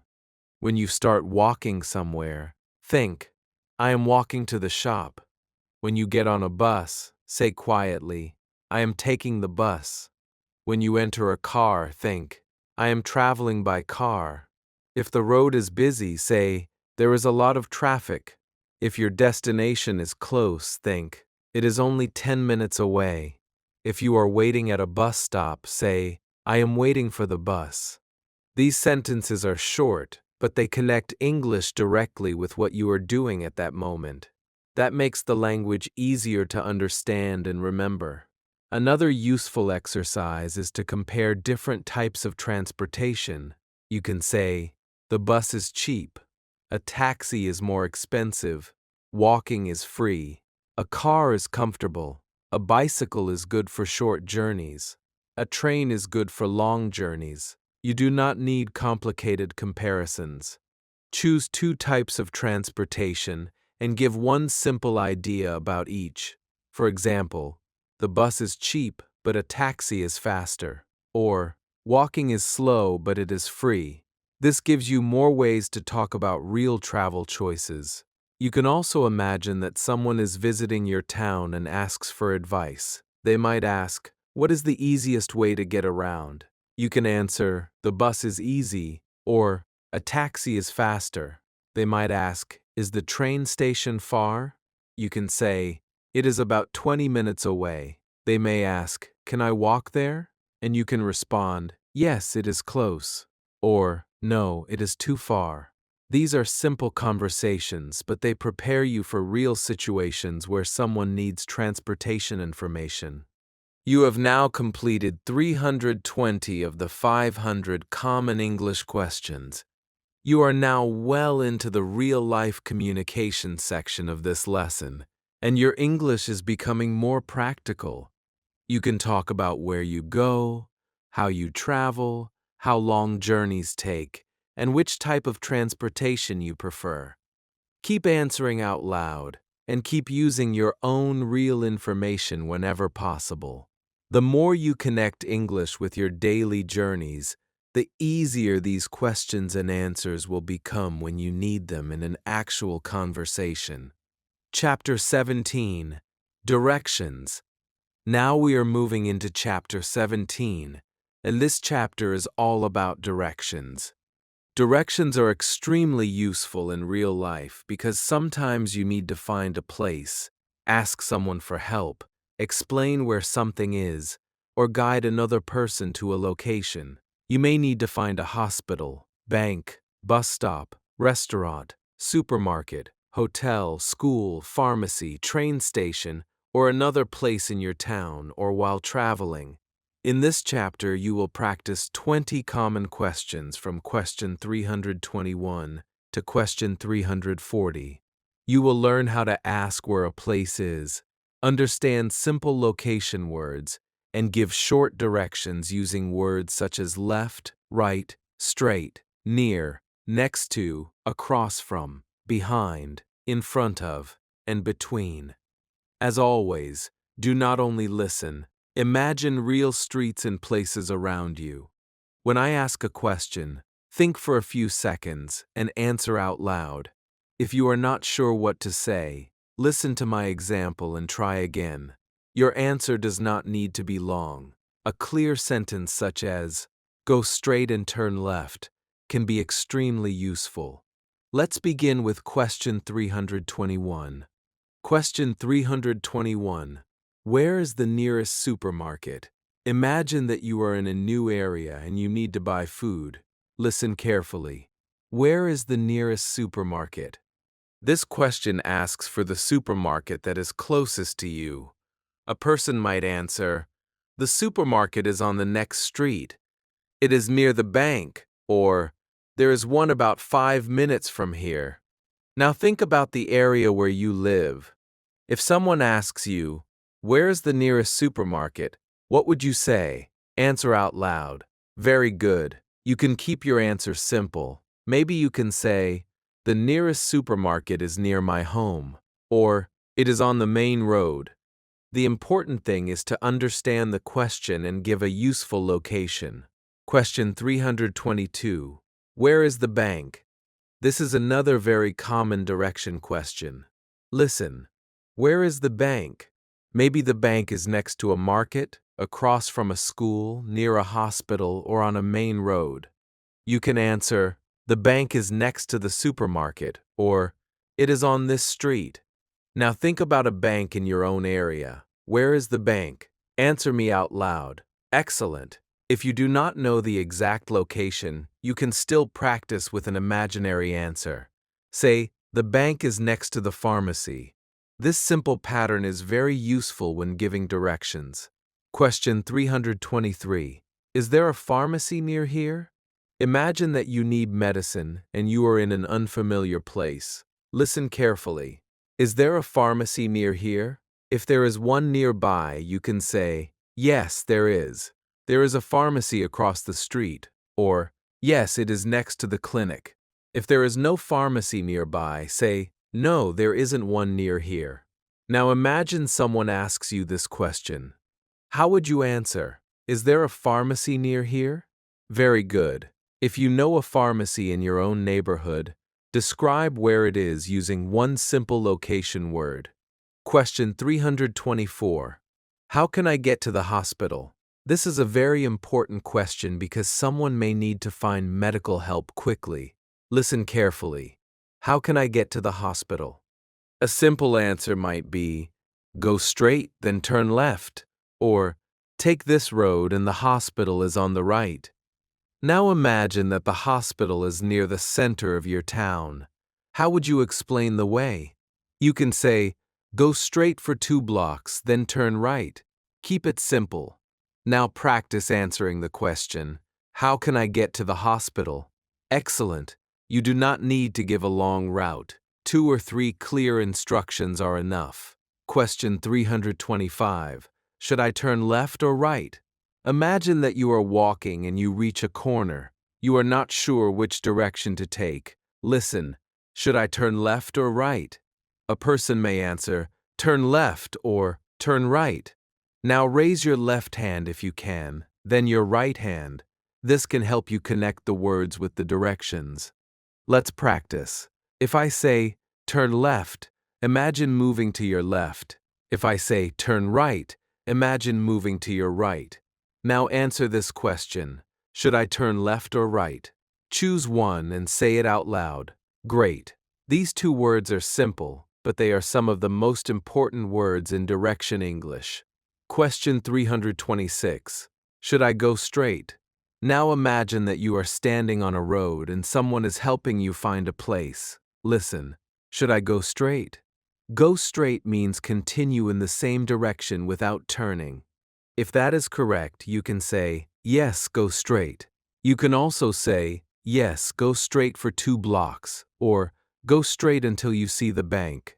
Now practice the answer with me. Yes, go straight. Excellent. Imagine someone asks you, "Should I go straight?" What would you say? Use a complete short answer. Question 327. Is the station far from here? Think about how we ask about distance. Listen carefully. Is the station far from here? If it is close, you can say, "No, it isn't far. It is only 10 minutes away." If it is far, say, "Yes, it is quite far." Now imagine a station in your town. Is it far from where you live? Answer me out loud. Very good. You can use the same question for many places. Is the airport far? Is the hospital far? Is the market far? Once you understand this pattern, you can use it in many situations. Question 328. Is it within walking distance? This is a useful phrase when you want to know if a place is close enough to walk to. Listen, is it within walking distance? If it is close enough, you can answer, "Yes, it is. You can walk there." If it is too far, say, "No, it isn't. You should take a bus or taxi. Now think about a supermarket or park near your home. Is it within walking distance? Answer me. Excellent. You can also say, yes, it is about 10 minutes on foot. On foot means walking. Question 329. How long does it take to get there? Think about travel time. Listen carefully. How long does it take to get there? This question is useful when someone already knows the place but wants to know how much time the journey needs. You can answer, it takes about 10 minutes. It takes around half an hour, or it only takes 5 minutes. Now imagine someone wants to go from your home to the nearest market. How long does it take to get there? Answer out loud. Very good. Use a complete sentence. It takes about, and add your time. Question 330. Imagine that someone gives you directions, but you are still not sure. You can ask, can you show me the way? This means you want the person to guide you or point out the route. A person may answer, yes, of course, or sure, follow me. Now practice the question out loud. Can you show me the way? Excellent. This is a polite and useful sentence when you feel confused. If someone asks you this question, you can answer, yes, I can show you, or sorry, I'm not sure. Question 331. What is next to the bank?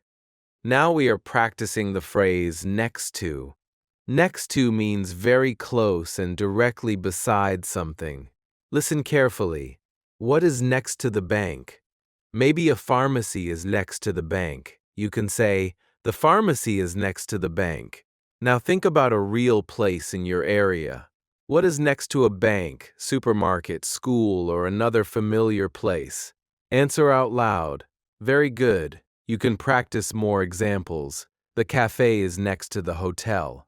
The shop is next to the bus stop. This is a very useful location phrase. Question 332. What is across from the school? Across from means on the other side, usually on the other side of a street. Listen. What is across from the school? Maybe a park is across from the school. You can answer, the park is across from the school. Now think about a street you know. What is across from a familiar place? Maybe a bank is across from a market, or a restaurant is across from a hotel. Give me one simple sentence. Excellent.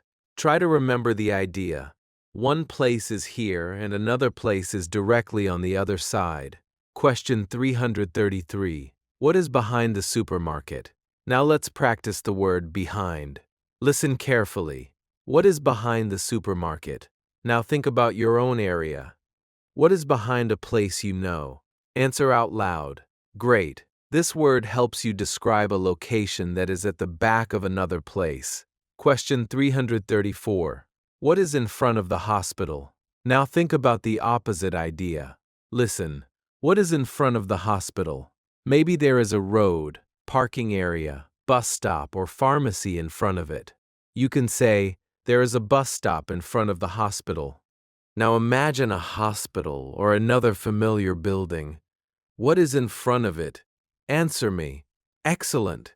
In front of and behind are useful opposites. If the bank is in front of the school may be behind the bank. Hearing these words in simple examples helps you understand them more quickly. Question 335. What is between the bank and the supermarket? Now we are using the word between. Between means in the middle of two things. Listen carefully. What is between the bank and the supermarket? Maybe a pharmacy is between them. You can say, the pharmacy is between the bank and the supermarket. Now think about two places in your own area and imagine something in the middle. Make one simple sentence. Very good. For example, the cafe is between the hotel and the station. This phrase is very helpful when describing exact locations. Question 336. Which street should I take? Imagine that there are several streets and you are unsure which one leads to your destination. Listen. Which street should I take? A person might say, take Main Street. take the first street on the left, or take the road next to the bank. Now practice the question yourself. Which street should I take? Excellent.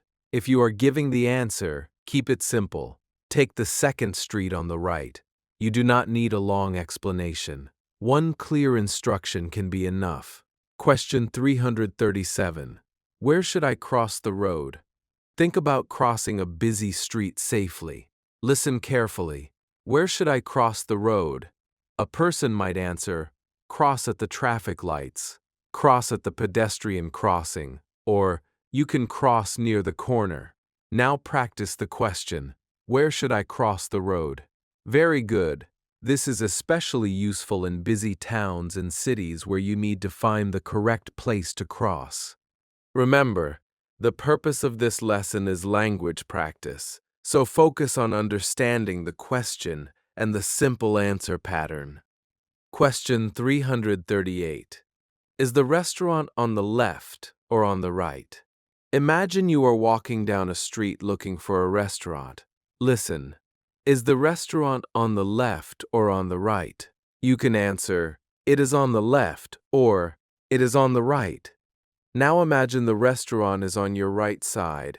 Answer me, it is on the right. Great. Now imagine it is on your left. Say, it is on the left. These short answers are extremely useful because people often use left and right when giving directions.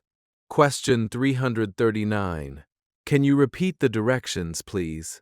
Sometimes people speak too quickly or give several instructions, and you may not understand everything. This is a very useful sentence for English learners. Listen carefully. Can you repeat the directions, please? Say it slowly with me. Can you repeat the directions, please? Very good. You can also say, could you say that again, please? Both are polite. Imagine someone says, go straight, turn left at the bank, then take the second right, and you do not understand. What can you say? Can you repeat the directions, please? Excellent. Never be afraid to ask someone to repeat something when you need more time. Question 340. Can you give someone directions to a place near your home? You have reached the final question of Chapter 17, and now you are going to use many of the direction words from this chapter together. Imagine that someone is standing near your home and wants to go to a supermarket. Listen to this example. Go straight along this road, walk for about 5 minutes, then turn left at the bank. The supermarket is on the right, next to the pharmacy. It is not far from here. Notice that the instructions are short, clear, and easy to follow. Now it is your turn. Choose one place near your home, such as a market, school, park, bank, pharmacy, or restaurant. Imagine that I ask you, how can I get there? Try to give me 3 or 4 simple directions. You might say, go straight, turn right at the school, the park is on the left. Take your time and speak out loud. Excellent. Now try once more and see if you can give the route in a clear order. You have now completed questions 321 to 340, which means you have practiced another 20 extremely useful questions for real-life communication. In this chapter, you learn how to ask where a place is, whether something is near or far, how long a journey takes, whether you can walk there, and which direction you should take. You also practice location words such as left, right, straight, next to, across from, behind, in front of, and between. These words may look simple, but together they can help you understand and give many kinds of directions. If you are traveling and need a bank, you can ask, where is the nearest bank? If you need a pharmacy, you can ask, is there a pharmacy near here? If you do not understand the route, you can say, can you repeat the directions, please? These are real sentences that can help you communicate in everyday situations. Let's do a quick speaking check. Try to answer or repeat each question without waiting for a long explanation. Where is the nearest supermarket? Answer now. Very good. Where is the bank? Excellent. Is there a pharmacy near here? Great. How can I get to the hospital? Good. Should I turn left or right? Excellent. Should I go straight? Great. Is the station far from here? Very good. Is it within walking distance? Excellent. How long does it take to get there? Great. Can you show me the way? Good. What is next to the bank? Excellent. What is across from the school? Great. What is behind the supermarket? Very good. What is in front of the hospital? Excellent. What is between the bank and the supermarket? Great. And finally, can you give me simple directions to one place near your home? Speak now. Wonderful. A very easy way to practice this chapter is to use the streets and buildings around you. When you leave your home, notice where places are and describe them in English. You can think, the shop is on the left, the bank is on the right, the pharmacy is next to the clinic, the park is behind the school, the bus stop is in front of the market. These sentences are short enough to remember, and because you can actually see the places, the language becomes easier to understand. You can also practice directions while walking. When you continue on the same road, think, go straight. When you turn, say, turn left or turn right. When you arrive somewhere, think, it is here. If a place is close, say, it is near. If it is far, say, it is far. If you pass a building, you can think, the bank is next to the restaurant. In only a few minutes of walking, you can repeat many direction words without opening a textbook. Another useful practice is to imagine that you are helping a visitor. Choose one familiar place and explain how to reach it from your home. For example, go straight for 2 minutes, turn right at the main road. The supermarket is next to the bank. Then choose another place and try again. Maybe a park. Go straight, turn left at the school, and the park is on the right. The route does not need to be complicated. In fact, simple routes are better for beginner practice because you can focus on the most important words. It is also helpful to learn a few polite phrases for when you are the person asking for directions. You can say, "Excuse me, where is the bank? Can you help me? Is it far from here? Can I walk there? Should I turn left? Can you repeat that, please?" These sentences give you enough English to ask for help, even if you cannot understand every word someone says. You do not need perfect grammar or a large vocabulary. Clear questions can take you a long way. You have now completed 340 of the 500 common English questions. You can now talk about transportation and also ask for and give simple directions. That means your English is becoming more useful for situations outside your home, especially when you are traveling, shopping, visiting a new place, or helping another person. Keep practicing with real streets, real buildings, and real locations around you. The more you connect direction words with places you actually know, the easier they become to understand, remember, and use. Chapter 18. Hobbies and Free Time. Now we are moving into Chapter 18, and this chapter is all about hobbies and free time. This is one of the most enjoyable topics in everyday English because people often talk about the things they like to do when they are not working, studying, or taking care of responsibilities. You may enjoy reading, watching movies, listening to music, walking, cooking, playing sports, spending time with family, using your phone, gardening, drawing, traveling, or simply relaxing at home. Hobbies are useful conversation topics because they help people learn more about each other.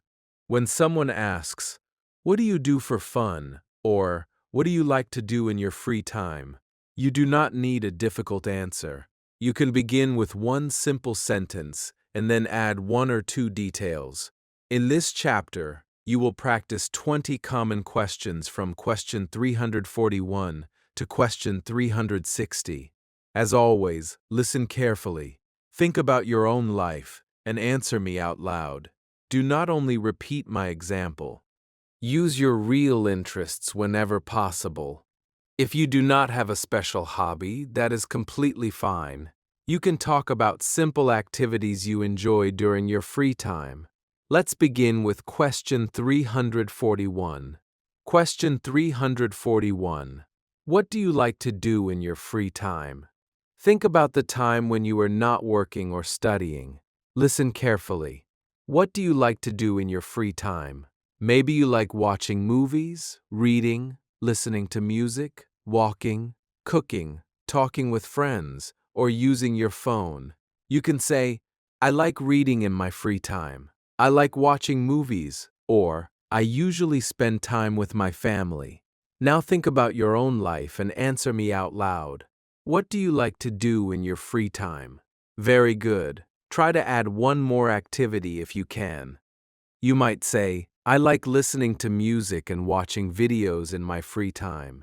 This is a very useful question because it can easily begin a friendly conversation. Question 342.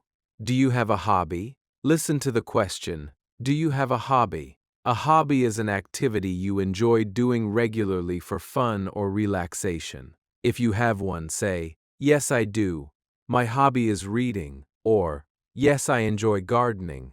If you do not have one special hobby, you can say, I don't have one special hobby, but I enjoy watching movies. Now think about yourself. Do you have a hobby? Answer out loud. Excellent. Remember, a hobby does not need to be expensive or unusual. Reading, walking, cooking, drawing, learning English, taking pictures, or listening to music can all be hobbies. Question 343. What is your favorite hobby? Now choose the activity you enjoy the most. Listen carefully. What is your favorite hobby? Maybe your favorite hobby is reading, cooking, playing cricket, gardening, painting, photography, or watching films. A simple answer is, my favorite hobby is reading, or I like cooking the most. Now tell me about yourself. What is your favorite hobby? Very good. If you can, add one reason. You might say, my favorite hobby is reading because it helps me relax, or I like cooking because I enjoy making food for my family. Keep your explanation simple and personal. Question 344. How often do you spend time on your hobbies? Think about how often you do the things you enjoy. Listen.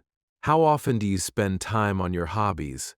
Maybe you enjoy your hobby every day, several times a week, only on weekends, or whenever you have free time. You can say, I read every day, I play sports twice a week, or I usually enjoy my hobbies on weekends. Now think about your own routine. How often do you spend time on your hobbies? Excellent. If you do not have much free time, you can say, I don't have much time, but I try to enjoy my hobby on weekends. Question 345. Do you like reading? Think about books, stories, articles, magazines, or other things you can read. Listen carefully. Do you like reading? If you enjoy it, say, yes, I do. I like reading.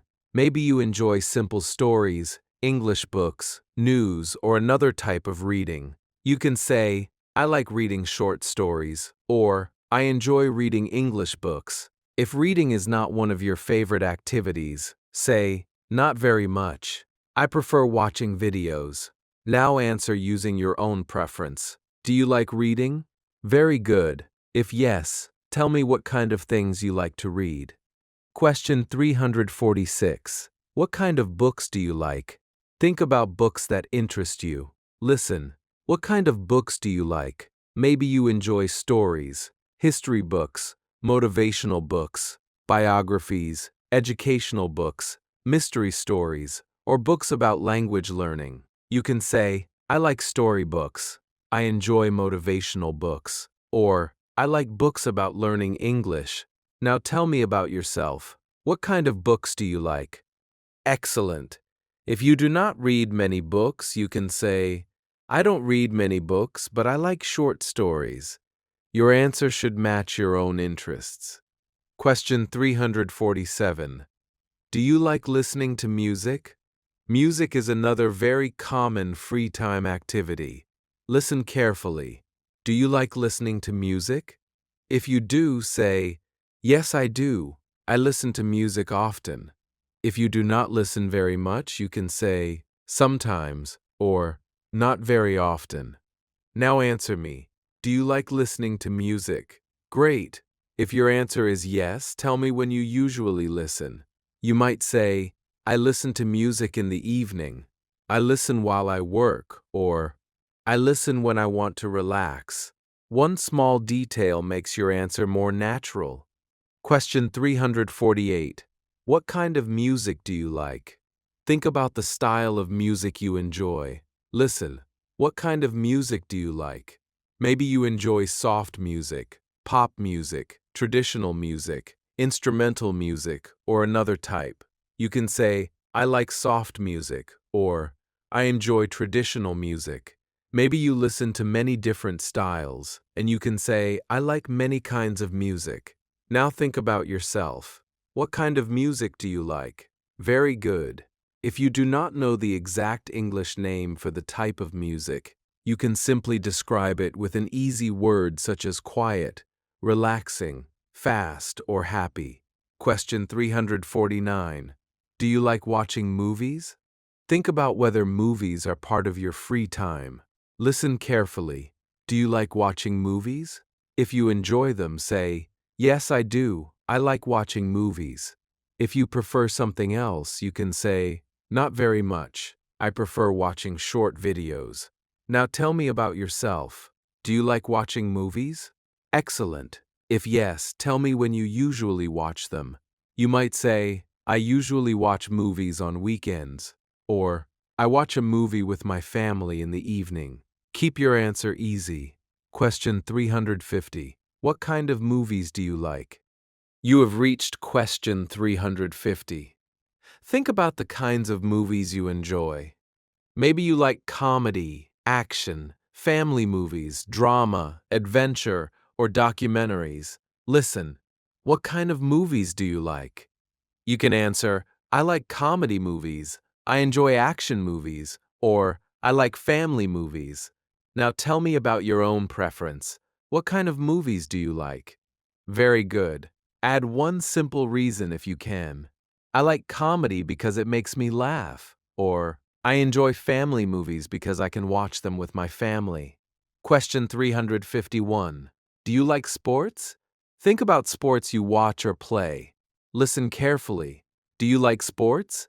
If you do, say, yes, I do. I like sports. If you do not, say, no, not very much. Maybe you enjoy watching sports but do not play them. You can say, I like watching sports, but I don't play very often. Now answer using your own interests. Do you like sports? Excellent. If your answer is yes, tell me which sport you enjoy most. Maybe it is cricket, football, tennis, basketball, badminton, or another sport. Question 352. What is your favorite sport? Now choose one sport you like most. Listen. What is your favorite sport? A simple answer is, my favorite sport is cricket, or I like football the most. If you do not have a favorite sport, you can say, I don't really have a favorite sport. Now think about yourself. What is your favorite sport? Very good. If you can, tell me whether you like playing it or watching it. You might say, my favorite sport is cricket. I enjoy watching it with my family. That is a clear and natural answer. Question 353. Do you play any sports? Think about whether you take part in a sport yourself. Listen carefully. Do you play any sports? If you do, say, yes, I do. I play football, or I play badminton sometimes. If you do not, say, no, I don't play sports. Maybe you walk or exercise instead, and you can say, I don't play sports, but I like walking. Now answer me. Do you play any sports? Great. If yes, tell me how often you play. You might say, I play cricket on weekends. Keep it simple. Question 354. Do you like going for walks? Walking is a simple activity that many people enjoy in their free time. Listen, do you like going for walks? If you do, say, yes, I do. I like walking. Or, I go for a walk in the evening. If not, say, not very much. Now think about yourself. Do you like going for walks? Excellent. If yes, tell me where you usually walk. Maybe you walk in a park, around your neighborhood, near your home, or along a quiet road. You can say, I like walking in the park because it helps me relax. Question 355. Do you like spending time outdoors? Think about whether you enjoy being outside. Listen carefully. Do you like spending time outdoors? If you do, say, yes, I do. I like being outside. Maybe you enjoy parks, gardens, walking, sports, or sitting in fresh air. If you prefer staying indoors, say, not very much. I prefer staying at home. Now answer using your own preference. Do you like spending time outdoors? Very good. Give one example if you can. I like going to the park with my family. Or, I enjoy sitting outside in the evening. Question 356. What do you usually do on weekends? Think about your free time on Saturday, Sunday, or whichever days are free for you. Listen, what do you usually do on weekends? Maybe you rest, visit relatives, go shopping, watch movies, play sports, clean your home, study English, or spend time with family. You can say, I usually relax at home on weekends, or I visit my family and go shopping. Now tell me about your normal weekend. What do you usually do? Excellent. Try to name 2 or 3 activities if you can. Question 357. Do you prefer staying home or going out? Now choose between 2 common ways to spend free time. Listen carefully. Do you prefer staying home or going out? Maybe you enjoy staying home because it is relaxing.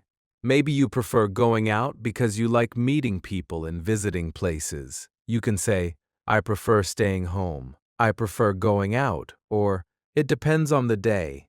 Now think about yourself. Which do you prefer? Very good. Add one simple reason. You might say, I prefer staying home because I like quiet evenings. Or, I like going out because I enjoy meeting friends. Question 358. Who do you usually spend your free time with? Think about the people who are with you when you relax or enjoy your hobbies. Listen, who do you usually spend your free time with? Maybe you spend it with your family, friends, children, husband, wife, siblings, or sometimes alone. You can say, I usually spend my free time with my family, or I often spend time alone. Now answer using your own life. Who do you usually spend your free time with? Excellent. If you can, tell me what you enjoy doing together. Maybe you watch movies, drink tea, go for walks, or simply talk. Question 359. What would you like to do more in your free time? Think about an activity you enjoy but do not have enough time for. Listen carefully.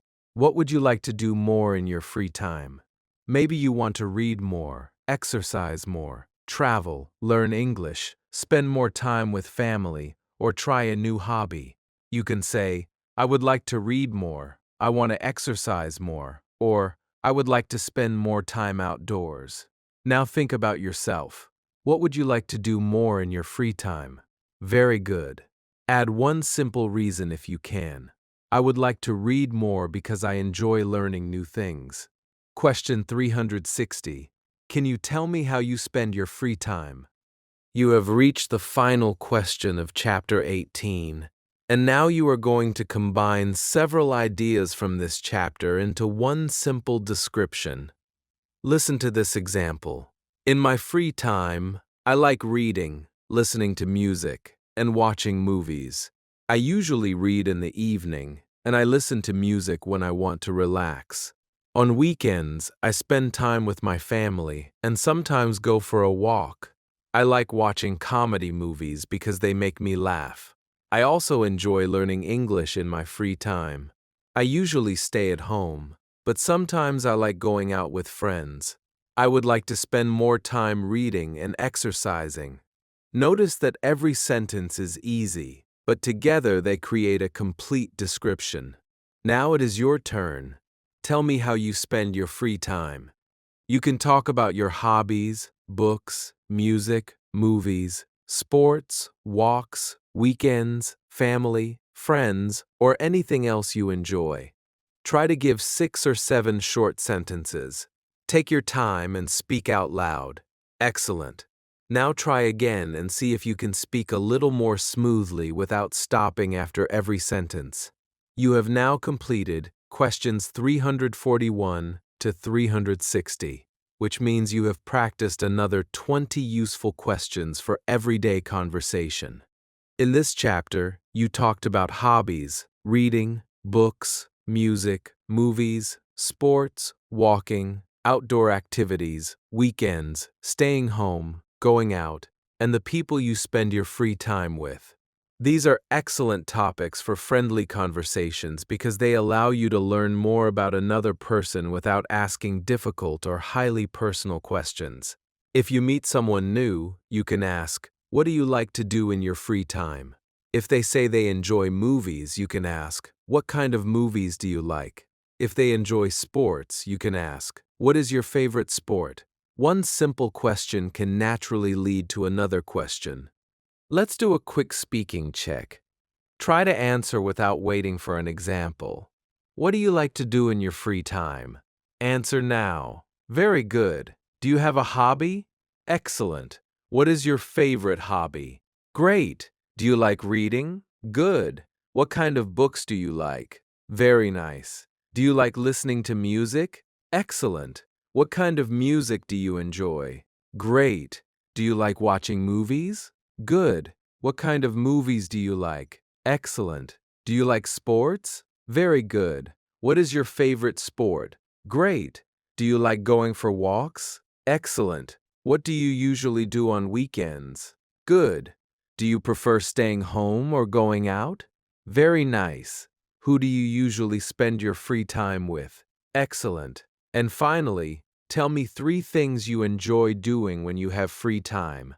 Speak out loud now. Wonderful. You can practice this chapter very easily during the activities you already enjoy. If you are reading, think, "I like reading." If you are listening to music, say, "I am listening to music."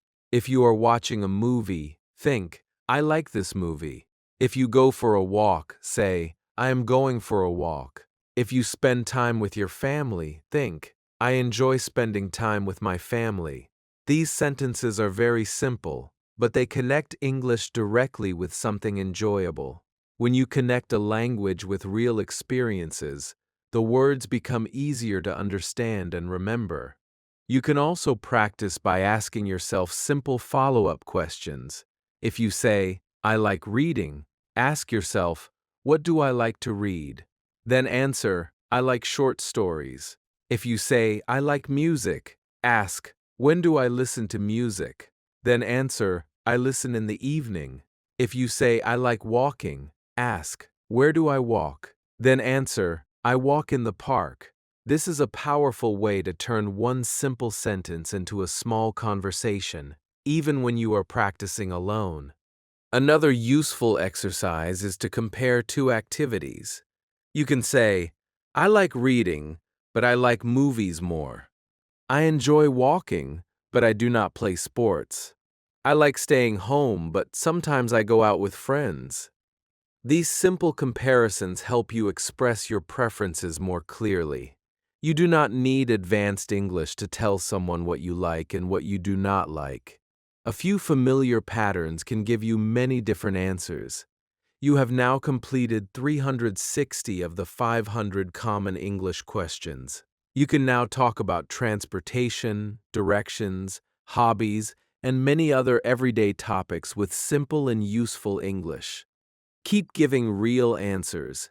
Keep adding one small detail when you can, and keep speaking out loud. The more often you use these questions to talk about your own life, the easier they become to understand and answer naturally. Your English does not need to be complicated to create a good conversation. Clear questions, simple answers, and genuine information are enough to keep communication moving. Chapter 19. Friends and Social Life. Now we are moving into Chapter 19, and this chapter is all about friends and social life.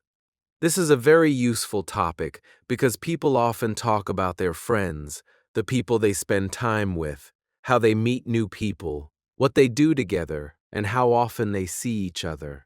You may have one close friend, many friends, school friends, work friends, neighbors, or people you know from your community. You may enjoy talking, having tea, going for a walk, eating together, watching movies, playing sports, or simply spending quiet time with someone you trust. In this chapter, you will practice 20 common questions from question 361 to question 380. As always, I want you to answer me out loud. Do not only listen to the example answer. Think about your own life and give your own response. If your answer is very short, that is fine. Begin with one sentence and then add one more detail if you can. These questions are designed to help you understand simple social conversations and become more comfortable speaking about people in your life. Let's begin with question 361. Question 361. Do you have a best friend? Think about the person you feel very close to. Listen carefully. Do you have a best friend? If you do, you can say, yes, I do. I have a best friend. If you have several close friends, you can say, I have a few close friends. If you do not use the words best friend, you can say, I have some good friends. Now think about your own life. Do you have a best friend? Answer me out loud. Very good. If your answer is yes, you can add one small detail such as, yes, I do, we talk often, or yes, I have one very close friend. Keep your answer simple and personal. Question 362. What is your friend's name? Now think about one friend you know well. Listen, what is your friend's name? You can answer, my friend's name is Ali, her name is Maria, or his name is Daniel. If you do not want to use a real name, you can use any practice name. Now answer me. What is your friend's name? Very good. Try to use a complete sentence. You can say, my friend's name is, and then add the name. This is a simple question, but it is useful because people often ask about the important people in your life. Question 363. How many close friends do you have? Think about the people you trust and speak with regularly. Listen carefully. How many close friends do you have? Maybe you have one close friend, two close friends, 5 close friends, or several good friends. You can say, I have 2 close friends, or I have a small group of friends. Now think about your own answer. How many close friends do you have? Excellent. If you want to add more, you can say, I have 3 close friends and we talk often. Keep your answer natural. Question 364. Where do you usually meet your friends? Think about the places where you spend time together. Listen, where do you usually meet your friends? Maybe you meet at home, in a cafe, at work, at school, in a park, at a restaurant, or somewhere near your neighborhood. You can say, I usually meet my friends at a cafe, or we often meet at someone's home. Now answer using your own life. Where do you usually meet your friends? Very good. Add one simple detail if you can. You might say, we usually meet at a cafe near my home. That is a clear and useful answer. Question 365. How often do you see your friends? Think about how frequently you spend time together. Listen carefully. How often do you see your friends? Maybe you see them every day, once a week, several times a month, or only sometimes. You can say, I see my friends every weekend. I see them once a week, or I don't see them very often. Now tell me about yourself. How often do you see your friends? Excellent. If you are busy, you can say, I don't see them often, but we stay in touch. This is another useful way to talk about your social life. Question 366. What do you usually do with your friends? Think about the activities you enjoy together. Listen, what do you usually do with your friends?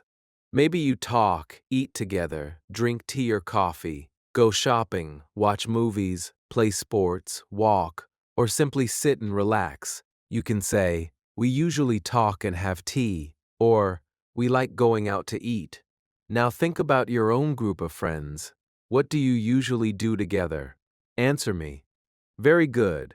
Try to name two activities if you can. For example, we talk, walk, and sometimes eat at a restaurant.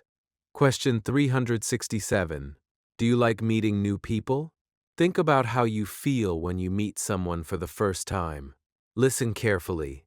Do you like meeting new people? If you enjoy it, say, yes, I do. I like meeting new people. If you feel shy, you can say, sometimes, but I am a little shy. If you prefer being with people you already know, say, not very much. I prefer spending time with close friends. Now answer honestly. Do you like meeting new people? Very good. Add one small reason if you can. Maybe you enjoy hearing new ideas, or maybe you need time to feel comfortable. Question 368. Are you shy when you meet someone new? Think about your feelings in a new social situation. Listen.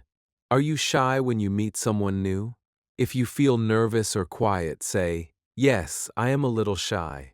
If you feel comfortable, say, no, I'm usually comfortable meeting new people.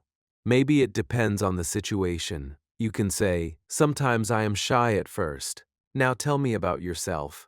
Are you shy when you meet someone new? Excellent. If your answer is yes, you can add, but I feel more comfortable after we talk for a few minutes. Question 369. What do you say when you meet someone for the first time? Think about the beginning of a friendly conversation. Listen carefully. What do you say when you meet someone for the first time? You can say, hello, my name is, nice to meet you, or, hi, how are you? These are simple and polite ways to begin. Now imagine that you meet me for the first time. What would you say? Answer out loud. Very good. You can say, hello, my name is Sarah. Nice to meet you. That is enough to begin a conversation naturally. Question 370. What questions do you ask a new person? You have reached question 370. Think about simple questions that help you get to know someone. You might ask, what is your name? Where are you from? What do you do? Do you live near here? Or, what do you like to do in your free time? Now listen to the question. What questions do you ask a new person? Answer me with one or two examples. Very good. You can say, I usually ask their name and where they are from. These are friendly, simple questions that help conversations continue. Question 371. Do you talk to your friends every day? Think about how often you communicate. Listen. Do you talk to your friends every day? If you do, say, yes, I do. I talk to my friends every day. Maybe you talk only a few times a week and you can say, not every day, but we talk often. If you are busy, say, I usually talk to them on weekends. Now answer using your own routine. Do you talk to your friends every day? Excellent. If yes, tell me how you usually talk, such as by phone, message, or in person. Question 372. Do you call or message your friends more often? Think about how you communicate. Listen carefully. Do you call or message your friends more often? Maybe you prefer phone calls, or maybe messaging is easier for you. You can say, I usually message my friends. I prefer calling, or I use both. Now think about yourself. Do you call or message your friends more often? Very good. Add one simple reason if you can. For example, I message more often because it is quick, or I like phone calls because we can talk longer. Question 373. What do you usually talk about with your friends? Think about the topics that come up in your conversations. Listen. What do you usually talk about with your friends? Maybe you talk about work, family, food, movies, sports, daily life, plans, or funny things. You can say, we usually talk about our daily lives, or we talk about work, family, and movies. Now think about your own conversations. What do you usually talk about with your friends? Excellent. Try to name 2 or 3 topics. This helps you practice using familiar vocabulary in a social context. Question 374. Do you like going out with friends?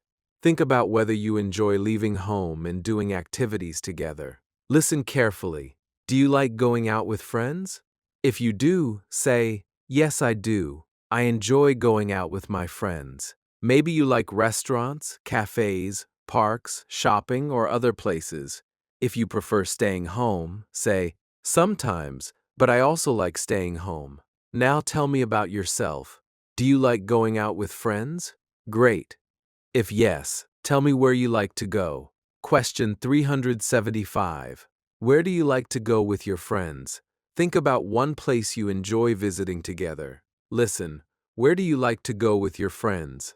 Maybe you like going to a cafe, restaurant, shopping mall, park, cinema, market, or another place. You can say, "I like going to cafes with my friends," or "We like going to the park." Now answer using your own life. Where do you like to go with your friends? Excellent. Add one reason if you can. I like the park because we can walk and talk. Question 376. Do you prefer a small group or a large group? Think about the kind of social setting that feels comfortable for you. Listen carefully. Do you prefer a small group or a large group?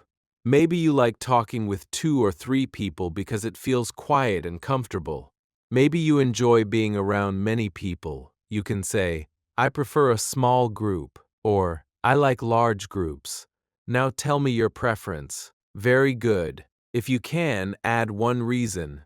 You might say, "I prefer small groups because it is easier to talk." Question 377. What makes someone a good friend? Now think about the qualities you value in friendship. Listen, what makes someone a good friend? Maybe a good friend is kind, honest, helpful, friendly, caring, or a good listener. You can say, "A good friend is kind and honest," or "A good friend listens and helps you." Now think about your own idea. What makes someone a good friend? Answer out loud. Excellent. You do not need many adjectives. 2 or 3 simple words are enough to express your idea clearly. Question 378. Do you help your friends when they need you? Think about how you support the people close to you. Listen carefully. Do you help your friends when they need you? If you do, say, "Yes, I do. I try to help my friends." Maybe you listen to them, give advice, help with work, or simply stay with them when they need support. Now answer me.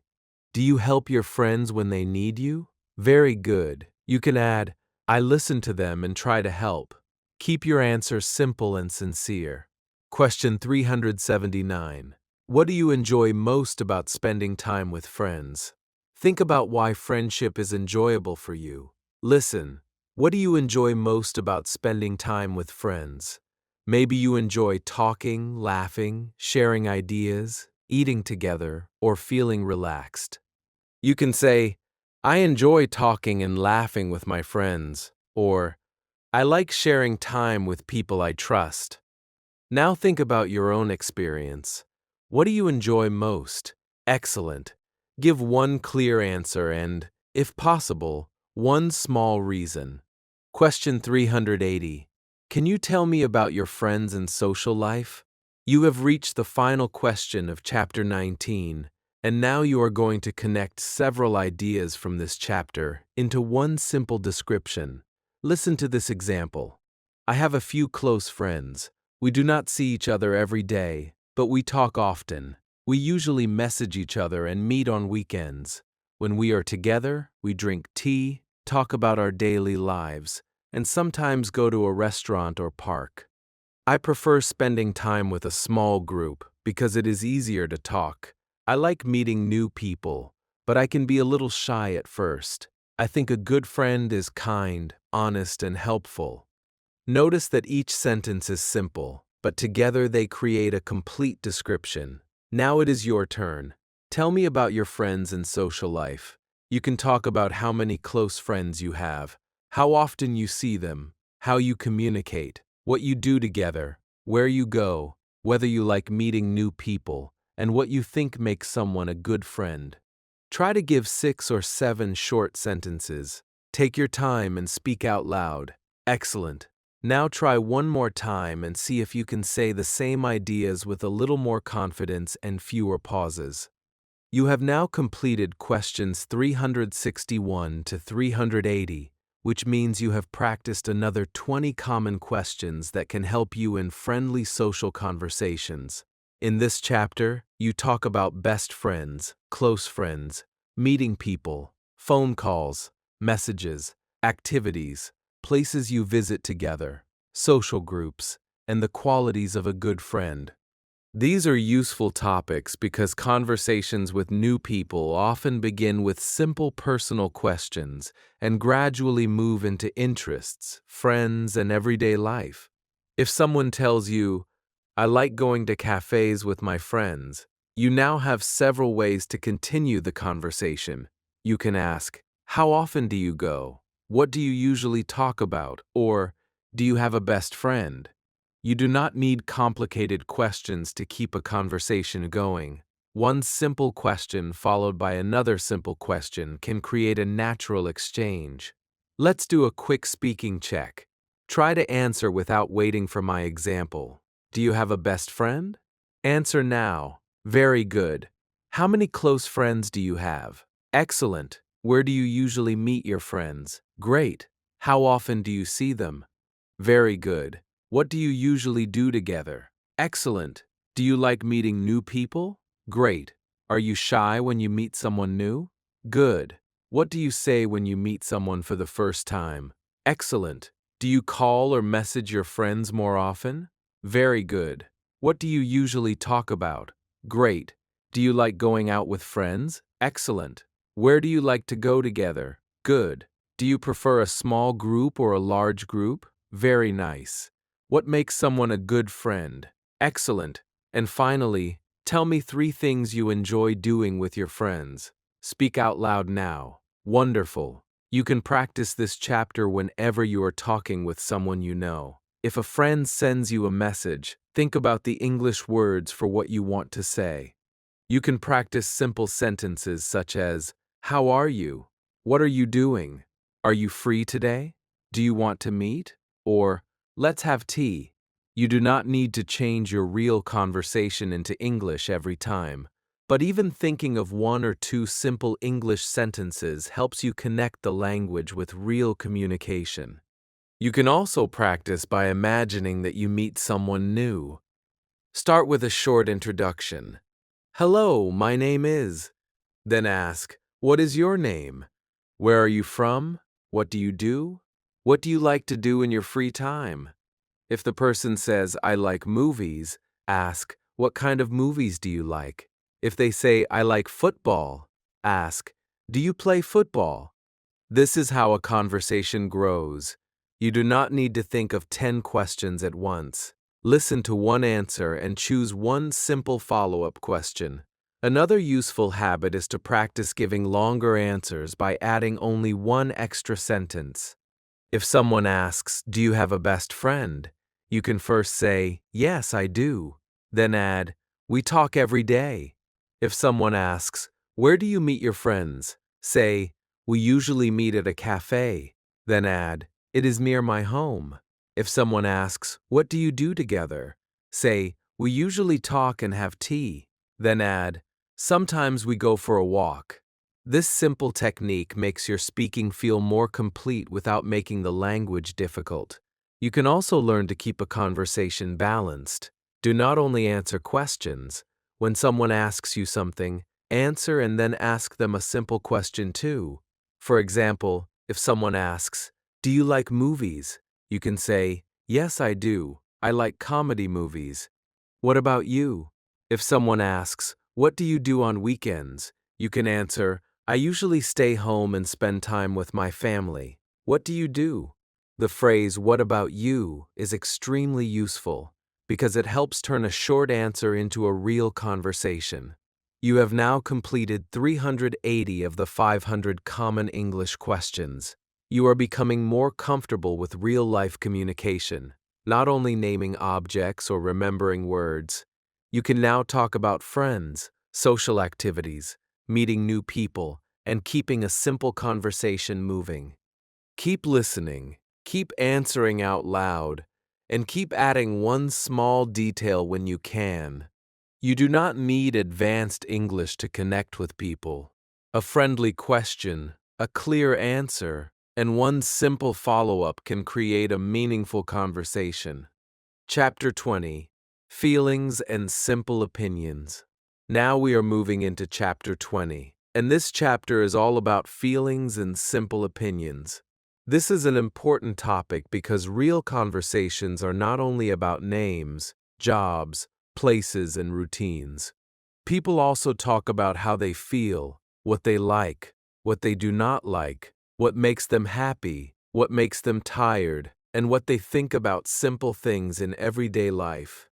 You may want to say that you are happy, tired, excited, worried, relaxed, busy, hungry, bored, or nervous.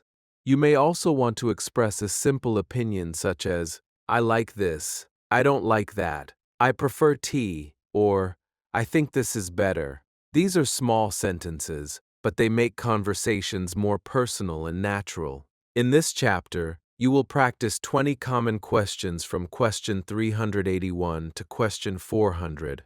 As always, listen carefully, think about your own real answer, and speak out loud. Do not worry about giving a perfect answer. Begin with one easy sentence, then add one more idea when you can. If a question asks about your feelings, answer honestly. If it asks for your opinion, remember that there is no single correct answer.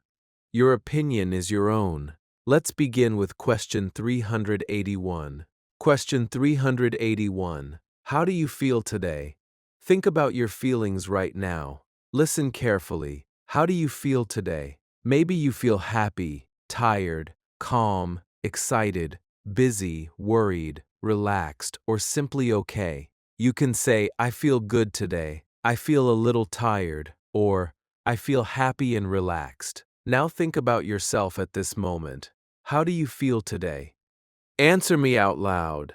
Very good. Try to add one small reason if you can. You might say, I feel happy because I have some free time, or I feel tired because I am busy today.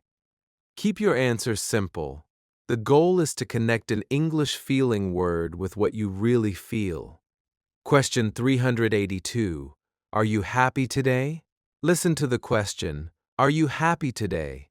If you do not feel very happy, you can say, not really, or I'm okay, but I'm a little tired. Maybe your mood is somewhere in the middle. You can say, I'm feeling fine today. Now answer using your own feeling. Are you happy today? Excellent. If your answer is yes, tell me one small thing that makes today good. Maybe you have time with family, you enjoy this lesson, or you feel relaxed. One short reason is enough. Question 383. What makes you happy? Think about the people, activities, or small things that give you a good feeling. Listen carefully. What makes you happy? Maybe your family makes you happy. Maybe music, good food, learning, helping someone, walking, talking with friends, or having free time makes you happy. You can say, my family makes me happy. Listening to music makes me happy. Or, learning new things makes me happy. Now think about yourself. What makes you happy? Answer out loud. Very good. If you can, give me two things. You might say, my family and my friends make me happy. Keep your answer personal and simple. Question 384. What do you do when you feel sad? Everyone sometimes feels sad, and this is a common question in friendly conversations. Listen, what do you do when you feel sad? Maybe you talk to someone, listen to music, rest, walk outside, spend time with your family, pray, read, or stay quiet for a little while. You can say, I talk to my family, I listen to music, or I go for a walk. Now think about your own routine. What do you do when you feel sad? Answer me. Excellent. Add one more detail if you can. For example, I talk to someone I trust because it helps me feel better. Simple English is enough to express something meaningful. Question 385. Are you tired right now? Think about your energy at this moment. Listen carefully. Are you tired right now? If you are, say, "Yes, I am. I'm a little tired." Or, "Yes, I'm very tired." If you still have a lot of energy, say, "No, I'm not. I feel good." Now answer honestly. Are you tired right now? Very good. If you are tired, tell me why in one simple sentence. Maybe you can say, "I am tired because I have a busy day," or "I need some rest." This is useful everyday English because people often talk about how they feel physically. Question 386. What makes you tired? Think about the things that use a lot of your energy. Listen. What makes you tired? Maybe long work days, studying, traveling, walking, housework, lack of sleep, or being very busy makes you tired. You can say, "Working for many hours makes me tired." "Traveling makes me tired." Or, "A busy day makes me tired." Now tell me about yourself. What makes you tired? Excellent. Try to give one simple example from your daily life.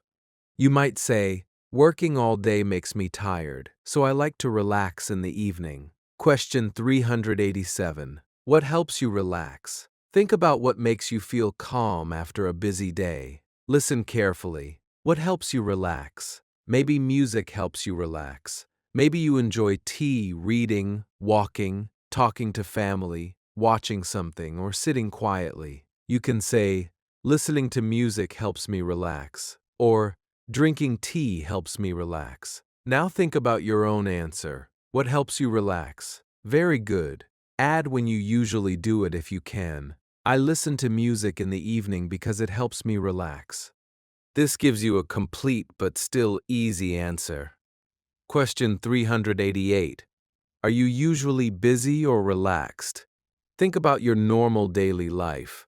Listen, are you usually busy or relaxed? Maybe your days are full of work, study, family responsibilities, or other activities. You can say, "I'm usually busy," or "My life is quite relaxed." Maybe it changes from day to day. You can say, "I'm busy during the day but relaxed in the evening." Now tell me about yourself. Are you usually busy or relaxed? Excellent. Try to use one simple example to explain your answer. Question 389. What makes you excited? Think about things you look forward to or enjoy very much. Listen carefully. What makes you excited? Maybe traveling, meeting friends, learning something new, buying something special, starting a new project, or spending time with family makes you excited. You can say, "Traveling makes me excited," or "Learning new English words makes me excited." Now think about your own life. What makes you excited? Answer out loud. Very good. You can also say, "I feel excited when I have something special to do." Keep it simple. Question 390. This is an important question for English learners.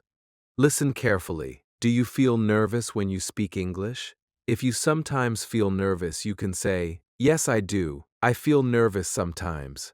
If you feel comfortable, say, "No, I feel comfortable speaking English." Maybe you feel nervous with new people but comfortable when practicing alone. You can say, "I feel nervous with other people but I am comfortable when I practice alone." Now answer honestly. Do you feel nervous when you speak English?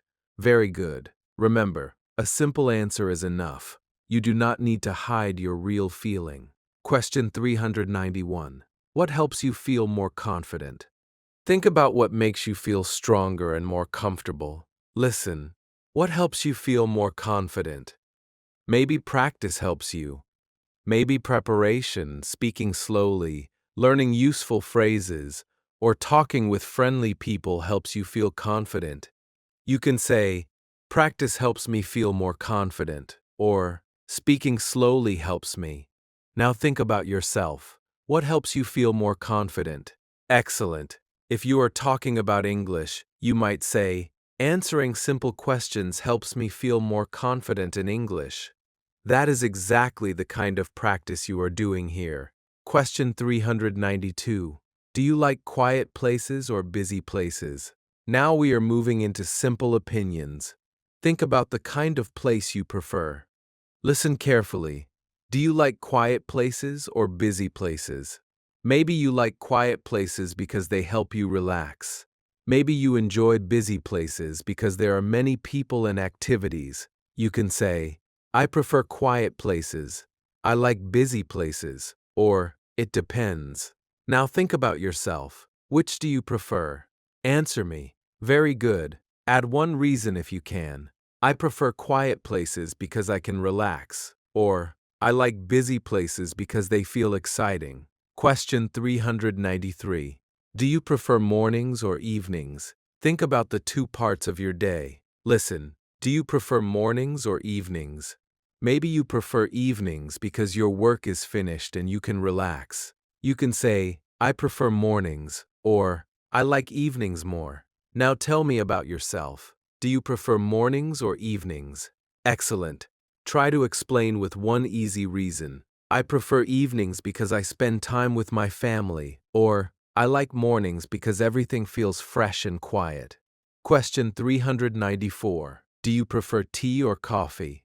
You already hear this question in the food chapter, and now we use it to practice giving an opinion more naturally. Listen, do you prefer tea or coffee?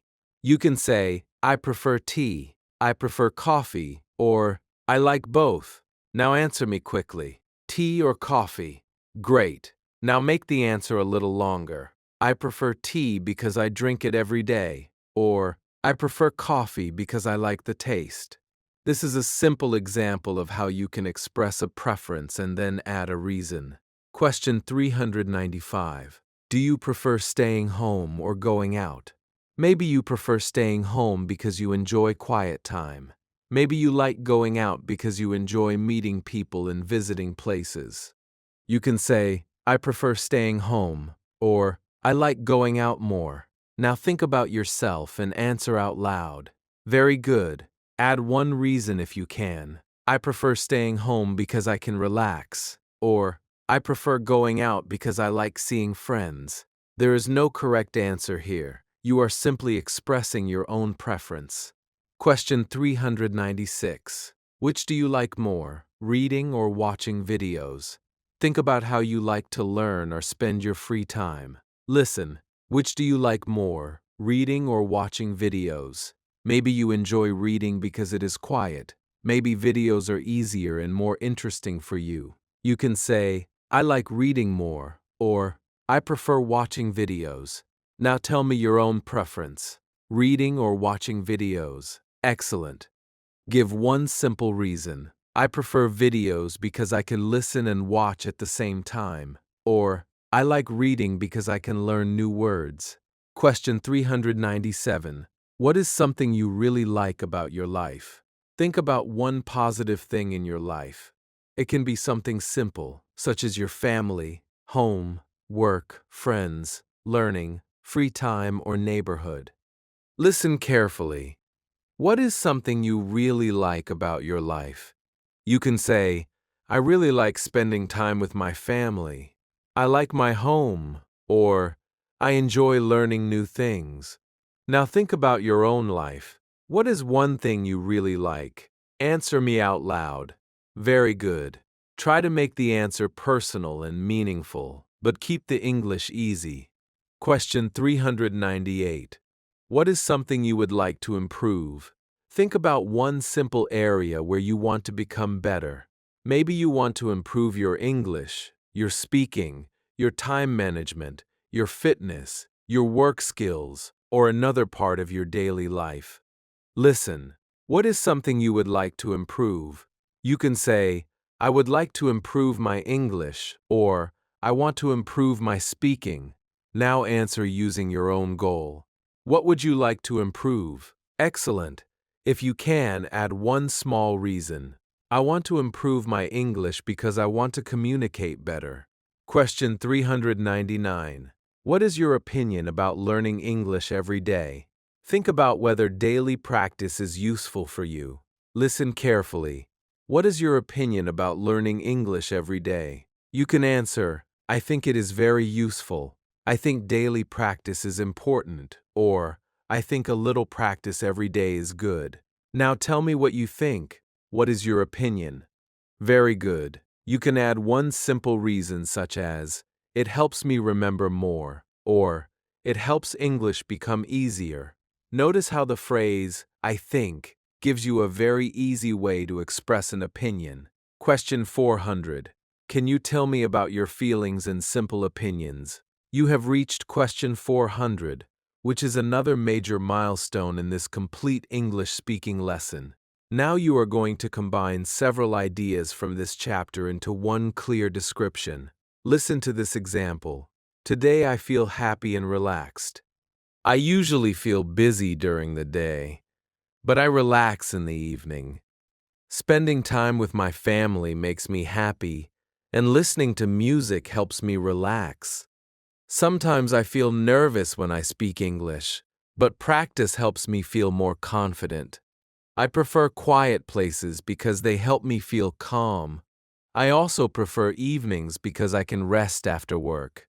I like tea more than coffee, and I enjoy watching videos in my free time. I think learning English every day is useful because regular practice helps me understand more. Notice that every sentence is simple, but together they give a clear picture of feelings, preferences, and opinions. Now it is your turn. Tell me how you feel today. What makes you happy?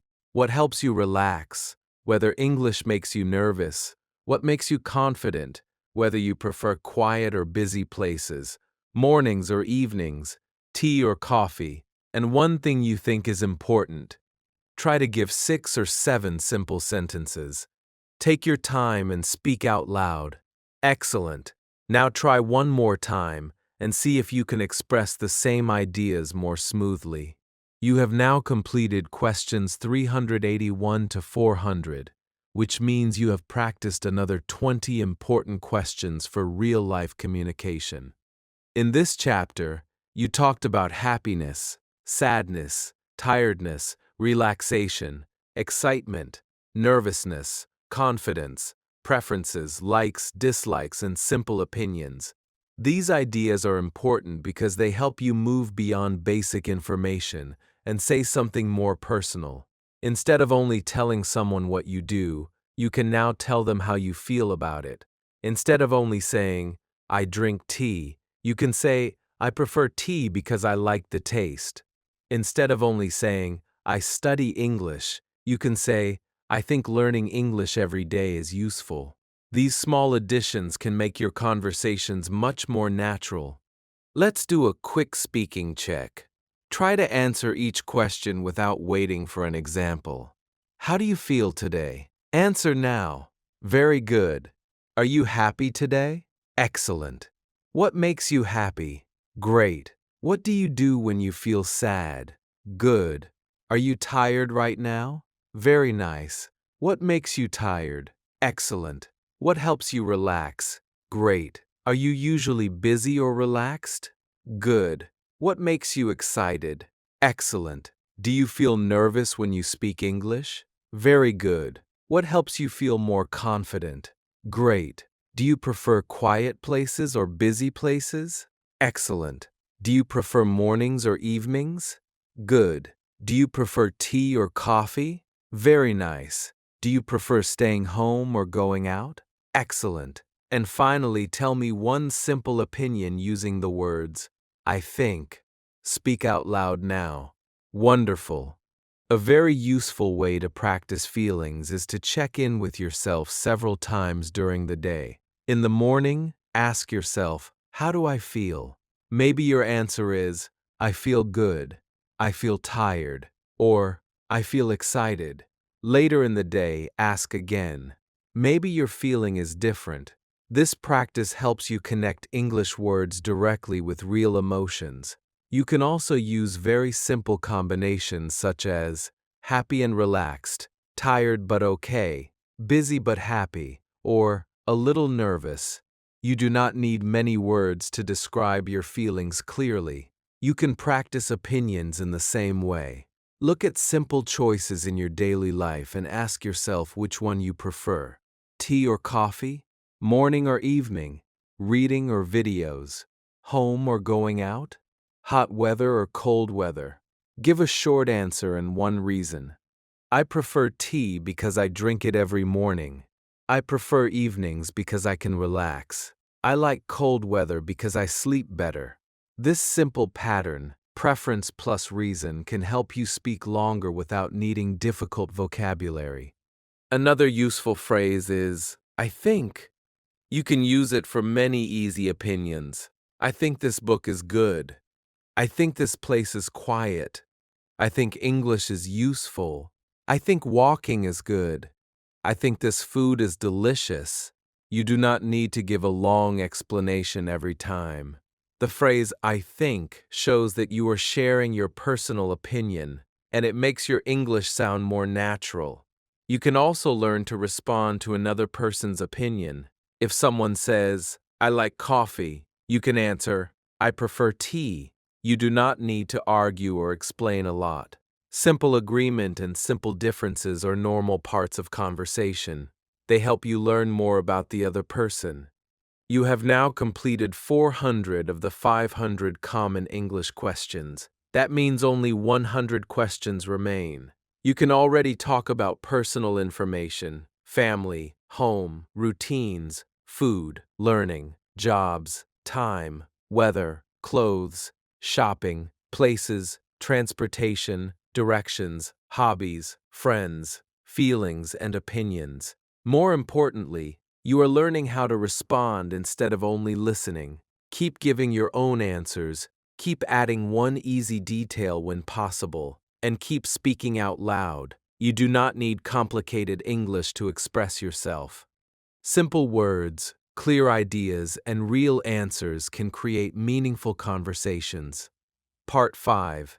Beginner Conversational English. Chapter 21.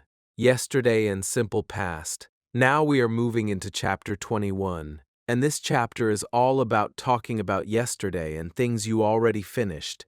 You have now answered 400 questions, so you are ready to make your answers a little more conversational while still keeping the English simple and beginner-friendly.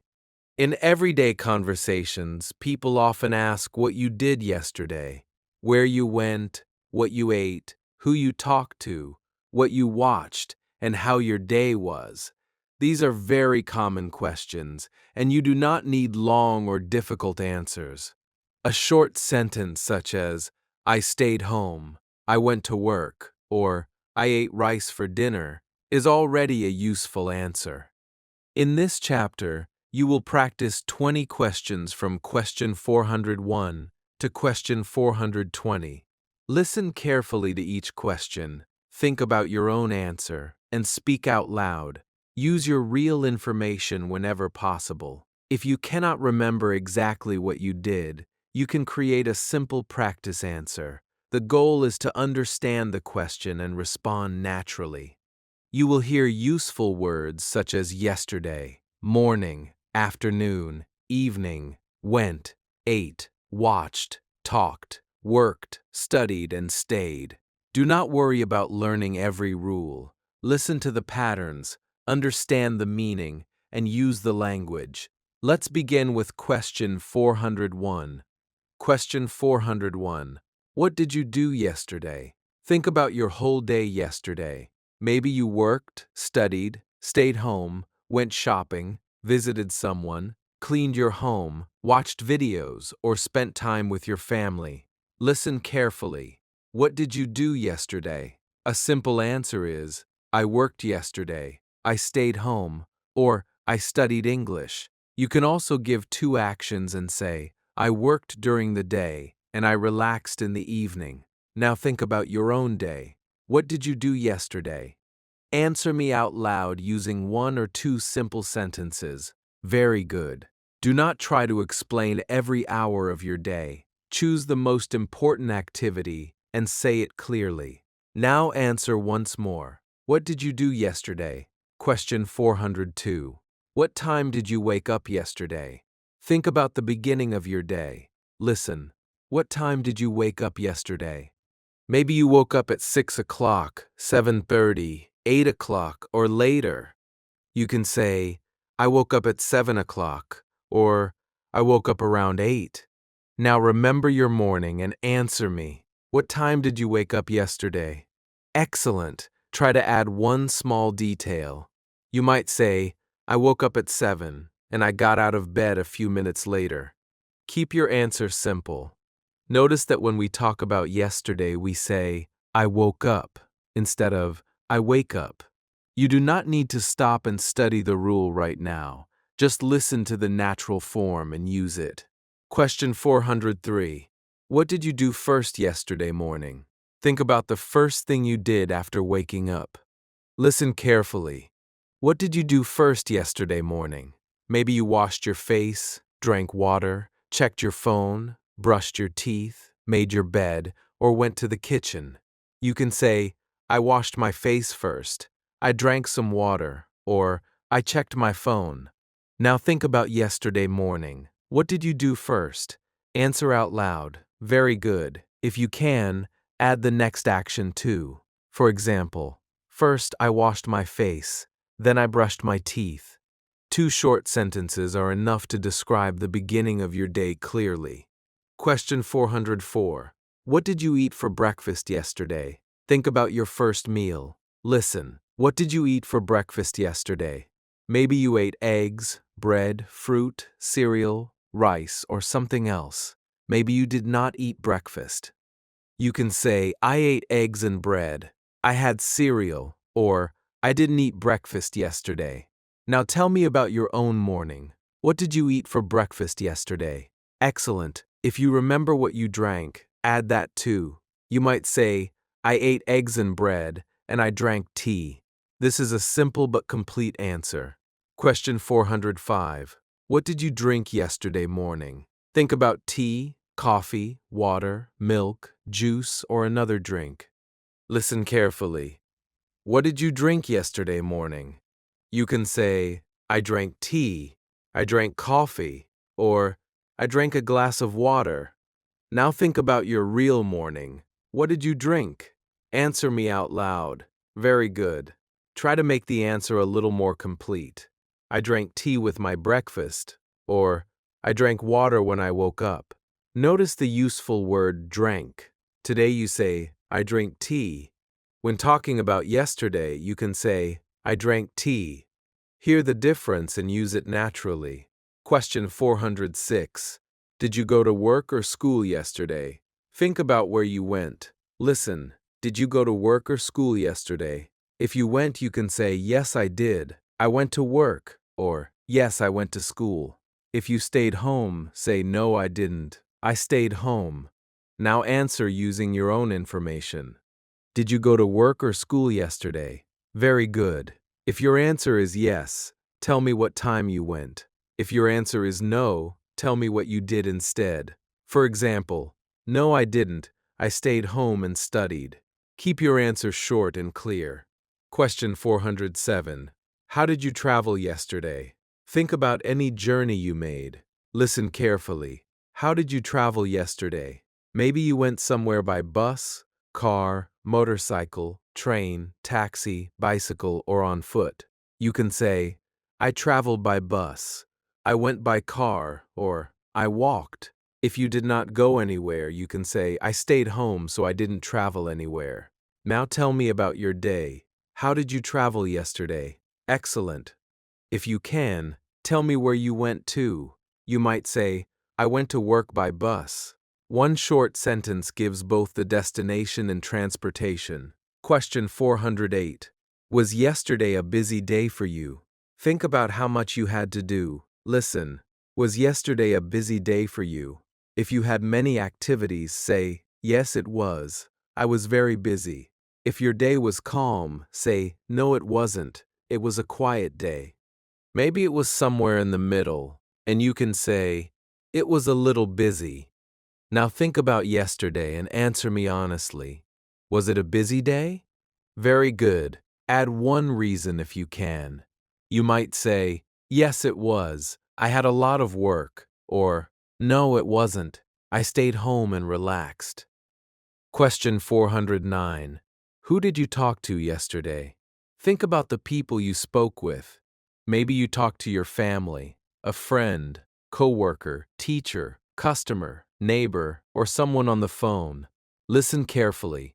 Who did you talk to yesterday? You can answer, I talked to my family, I talked to a friend, or I spoke with my coworkers. Now think about your own day. Who did you talk to yesterday? Answer out loud. Excellent. Add one small detail if you can.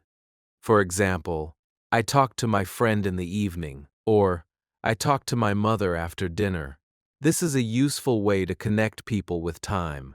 Question 410. Did you use your phone a lot yesterday? You have reached question 410. Think about how much time you spent using your phone. Listen, did you use your phone a lot yesterday? If you used it often, say, yes, I did. I used my phone a lot. Maybe you watched videos, sent messages, made calls, or studied English. If you did not use it much, say, no, I didn't. I only used it a little. Now answer me. Did you use your phone a lot yesterday? Very good. If yes, tell me what you did on it. You might say, I watched videos and sent messages. Keep your answer simple. Question 411. What did you have for lunch yesterday? Think about your midday meal. Listen carefully. What did you have for lunch yesterday? Maybe you ate rice, chicken, bread, vegetables, a sandwich, or another meal. You can say, I had rice and chicken for lunch, or I ate a sandwich. Now remember your lunch and answer me. What did you have? Excellent. If you ate with someone, add that too.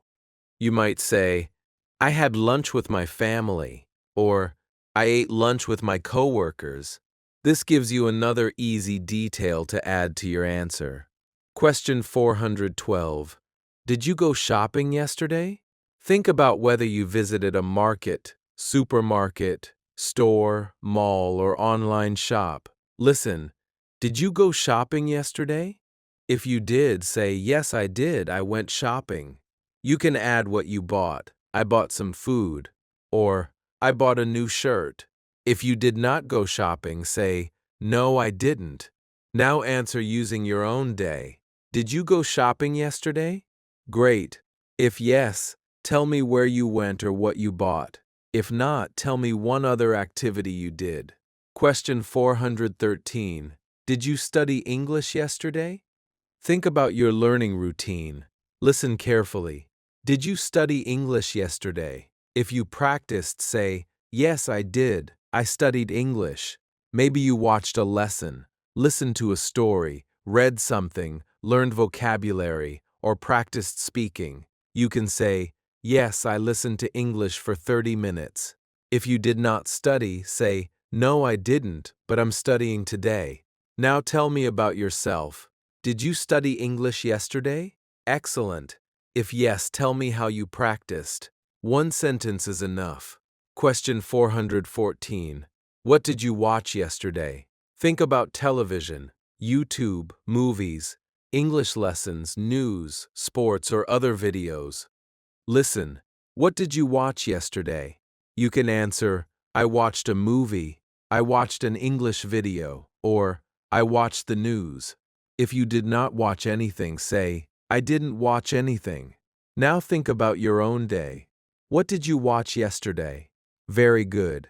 Add when you watched it if you can. For example, I watched an English video in the evening. This is a natural everyday answer. Question 415. Did you spend time with your family yesterday? Think about the people at home or relatives you saw.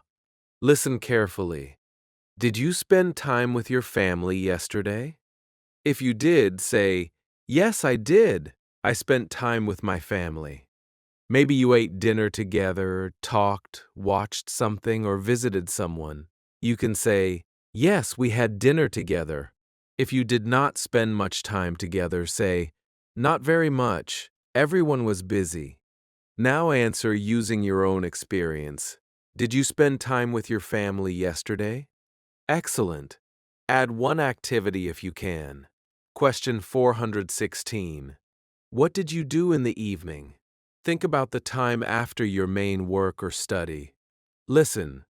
What did you do in the evening? Maybe you relaxed, ate dinner, watched television, studied English, talked with family, went for a walk, or used your phone. You can say, I relaxed at home, I watched a movie, or I studied English. Now tell me about your own evening. What did you do? Very good. Try to give 2 activities. I ate dinner with my family, and then I watched a video. Simple actions in order can make your answer sound much more complete. Question 417. What did you eat for dinner yesterday? Think about your evening meal. Listen carefully. What did you eat for dinner yesterday? Maybe you ate rice, vegetables, chicken, bread, soup, fish, or something else. You can say, I ate rice and vegetables, or I had chicken for dinner. Now think about your real meal and answer me. What did you eat for dinner yesterday? Excellent. If you remember who you ate with, add that information too. You might say, I ate dinner with my family. This is an easy way to make your answer longer. Question 418. What time did you go to bed yesterday? Think about the end of your day. Listen. What time did you go to bed yesterday? Maybe you went to bed at 10, 11, midnight, or another time. You can say, I went to bed at 11 o'clock, or I went to bed around 10:30. Now answer using your own information. What time did you go to bed yesterday? Very good. If you went to bed late, you can say, I went to bed late because I was busy. If you went to bed early, say, I went to bed early because I was tired. One simple reason is enough. Question 419. What was the best part of your day yesterday?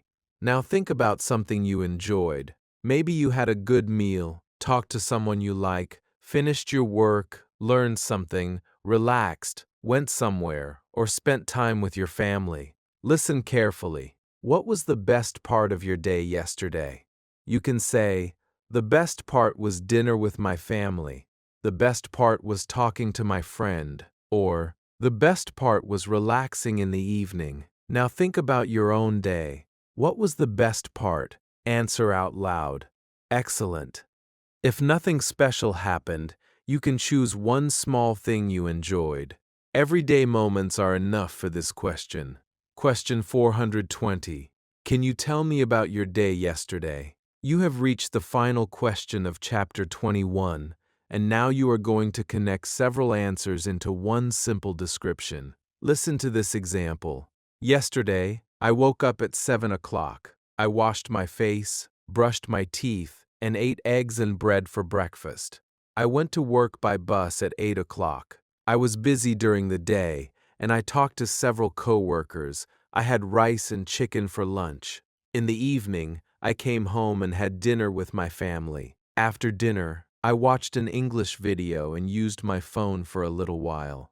I went to bed at 11 o'clock. My favorite part of the day was spending time with my family. Notice that the sentences are still simple. We are only connecting familiar actions and putting them in order. Now it is your turn. Tell me about your day yesterday. Start with what time you woke up.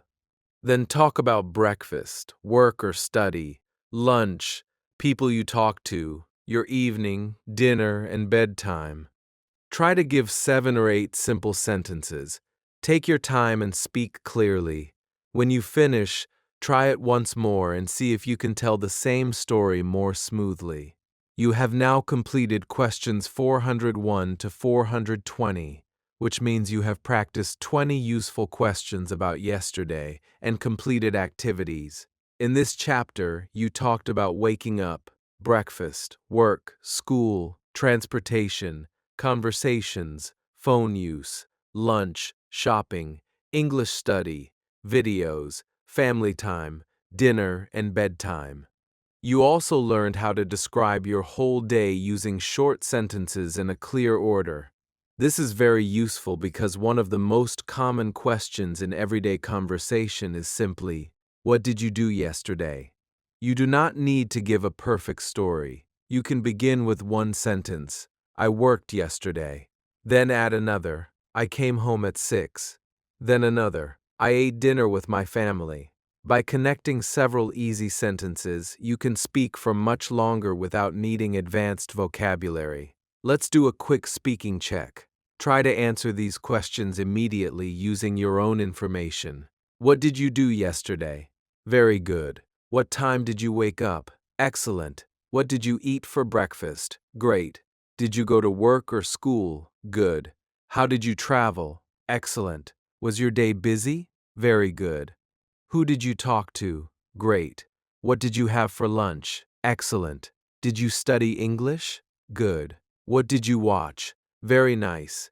Did you spend time with your family? Excellent. What did you do in the evening? Great. What did you eat for dinner? Very good. What time did you go to bed? Excellent. And finally, what was the best part of your day? Wonderful. If you can answer most of these questions without much help, you are becoming more comfortable talking about completed daily activities. A very useful way to practice this kind of English is to spend 2 or 3 minutes each morning talking about the day before. You can ask yourself, what did I do yesterday? Then give 3 simple answers. I worked. I went shopping. I watched a movie. After that, add a little more information. I worked in the morning. I went shopping in the afternoon. I watched a movie in the evening. You are using the same simple ideas, but now they are organized by time. This makes it easier to speak for longer without searching for difficult words. You can also practice by comparing what you normally do with what you did yesterday. For example, you normally say, I wake up at 7. When talking about yesterday, you say, I woke up at 7. You normally say, I eat breakfast. For yesterday, you say, I ate breakfast. You normally say, I go to work. For yesterday, you say, I went to work. You normally say, I drink tea. For yesterday, you say, I drank tea. Do not try to memorize a large list all at once. Notice these common patterns because you use these verbs frequently in real life. Another useful habit is to create a very short daily English diary by speaking instead of writing. At the end of the day, say 5 sentences about what you did. For example, I woke up at 6:30. I worked all day. I ate lunch at 1. I came home at 6. I watched an English lesson before bed. That is enough. The next day, try 5 new sentences. When you repeat this practice regularly, the most common words for talking about your day become much easier to remember. You have now completed 420 of the 500 common English questions. Only 80 questions remain. You are now moving beyond naming simple things and into telling short stories about your own life. Keep your answers clear, personal, and easy. Do not try to make every sentence long. A series of short sentences can communicate a complete idea very effectively. Keep listening, keep thinking about your own experiences, and most importantly, keep answering out loud. Every time you describe your day in English, you are training yourself to turn familiar ideas into real communication. Chapter 22. Tomorrow and Future Plans. Now we are moving into Chapter 22, and this chapter is all about tomorrow and future plans. This is a very useful part of everyday English because people often talk about what they are going to do later, what they want to do tomorrow, where they want to go, who they want to meet, what they want to eat, and what they hope to do in the coming days, weeks, or months. You may hear questions such as, what are you going to do tomorrow? Are you working tomorrow? What are you going to eat tonight? Or, what would you like to do this weekend? These questions are common, and you do not need difficult English to answer them. A simple sentence such as, I'm going to work tomorrow, I'm going to stay home, or I would like to visit my family, is already a useful answer. In this chapter, you will practice 20 common questions from question 421 to question 440. As always, listen carefully, think about your real plans, and answer me out loud. If you do not have a plan for something, That is completely fine. You can say, I'm not sure yet. I don't have any plans. Or, maybe I'll stay home. The goal is to understand the question and use simple English to talk about things that are coming next. Let's begin with question 421. Question 421. What are you going to do tomorrow? Think about tomorrow and the things you already plan to do. Listen carefully. What are you going to do tomorrow? Maybe you are going to work, study, stay home, go shopping, visit someone, clean your home, exercise, or relax. You can say, I'm going to work tomorrow. I'm going to study English, or I'm going to stay home and relax. Now think about your own plans.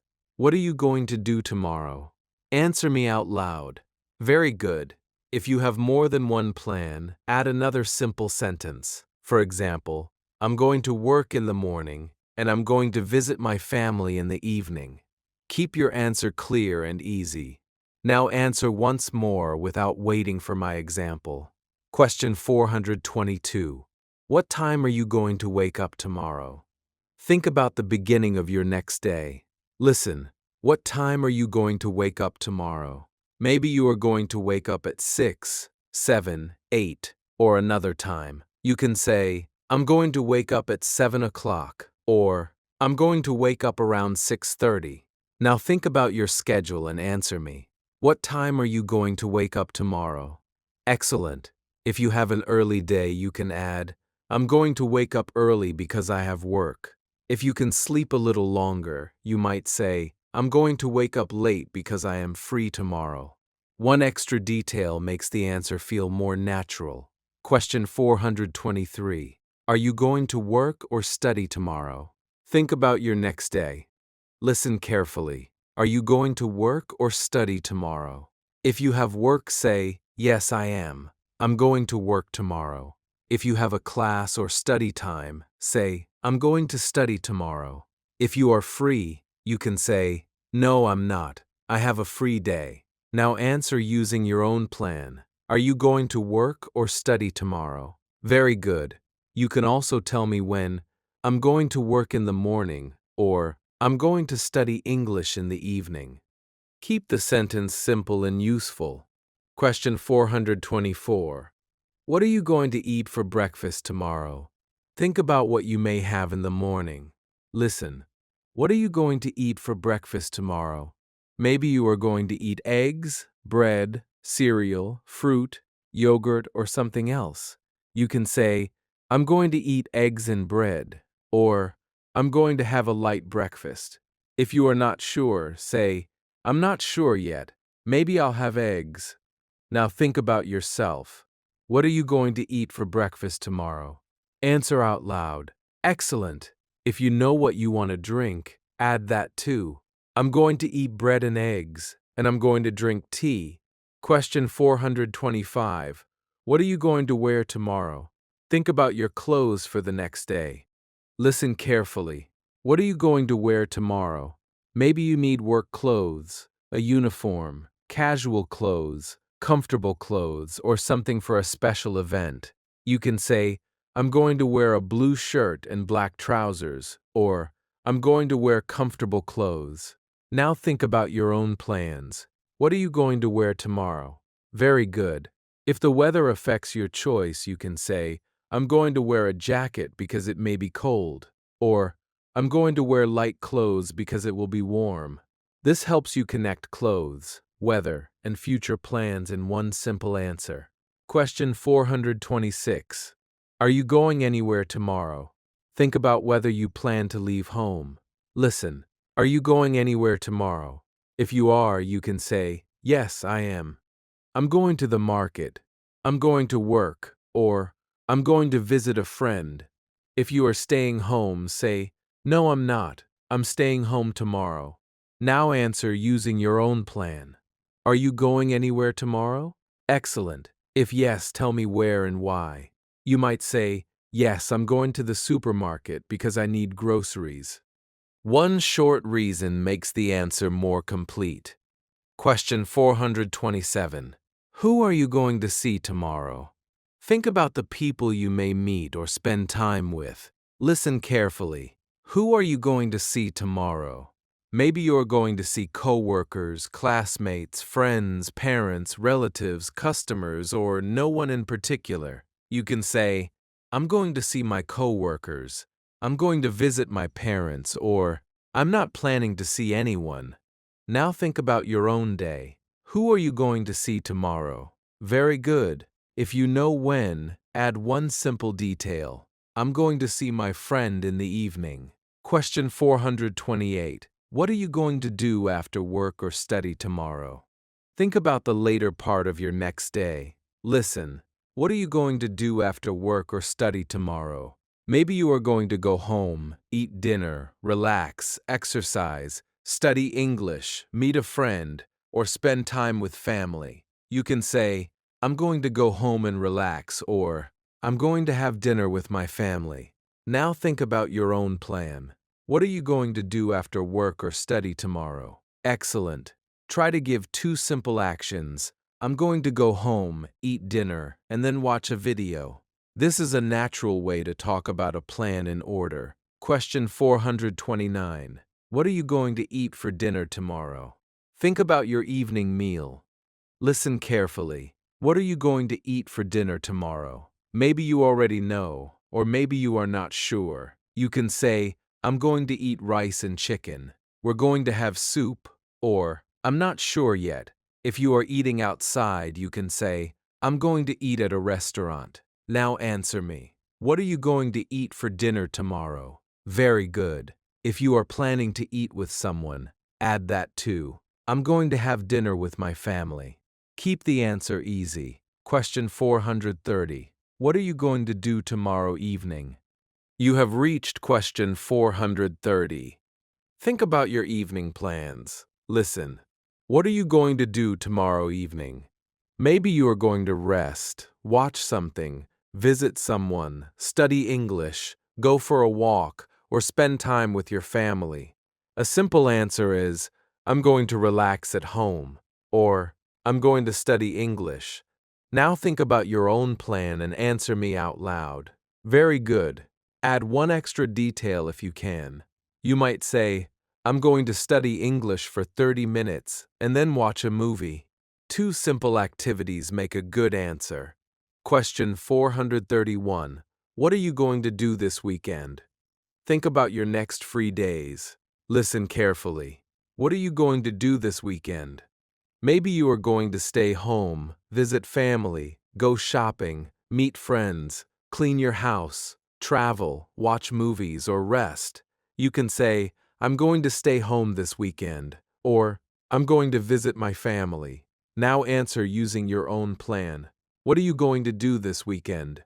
Excellent. If you do not have a plan yet, say, I don't have any plans yet. Maybe I'll relax at home.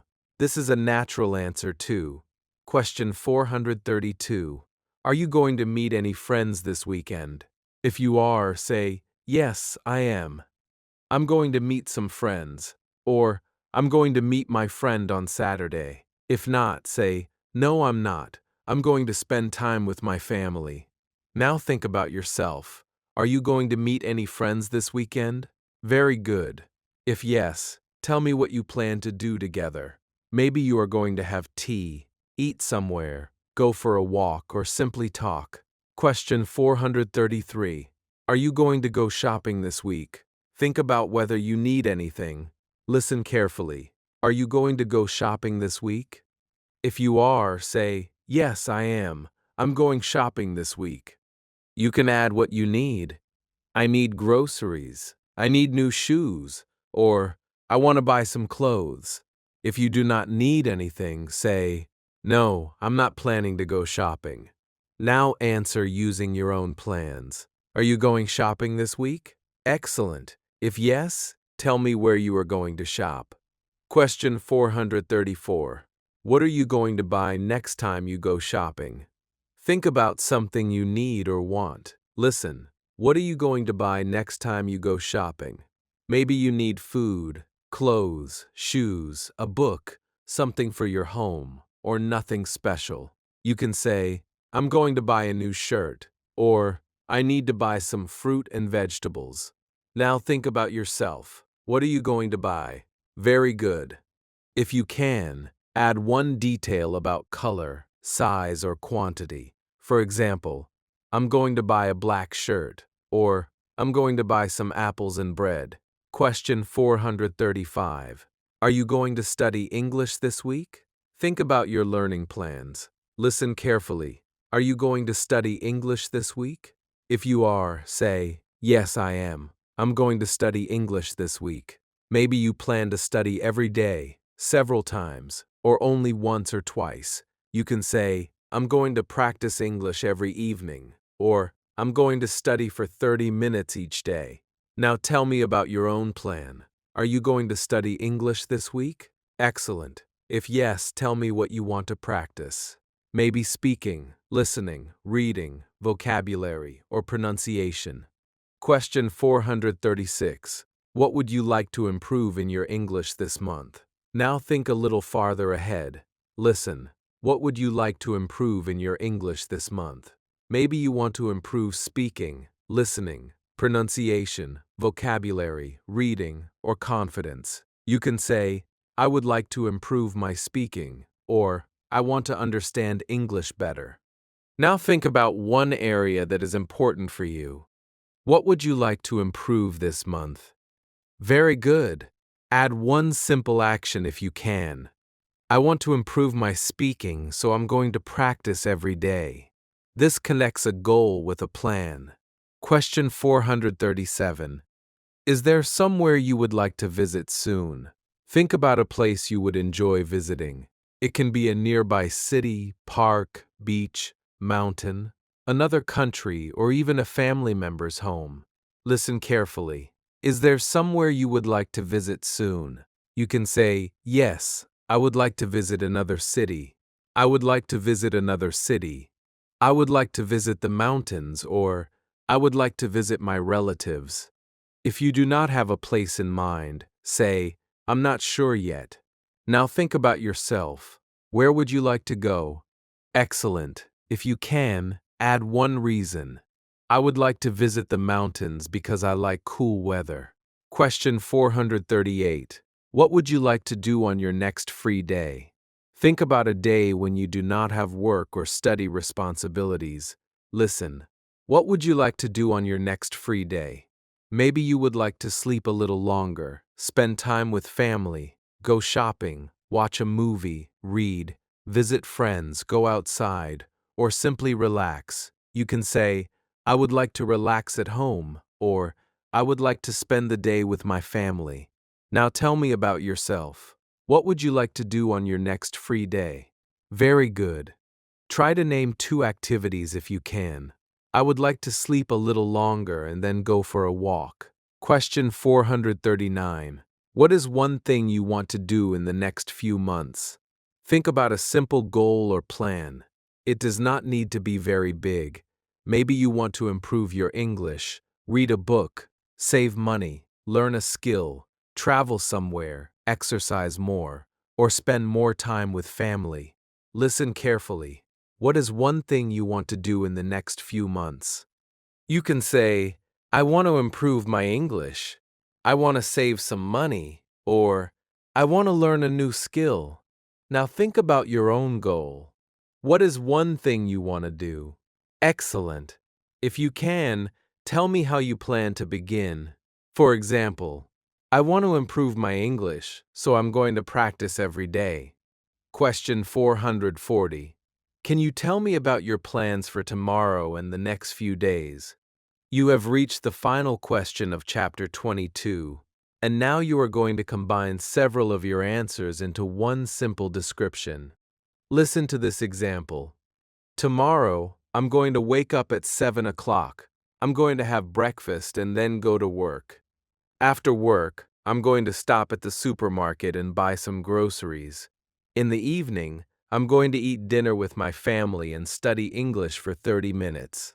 This weekend, I'm going to visit a friend and spend some time at home. I also want to practice English every day this week. In the next few months, I would like to improve my speaking and learn more useful words. Notice that the sentences are simple, but together they create a clear description of several future plans. Now it is your turn. Tell me what you are going to do tomorrow, what time you plan to wake up, whether you will work or study, what you will do in the evening, what you plan to do this weekend, and one thing you want to improve or achieve soon. Try to give 7 or 8 short sentences. Take your time and speak out loud. Excellent. Now try one more time and see if you can talk about your plans with fewer pauses. You have now completed questions 421 to 440, which means you have practiced another 20 very useful questions for beginner conversation.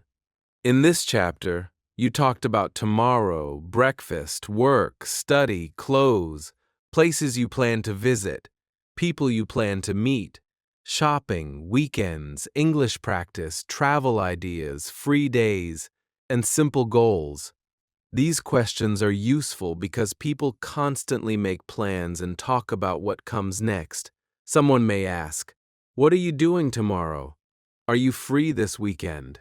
Are you going anywhere?" Or, "What would you like to do next month?" You now have several easy ways to answer. You can say, "I'm going to work. I'm going to stay home. I would like to visit my family." Or, "I'm not sure yet." Even when you have no plan, you still have useful English to respond. Let's do a quick speaking check. Try to answer each question without waiting for an example. What are you going to do tomorrow? Answer now. Very good. What time are you going to wake up? Excellent. Are you going to work or study tomorrow? Great. What are you going to eat for breakfast? Good. What are you going to wear? Very nice. Are you going anywhere tomorrow? Excellent. Who are you going to see? Great. What are you going to do tomorrow evening? Very good. What are you going to do this weekend? Excellent. Are you going shopping this week? Great. Are you going to study English? Very good. What would you like to improve in English this month? Excellent. Is there somewhere you would like to visit soon? Great. And finally, what is one thing you want to do in the next few months? Wonderful. There is a very simple way to practice this chapter every evening. Before you go to bed, think about the next day and say 3 or 4 sentences in English. You can say, "Tomorrow, I'm going to wake up at 7. I'm going to work in the morning. I'm going to buy groceries after work. I'm going to study English in the evening." That is enough. You are taking real plans from your own life and turning them into English. Because the information is important to you, the sentences are easier to understand and remember. You can also practice future plans when you look at your calendar or schedule. If you see a work day, say, "I'm going to work on Monday." If you have a meeting, say, "I have a meeting on Tuesday." If you plan to visit someone, think, "I'm going to visit my family on Friday." If your weekend is free, say, "I'm going to relax this weekend." These are simple sentences, but they connect days, times, activities, and future plans together. Another useful pattern is, "I would like to." This is a gentle and useful way to talk about something you want. You can say, "I would like to travel." "I would like to improve my English." "I would like to read more." "I would like to find a new job." "I would like to spend more time with my family." Choose 1 or 2 goals that are meaningful to you and practice saying them. Then add one small plan. "I would like to improve my English, so I'm going to practice every day." Now you have both a goal and an action. You can also use maybe when you are not completely sure about your plans. For example, maybe I'll stay home. Maybe I'll go shopping. Maybe I'll meet a friend. Maybe I'll watch a movie tonight.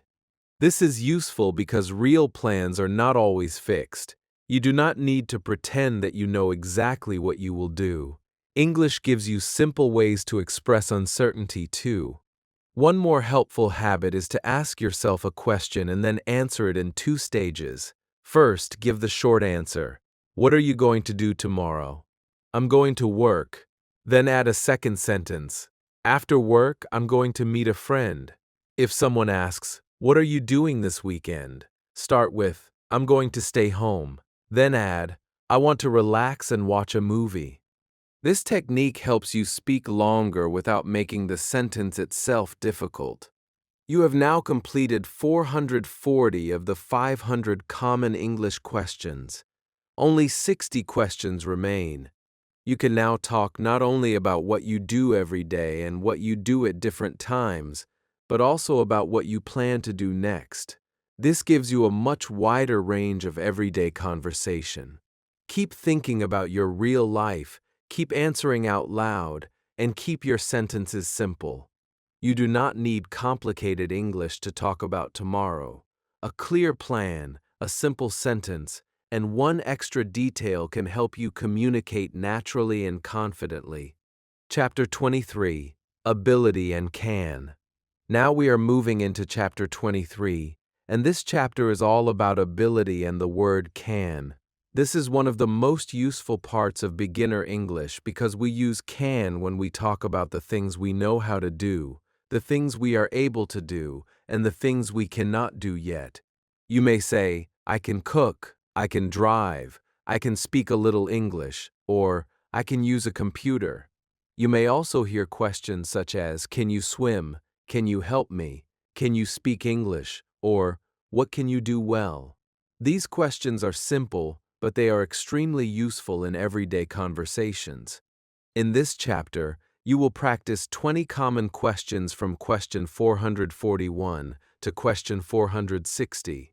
Listen carefully to each question, think about your own skills and abilities, and answer me out loud.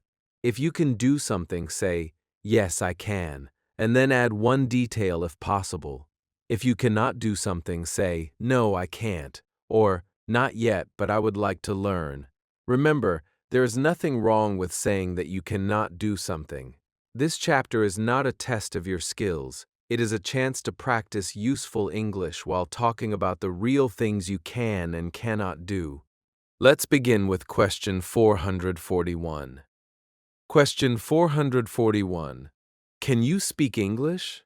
This is probably one of the most important questions for you in this entire lesson. Listen carefully. Can you speak English? Think about your English level and answer honestly. You can say, "Yes, I can." "Yes, I can speak a little English." Or, "I'm still learning, but I can speak some English." If you feel that speaking is difficult, do not say that you know nothing. You are already understanding these questions and responding, so you are using English. Now answer me out loud. Can you speak English? Very good. Try to add one simple detail. You might say, "Yes, I can speak a little English and I practice every day." Now answer one more time using your own words. Question 442. What languages can you speak? Think about all the languages you can use. Listen. What languages can you speak? Maybe you speak one language, two languages, or more. You can say, "I can speak Urdu and English." "I can speak Spanish," or "I can speak Arabic and a little English." Now think about yourself. What languages can you speak? Answer out loud. Excellent. If one language is stronger than another, you can explain simply. For example, "I can speak Urdu very well, and I can speak a little English." This is a natural answer and gives the listener useful information about you. Question 443. Can you understand English videos? Think about the English videos you watch. Listen carefully. Can you understand English videos? Maybe you understand beginner videos very well but find fast English difficult. You can say, "Yes, I can understand simple English videos. I can understand some of them." Or, "I understand better when people speak slowly." Now answer using your own experience. Can you understand English videos? Very good. Add one simple detail if you can. You might say, "I can understand beginner videos, but fast English is difficult for me." This is a very useful answer because many learners understand different levels of English. Question 444. Can you read in English? Think about books, stories, subtitles, messages, or articles. Listen, can you read in English? If you can, say, yes, I can read in English. Maybe you prefer easy material, so you can say, I can read simple English stories. If reading is still difficult, say, a little, I am still learning. Now tell me about yourself. Can you read in English? Excellent. If yes, tell me what you can read. You might say, I can read short stories and simple articles. Keep your answer easy and personal. Question 445. Can you write in English?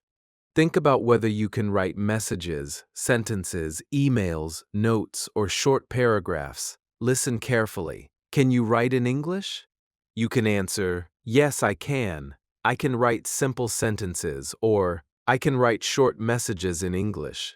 If writing is difficult, you can say, a little, but I need more practice. Now answer me. Can you write in English? Very good. If you can, tell me what kind of things you write. Maybe you write messages, notes, homework, or social media comments. One simple example is enough. Question 446. Can you cook? Now we are moving away from language and talking about everyday abilities. Listen, can you cook? If you know how to prepare food, say, yes, I can. Maybe you can cook several dishes, or maybe only a few simple things. You can say, yes, I can cook rice and chicken, or I can cook simple meals. If you do not cook, say, no, I can't cook very well, or not yet, but I would like to learn. Now think about your own skills. Can you cook? Answer out loud. Excellent. If your answer is yes, tell me one thing you can cook well. Question 447. What can you cook well? Think about one meal or food you prepare confidently. Listen carefully. What can you cook well? Maybe you can make rice, soup, pasta, eggs, curry, chicken, bread, or another dish. You can say, I can cook rice well. I can make good soup, or I can cook several simple meals. Now tell me about yourself. What can you cook well? Very good. If you do not cook much, you can say, I can make tea and eggs. That is still a useful answer. The goal is to use can with something that is true for you. Question 448. Can you drive? Think about whether you know how to drive a car or another vehicle. Listen, can you drive? If you can, say, yes, I can drive. Maybe you drive every day, and you can say, yes, I can. I drive to work. If you cannot drive, say, no, I can't, or I'm learning to drive. Now answer using your own information. Can you drive? Excellent. If yes, tell me how often you drive. If no, tell me whether you would like to learn. Question 449. Can you ride a bicycle? Think about bicycles. Listen carefully. Can you ride a bicycle? If you can, say, yes, I can ride a bicycle. Maybe you ride often or only sometimes. You can say, yes, I can, but I don't ride very often. If you cannot ride, say, no, I can't ride a bicycle. Now answer me. Can you ride a bicycle? Very good. If your answer is yes, tell me where you like to ride. You might say, I can ride a bicycle, and I like riding near my home. Question 450. Can you swim?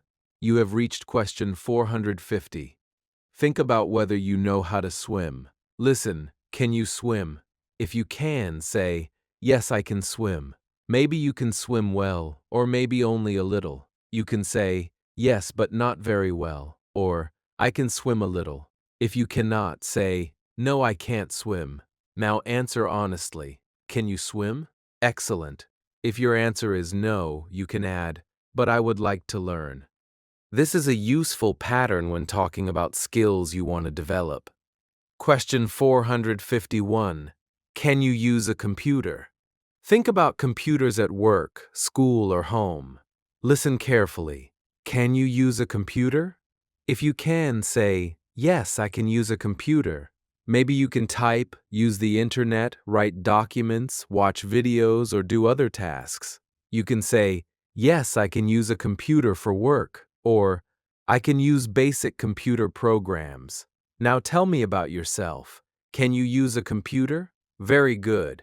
If yes, name one thing you can do on it. Maybe you can write, search online, make presentations, or watch lessons. Question 452. Can you use a smartphone well? Think about the things you do on your phone. Listen. Can you use a smartphone well? If you are comfortable with your phone, say, "Yes, I can."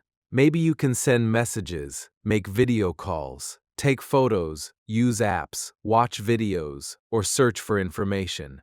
You can say, "Yes, I can use a smartphone very well." If you only know basic functions, say, "I can use it for simple things." Now answer using your own experience. Can you use a smartphone well? Excellent. Add one or two things you can do with it. Question 453. Can you sing? Think about whether you enjoy singing or feel comfortable doing it. Listen carefully. Can you sing? Maybe you can sing well, sing a little, or simply enjoy singing even if you are not very confident. You can say, "Yes, I can sing. I can sing a little," or, "No, I can't sing very well." Now answer me. Can you sing? Very good. Remember, this is English practice, not a singing test. If you enjoy music, you can add, "I like singing when I listen to music." One simple extra sentence is enough. Question 454. Can you play a musical instrument? Think about instruments such as guitar, piano, drums, flute, or another instrument. Listen. Can you play a musical instrument? If you can, say, "Yes, I can play the guitar," or "I can play the piano." If you cannot, say, "No, I can't play an instrument." Maybe you want to learn, so you can say, "I can't yet, but I would like to learn the guitar." Now tell me about yourself. Can you play a musical instrument? Excellent. If yes, tell me which one. Question 455. Can you play any sports? Think about sports you know how to play. Listen carefully. Can you play any sports? Maybe you can play football, cricket, tennis, badminton, basketball, or another sport. You can say, "Yes, I can play cricket," or "I can play badminton." If you do not play sports, say, "No, I don't really play sports." Now answer using your own abilities. Can you play any sports? Very good. If yes, tell me which sport you play best. If no, tell me one sport you would like to try. Question 456. Can you help someone with something you are good at? Think about a skill you have that may be useful to another person. Listen. Can you help someone with something you are good at? Maybe you can help someone cook, use a computer, study, fix something, understand a subject, or learn a skill. You can say, "Yes, I can help people with computers," or "I can help my younger brother with schoolwork." Now think about yourself. What can you help someone with? Answer out loud. Excellent. This question helps you talk about your abilities in a practical way. Question 457. What can you do very well? Now think about one ability you feel confident about. Listen carefully. What can you do very well? Maybe you can cook well, drive well, teach, listen, organize things, use technology, speak another language, draw, play a sport, or solve problems. You can say, "I can cook very well," "I can use computers very well," or "I can explain things clearly." Now think about your own strength. What can you do very well? Very good. If possible, add one example. "I can cook very well. My family likes my food." Keep your answers simple and positive. Question 458. What can't you do yet but would like to learn? Think about a skill you want to develop. Listen. What can't you do yet but would like to learn? Maybe you cannot swim, drive, cook, speak English confidently, play an instrument, or use a certain technology. You can say, "I can't swim yet, but I would like to learn." Or, "I can't speak English fluently yet, but I'm practicing." Now think about your own goal. What can't you do yet but would like to learn? Excellent.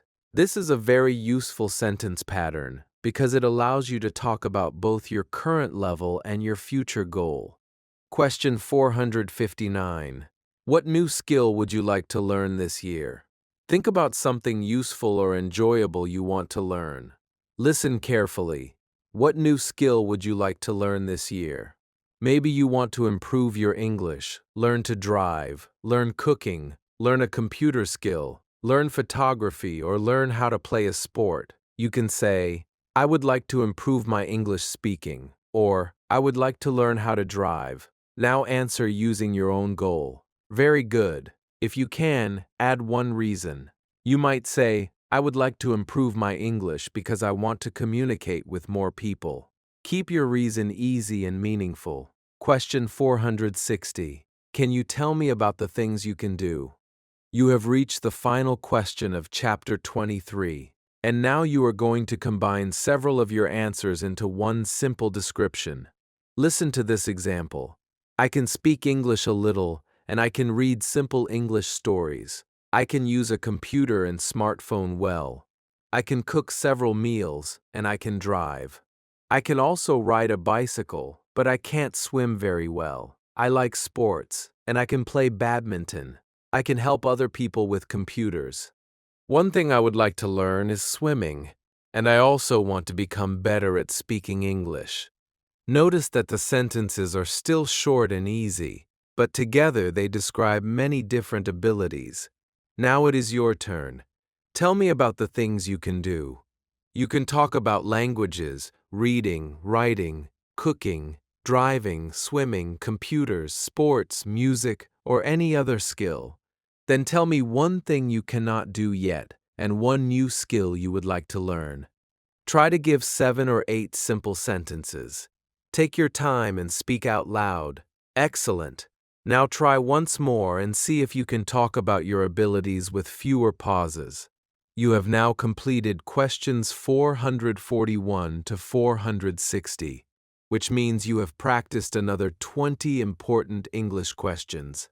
In this chapter, you talked about speaking languages, understanding English, reading, writing, cooking, driving, riding a bicycle, swimming, using computers and phones, singing, music, sports, helping other people, your strongest abilities, and the skills you want to learn. These questions are very useful because people often talk about what they know how to do. In a friendly conversation, someone may ask, can you cook? Can you drive? Or can you speak another language? At work, someone may ask, can you use this computer? Or can you help me? You now have a simple way to respond. Yes, I can. No, I can't. Or I can do it a little. These short answers can open the door to longer conversations. Let's do a quick speaking check. Try to answer each question without waiting for my example. Can you speak English? Answer now. Very good. What languages can you speak? Excellent. Can you read in English? Great. Can you write in English? Very good. Can you cook? Excellent. What can you cook well? Great. Can you drive? Good. Can you ride a bicycle? Excellent. Can you swim? Very good. Can you use a computer? Great. Can you use a smartphone well? Excellent. Can you sing? Good. Can you play an instrument? Very nice. Can you play any sports? Excellent. What can you do very well? Great. What can't you do yet but would like to learn? Very good. And finally, what new skill would you like to learn? Excellent work. One of the easiest ways to practice can is to look at the things you do during a normal day. When you prepare food, think, I can cook. When you use your phone, say, I can use a smartphone. When you read a short English sentence, think, I can read this. When you understand a question in this lesson, say, I can understand this question. When you answer out loud, think, I can answer in English. These simple sentences remind you that ability can be built step by step. You do not need to be perfect at something before you can say that you can do it. Sometimes you can do something a little, and that is still an ability. You can also practice by making two simple groups in your mind: things you can do and things you want to learn. For example, I can cook, I can drive, I can use a computer, I can speak a little English. Then make another group: I can't swim yet, I can't play the guitar yet, I would like to learn. Notice the word yet. It is useful because it shows that something is not possible for you now, but you may learn it. Saying, I can't do it yet, sounds very different from saying, I can never do it. It leaves space for learning. Another useful practice is to answer with a short sentence first, and then add one detail. If someone asks, can you cook? First say, yes, I can. Then add, I can cook rice and chicken. If someone asks, can you drive? Say, yes, I can. I drive to work. If someone asks, can you swim? You can say, no, I can't, but I would like to learn. This pattern is easy to remember. Short answer first, extra detail second. It helps you speak longer without creating difficult sentences. You can also use can when talking about English itself. Try saying, I can understand simple questions. I can introduce myself. I can talk about my family. I can describe my home. I can talk about my daily routine. I can talk about food. I can ask for directions. I can talk about my plans. Think about everything you already practice in this video. When you began at question 1, your answers were very short. Now you can connect several sentences and speak about many different parts of your life. That is something you can recognize. You have now completed 460 of the 500 common English questions. Only 40 questions remain. You are very close to completing the full 500 question journey. Keep answering out loud and keep using your real abilities and goals in your answers. The word can is short, but it gives you a powerful way to talk about what you know, what you can do, how you can help, and what you want to learn next. Simple English can express a lot when the ideas are real and personal. Chapter 24. Requests and Everyday Problems. Now we are moving into Chapter 24, and this chapter is all about requests and everyday problems. This is one of the most practical chapters in the entire lesson, because real communication is not only about talking about yourself. Sometimes you need something from another person. You may need help, water, directions, information, a seat, a different size, or more time. Sometimes you may not understand what someone says. Someone may speak too quickly, use a word you do not know, or give you instructions that are difficult to follow. In these situations, you need simple English that helps you continue the conversation instead of becoming silent. You can say, "Can you help me? Could you say that again? Please speak slowly. What does this mean?" Or, "Can I have some water, please?" These sentences are short, polite, and extremely useful. In this chapter, you will practice 20 common questions and requests from question 461 to question 480. Listen carefully to each situation. Imagine that it is really happening and respond out loud. Some questions will ask what you would say in a situation, while others will give you a request that you need to answer. Do not worry about remembering every phrase immediately. Listen, understand the meaning, repeat the useful sentence, and then imagine using it yourself. Let's begin with question 461. Question 461. Can you help me? This is one of the most useful requests in English. Imagine that you are in a new place and you need help. Maybe you cannot find something, you do not understand something, or you need someone to show you what to do. Listen carefully. Can you help me? Say it out loud with me. Can you help me? Very good.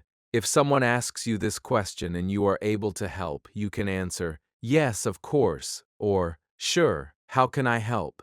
If you need help yourself, you can politely say, "Excuse me, can you help me?" Now imagine that you are in a supermarket and you cannot find the water.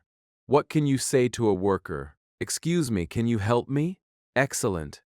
This simple request can be useful almost anywhere. Question 462. Could you say that again, please? Imagine someone speaks to you, but you do not understand everything. Maybe they speak quickly or you miss one important word. You do not need to pretend that you understand. Listen to this useful sentence. Could you say that again, please? This means you want the person to repeat what they say. Now say it with me. Could you say that again, please? Excellent. You can also use the simpler sentence. Can you say that again, please? Both are polite and useful. Now imagine someone asks you a question and you only hear part of it. What would you say? Answer out loud. Very good. Asking someone to repeat is a normal part of communication, especially when you are learning a language. Question 463. Can you speak more slowly, please? Sometimes you understand English when it is clear and slow, but fast speech feels difficult. In that situation, you can ask the person to slow down. Listen carefully. Can you speak more slowly, please? Good. Imagine you are talking to someone at a hotel, airport, shop, or workplace, and they are speaking too quickly. Instead of becoming silent, say, "Can you speak more slowly, please?" A helpful person may then repeat the information more clearly. Now practice one more time. Say the complete request out loud and try to sound calm and polite.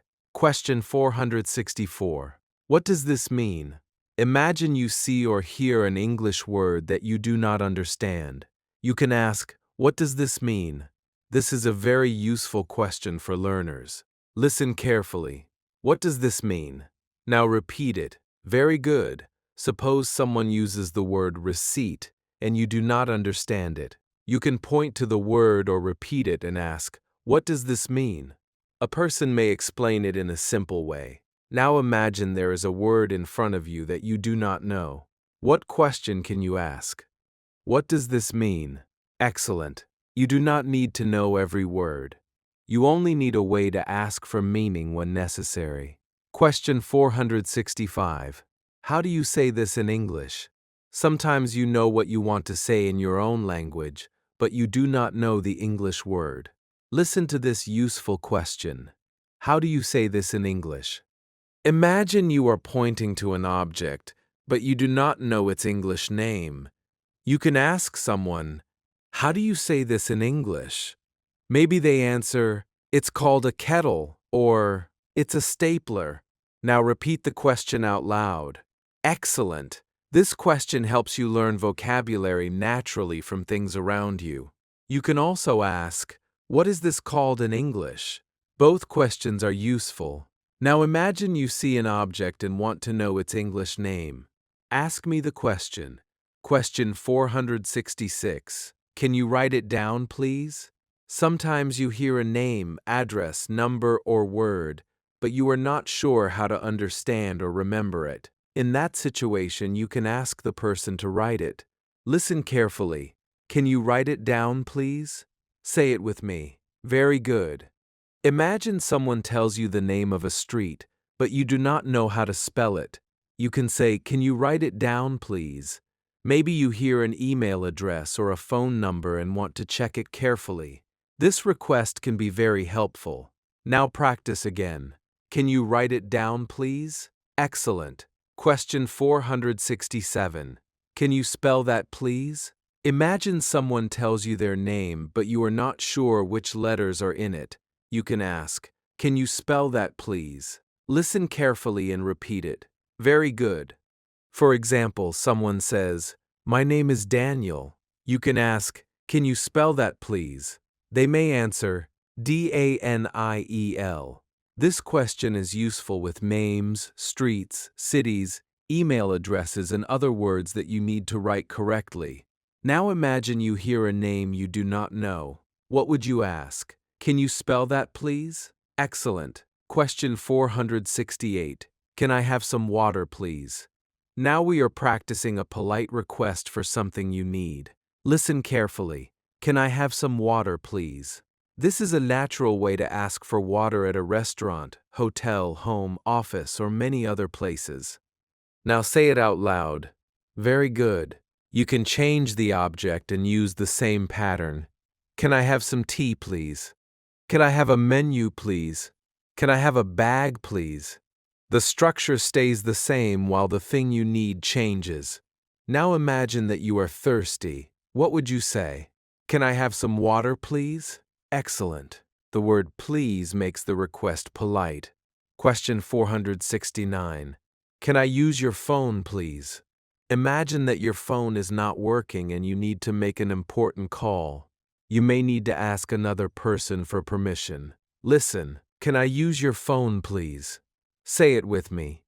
Very good. If someone asks you and you are comfortable helping, you can say, yes, of course, or sure. If you cannot allow it, you can politely say, sorry, I can't. Now imagine you need to make a quick call. Ask the question out loud. Excellent. This question introduces another important use of can I. We use it when asking permission to do something. Question 470. Imagine you are on a bus, train, in a waiting room, cafe, classroom, or another place where you see an empty seat. You are not sure whether the seat is available, so you ask, can I sit here? Say the question with me. Excellent. If the seat is free, the person may answer, yes, of course, or sure. If someone is using it, they may say, sorry, this seat is taken. Now imagine you see an empty chair beside someone. What would you ask before sitting down? Can I sit here? Very good. Short, polite questions like this are extremely useful in public places. Question 471. Can I borrow this? Think about a situation where you need to use someone's pen, book, charger, or another object for a short time, and then give it back. Listen carefully. Can I borrow this? You can make the request more specific. Can I borrow your pen? Can I borrow your charger? Or, can I borrow this book? Now say one example out loud. Excellent. If someone asks you and you agree, you can say, yes, sure, or, of course. If you cannot lend it, say, sorry, I need it right now. Now imagine you need a pen. What would you say? Can I borrow your pen, please? Very good. Question 472. Could you open the door, please? Sometimes you need someone to do a small action for you. Maybe your hands are full, or you cannot reach something. Listen carefully. Could you open the door, please? Repeat the sentence. Excellent. You can use this pattern for many small requests. Could you close the window, please? Could you turn on the light? Could you pass me the salt? These are polite ways to ask another person to do something. Now imagine you are carrying 2 bags and cannot open the door. What would you say? Could you open the door, please? Great. Question 473. Could you show me where this is? Imagine that you are inside a large store, hospital, office, or station, and you know the name of the place you need, but you cannot find it. Listen, could you show me where the bathroom is? Or, could you show me where the ticket office is? Now repeat the main request out loud. Excellent. This question is useful because sometimes verbal directions are difficult to understand, and it may be easier if someone points to the place or guides you. Now imagine you cannot find the exit. Ask politely for help. Question 474. Is there a bathroom near here? This is a practical question that you may need while traveling, shopping, eating at a restaurant, or visiting a new place. Listen carefully. Is there a bathroom near here? You may also hear restroom or toilet depending on the place and type of English. For this lesson, practice the sentence, is there a bathroom near here? Say it out loud. Excellent. A person might answer, yes, it is down the hall. It is on the left, or there is one upstairs. Now imagine you are in a shopping mall and need to find one. Ask the question naturally. Question 475. I don't understand. What should I say? Imagine someone explains something to you, but the meaning is not clear. You have several useful choices. You can say, I'm sorry, I don't understand. Then you can add, could you explain it again? Or, can you say it more simply? Now imagine this is happening in a real conversation. Someone gives you information, but you are confused. What would you say? Try, I'm sorry, I don't understand. Can you explain it again, please? Excellent. This is much better than saying nothing. When you clearly tell someone that you do not understand, they have a chance to help you. Question 476. What should you say if you need more time? Sometimes someone asks you a question and you understand it, but you need a few seconds to think about your answer. You do not have to panic. You can say, let me think for a moment. Give me a second, please, or just a moment. Listen to this useful phrase. Let me think for a moment. Now repeat it out loud. Very good. Imagine someone asks you, what would you like to do next year? And you need time. Say, let me think for a moment. This phrase keeps the conversation moving while giving you extra thinking time. Question 477. What should you say when you need someone to wait? Imagine you are not ready yet and need the other person to wait for a short time. You can say, please wait a moment. Just a moment, please. Or, one moment, please. Listen carefully. Please wait a moment. Say it with me. Excellent. Maybe you are looking for something in your bag, checking information, or finishing another task. Instead of becoming stressed, you can politely ask for a little time. Now imagine someone is waiting for an answer while you look for your phone. What would you say? Just a moment, please. Very good. Question 478. What should you say if something is wrong with your order? Imagine you are at a restaurant or cafe and you receive something different from what you ask for. Maybe you order tea but receive coffee, or you ask for one meal and receive another. You can politely say, excuse me, I think there is a mistake, or, sorry, this isn't what I ordered. Listen to the second sentence. Sorry, this isn't what I ordered. Say it out loud. Excellent. You do not need to sound angry. A calm, clear sentence explains the problem. You can then say, I ordered tea, not coffee.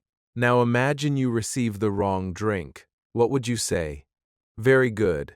Question 479. What should you say if you cannot find something? Imagine you are in a supermarket, store, office, hotel, or another place and you cannot find what you need. You can say, excuse me, where can I find this? Or, can you help me find the bread?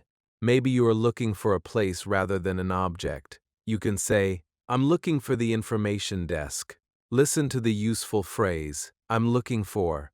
Now choose something and complete the sentence. I'm looking for the milk. Excellent. This is a very flexible phrase that you can use in many everyday problems. Question 480. Can you handle a simple everyday problem in English?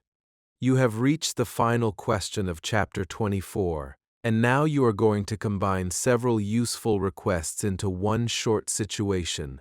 Imagine that you are in a new shopping center. You need to find a pharmacy, but someone gives you directions too quickly. You can say, excuse me, can you help me? I'm looking for the pharmacy. The person explains the way, but you do not understand everything. You say, I'm sorry, I don't understand. Can you speak more slowly, please? The person repeats the directions, but you are still unsure. You say, could you show me where it is? Now imagine your own simple problem. Maybe you need water, directions, a bathroom, a different item, or help understanding something. Try to speak through the situation using 3 or 4 useful sentences. Start with, excuse me, then explain what you need. Ask for help. If you do not understand, ask the person to repeat or speak slowly. Take your time and speak out loud. Excellent. These short phrases can help you continue communicating even when a situation feels difficult. You have now completed questions 461 to 480, which means you have practiced another 20 extremely practical English questions and requests. In this chapter, you learned how to ask for help, ask someone to repeat, ask them to speak slowly, ask about the meaning of a word, request spelling, ask someone to write information down, request water, ask permission, borrow an object, ask someone to perform a simple action, find a place, ask for more thinking time, and explain that something is wrong. These are important skills because you will not understand every conversation perfectly, especially while you are still learning. Real communication does not require you to understand every word. Sometimes the most useful sentence you can say is simply, "Can you say that again, please?" Let's do a quick speaking check. I will give you a situation, and you should say the useful English sentence out loud. You need help. What do you say? Can you help me? Excellent. Someone speaks too quickly. What do you say? Can you speak more slowly, please? Great. You do not understand one word. What can you ask? What does this mean? Very good. You want someone to repeat. Say it now. Could you say that again, please? Excellent. You need the person to spell a name. What do you say? Can you spell that, please? Great. You want some water.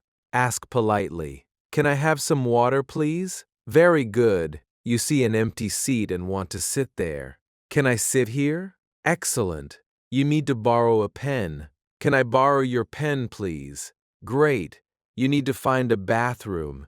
Is there a bathroom near here? Very good. You need more time to think. Say, let me think for a moment. Excellent. You received the wrong order. Say, sorry, this isn't what I ordered. Wonderful. These phrases are short enough to remember and useful enough to use again and again. One of the most important habits for an English learner is learning how to keep communication alive when something goes wrong. Imagine someone asks you a question and you do not understand. If you simply become silent, the conversation stops. But if you say, "Could you say that again?" the conversation continues. If you still do not understand, say, "Can you speak more slowly?" If one word is causing the problem, ask, "What does that mean?" If you know the meaning but need time to answer, say, "Let me think for a moment." With only a few simple sentences, you can solve many communication problems. You can practice these requests even when you are alone. Imagine different situations and say the useful sentence. Imagine you are in a restaurant and need water. Can I have some water, please? Imagine you are in a store and cannot find a shirt. Excuse me, can you help me? Imagine you hear a new word. What does this mean? Imagine someone gives you a phone number too quickly. Can you say that again, please? Imagine you need to write a difficult name. Can you spell that, please? Imagine you cannot understand a long explanation. Can you explain it more simply? Practicing these situations before you need them can make the phrases easier to remember in real conversations. Politeness is also very useful when making requests. Small words and expressions such as please, excuse me, thank you, sorry, can you, and could you can make a simple sentence sound friendly and respectful. Instead of saying only water, you can say, "Can I have some water, please?" Instead of saying repeat, say, "Could you say that again, please?" Instead of walking up to someone and immediately asking for directions, begin with, "Excuse me." You do not need complicated formal English. A few polite words can make everyday communication much smoother. You should also remember that not understanding everything is normal. Even people who use English very well sometimes ask another person to repeat something. A place may be noisy, someone may speak softly, a name may be unfamiliar, an instruction may contain several steps. Asking for clarification is not a failure in communication. It is part of communication. What matters is having the language to solve the problem. Now you know several phrases that can help. I'm sorry, I don't understand. Can you say that again? Can you speak more slowly? What does that mean? Can you write it down? Can you spell that? These phrases give you control when a conversation becomes difficult.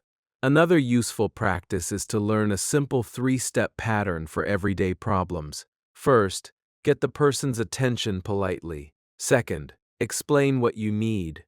Third, thank the person. For example, "Excuse me, can you tell me where the station is? Thank you." Or, "Excuse me, can I have a glass of water, please? Thank you." Or, "Sorry, I don't understand. Can you say that again, please? Thank you." This pattern is simple enough for an absolute beginner and useful in hundreds of situations. You have now completed 480 of the 500 common English questions. Only 20 questions remain. Think about what you can already do. You can introduce yourself, talk about your family, describe your home, explain your routines, discuss food, work, learning, time, weather, clothes, shopping, places, transportation, directions, hobbies, friends, feelings, completed activities, future plans and abilities. Now you can also ask for help and solve simple communication problems. These final 20 questions will bring everything together and give you a chance to use the English you have been building throughout the entire lesson. Keep speaking out loud, keep using simple sentences, and remember that good communication is not about using the most difficult words. It is about understanding what you need to say and saying it clearly. Chapter 25, Final Conversation Challenge. Now we have reached Chapter 25, the final chapter of our 500 Common English Questions and Answers journey. And this chapter is the last, but certainly not the least. In fact, this may be one of the most important chapters because now you are going to bring everything together. You have already practiced questions about your name, family, home, daily routine, food, learning, work, time, weather, clothes, shopping, places, transportation, directions, hobbies, friends, feelings, yesterday, tomorrow, abilities, requests, and everyday problems. You have answered hundreds of questions, and every question has given you another small piece of real English. Now it is time to connect those pieces. In this chapter, you will practice questions 481 to 500. These final 20 questions are designed like a conversation challenge. Some answers may be a little longer because you already know many useful sentence patterns. Do not try to sound advanced. Do not search for difficult words. Use the simple English you have practiced throughout this lesson. Listen to each question, think about your own life, and answer out loud. If you can answer in one sentence, start there. Then try to add a second or third sentence. At the end of this chapter, you will reach question 500 and complete the entire journey. So give these final 20 questions your full attention, speak clearly, and enjoy seeing how much you can now say in English. Question 481. Can you introduce yourself in English? This is where many conversations begin, so let's bring together some of the first English you practiced. Listen carefully. Can you introduce yourself in English? You can begin with your name, where you are from, where you live, what you do, and one thing you enjoy. For example, my name is Anna. I am from Brazil. I live in Sao Paulo. I work in an office. I am learning English because I want to communicate with more people. In my free time, I like reading and listening to music. Notice that every sentence is simple. Now it is your turn. Introduce yourself using 5 or 6 short sentences. Tell me your name, where you are from, what you do, and something you like. Speak out loud now. Excellent. Try it again, and imagine that you are meeting a new English-speaking person for the first time. Question 482. Can you tell me about your family? Think about the people who are important in your family. Listen, can you tell me about your family? You can say how many people are in your family, who you live with, whether you have brothers or sisters, and what you enjoy doing together. For example, I have a small family. There are 4 people in my family. I live with my parents and my sister. We usually eat dinner together. On weekends, we sometimes visit relatives. Now think about your own family. Give me 4 or 5 simple sentences. Very good. You do not need to share anything you do not want to share. The goal is simply to practice talking naturally about familiar people. Question 483. Can you describe your home and neighborhood? Now connect 2 topics you studied earlier. Listen carefully. Can you describe your home and neighborhood? You can talk about whether you live in a house or apartment, how many rooms you have, your favorite room, and the places near your home. For example, I live in a small house. It has 3 bedrooms and a living room. My favorite room is my bedroom because it is quiet. There is a supermarket near my home, and there is a park across from the school. My neighborhood is usually busy during the day. Now describe your own home and area. Try to use 5 or 6 sentences. Excellent. Notice how you are now combining vocabulary from different chapters into one answer. Question 484. What is a normal day like for you? Think about your routine from morning to night. Listen. What is a normal day like for you? You can say, I usually wake up at 7 o'clock. I have breakfast and then go to work. I work until the afternoon. After work, I come home and relax. I eat dinner with my family, study English for a little while, and go to bed around 11. Now think about your own day. Start with the morning, move through the afternoon, and finish with the evening. Try to give 6 or 7 simple sentences. Very good. You have practiced each of these ideas separately before. Now you are connecting them into one natural description. Question 485. What food and drinks do you enjoy? Think about your favorite meals, fruits, drinks, and foods you eat regularly. Listen carefully. What food and drinks do you enjoy? You can say, I like rice, chicken, and vegetables. My favorite fruit is mango. I usually drink tea in the morning, and I drink water throughout the day. I also enjoy eating at restaurants sometimes. Now answer using your own preferences. Tell me 2 or 3 foods and 1 or 2 drinks you like. Excellent! Add 1 reason if you can. For example, I like tea because it helps me relax. This is how a short answer becomes a fuller conversation. Question 486. Can you tell me about your work or studies? Think about what you do during an ordinary weekday. Listen. Can you tell me about your work or studies? Maybe you work, study, do both, take care of your home, or are learning new skills. You can say, I work in an office. I start at 9 o'clock and finish at 5. I use a computer and talk to customers. My job can be busy, but I like learning new things. Or, I am a student. I study at a college, and my favorite subject is English. Now tell me about your own situation using several simple sentences. Very good. If you are not currently working or studying, you can describe what you normally do during the day. Question 487. How are you learning English now? Think about the methods you currently use. Listen carefully. How are you learning English now? Maybe you watch videos, listen to stories, repeat sentences, read simple books, use apps, speak with people, write notes, or practice with lessons like this one. You can say, I learn English by watching videos and listening every day. I also repeat sentences out loud. I try to learn a few useful words each day. Now tell me about your own learning routine. How are you learning English? Excellent. Then add 1 thing you want to do more often. For example, I want to practice speaking more. Question 488. What do you like to do in your free time? You have answered a similar question before, but now try to give a fuller answer without waiting for many examples. Maybe you enjoy reading, music, movies, sports, cooking, walking, spending time with friends, or relaxing at home. You can say, in my free time, I like watching movies and listening to music. I also enjoy going for walks in the evening. On weekends, I usually spend time with my family. Now tell me about yourself.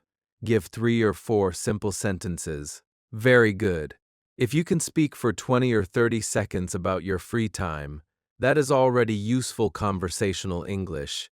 Question 489. What kind of weather do you like, and what do you wear in that weather? This question combines weather and clothes. Listen carefully. What kind of weather do you like, and what do you wear in that weather? This question combines weather and clothes. Listen carefully. What kind of weather do you like, and what do you wear in that weather? You might say, I like cool weather. When it is cool, I wear a light jacket and comfortable shoes. Or, I like warm, sunny weather. I usually wear light clothes when it is hot. Now think about your own preference. What weather do you like? What do you wear? Answer in 2 or 3 sentences. Excellent. This is an example of how different topics naturally connect in real conversations. Question 490. How do you usually travel around your town or city? You have reached question 490. Think about transportation and places. Listen, how do you usually travel around your town or city? Maybe you travel by car, bus, motorcycle, taxi, bicycle, or on foot. You can say, I usually travel by bus because it is cheap. I walk to places that are close to my home. If I am in a hurry, I sometimes take a taxi. Now tell me how you usually travel. Very good. Add how long one common journey takes. For example, it takes about 20 minutes to get to work. Question 491. Can you give me directions to a place near your home? Now imagine I am visiting your neighborhood and want to find a supermarket, park, bank, or another place. Listen, can you give me directions to a place near your home? Choose one place. You might say, go straight for 2 blocks. Turn right at the bank. The supermarket is on the left, next to the pharmacy. Now choose a real or imagined place near you and give me 3 or 4 simple instructions. Excellent. Use familiar words such as straight, left, right, next to, near, and across from. If you can give a simple route clearly, you can handle a very practical real-life situation. Question 492. What do you usually do with your friends? Think about social life again, but now answer a little more freely. You can say, I usually meet my friends on weekends. We drink tea, talk about our lives, and sometimes go for a walk. We also message each other during the week. Now think about your own friendships. What do you usually do together? Give me 3 or 4 short sentences. Very good. If you do not meet friends often, you can talk about family or another person you enjoy spending time with. The important thing is to keep speaking. Question 493. How do you feel when you speak English now? This question is especially important near the end of our journey. Think about how you feel when you answer English questions now compared with when you began. Listen carefully. How do you feel when you speak English now? Maybe you feel more comfortable, more confident, still nervous, excited, or proud that you can answer many questions. You can say, I still feel a little nervous, but I feel more confident than before. Or, I feel good because I can understand more questions now. Tell me how you feel. Excellent. Try to give one reason. This answer is not about perfection. It is about noticing your progress and expressing it in English. Question 494. What can you do well, and what would you like to learn? Think about abilities and goals. Listen, what can you do well, and what would you like to learn? You can say, I can cook well and use a computer. I can also speak some English. I would like to learn how to swim and improve my English speaking.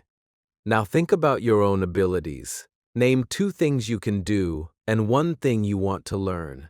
Very good. Notice how this answer brings together can, would like to, and future goals in only a few simple sentences. Question 495. What did you do yesterday? Now let's quickly return to completed activities. Do not think too much. Tell me about yesterday using several easy sentences. You might say, yesterday, I woke up at 7. I went to work in the morning. I had lunch with a coworker. In the evening, I came home and watched a movie. I went to bed at 11. Now give your own answer. Try to include morning, afternoon, and evening. Excellent. If you can tell me several things you did in order, you are already creating a short English story about your life. Question 496. What are you going to do tomorrow? Now move from yesterday to tomorrow. Listen carefully. What are you going to do tomorrow? Try to answer without using my example first. Speak now. Very good. Maybe you said, I'm going to work, I'm going to study, or I'm going to stay home. Now add two more plans. For example, after work, I'm going to buy groceries. In the evening, I'm going to practice English. Excellent. You can now talk about both completed activities and future plans, which gives you much more freedom in everyday conversation. Question 497. What would you say if you did not understand someone? Imagine you are speaking with someone in English, and they say something too quickly. What can you do? You already know several useful phrases. You can say, I'm sorry, I don't understand. You can ask, could you say that again, please? You can say, can you speak more slowly, please? Or if one word is difficult, you can ask, what does that mean? Now choose one of these sentences and say it out loud. Excellent. Now imagine they repeat the sentence and you understand it. You can say, thank you, I understand now. This is real communication. You do not need to understand everything the first time. You need to know how to keep the conversation moving. Question 498. What are 3 things you want to improve in your English? Think about your next stage of learning. Maybe you want to speak faster, understand more, remember more vocabulary, improve pronunciation, read more easily, write better, or feel less nervous. Listen carefully. What are 3 things you want to improve in your English? You might say, I want to improve my speaking, listening, and vocabulary. Now think about your own goals and answer me. Very good. Next, choose the most important one and add a simple action. For example, I want to improve my speaking, so I'm going to speak English for 10 minutes every day. A goal becomes more useful when you connect it with an action. Question 499. Why do you want to speak English better? Think about your personal reason. Maybe you want English for work, travel, education, meeting people, watching content, confidence, opportunities, or simply because you enjoy learning. Listen, why do you want to speak English better? You can say, I want to speak English better because it is useful for my work. I want to travel and communicate with people. Or, I want to understand English videos and speak confidently. Now give me your real reason. Answer out loud. Excellent. Try to remember this reason because it can help you continue practicing even on days when learning feels difficult. A clear reason gives your practice direction. Question 500. Can you have a complete simple conversation in English? You have reached question 500. This is the final question of the entire journey, so we are going to make it count. Imagine you meet someone new. They say, hello, nice to meet you. What is your name? You answer with your name. Then they ask, where are you from? You tell them. They ask, what do you do? You explain your work or studies. They ask, what do you like to do in your free time? You talk about your hobbies. They ask, do you have a family? You give a simple answer. They ask, how do you usually spend your weekends? You explain. Then they ask, why are you learning English? You give your reason. Finally, they ask, what are you going to do tomorrow? And you talk about your plans. Now imagine this whole conversation and answer all of these questions out loud without stopping after every sentence. Your answer might sound like this. Hello, my name is David. I'm from Mexico, and I live in Mexico City.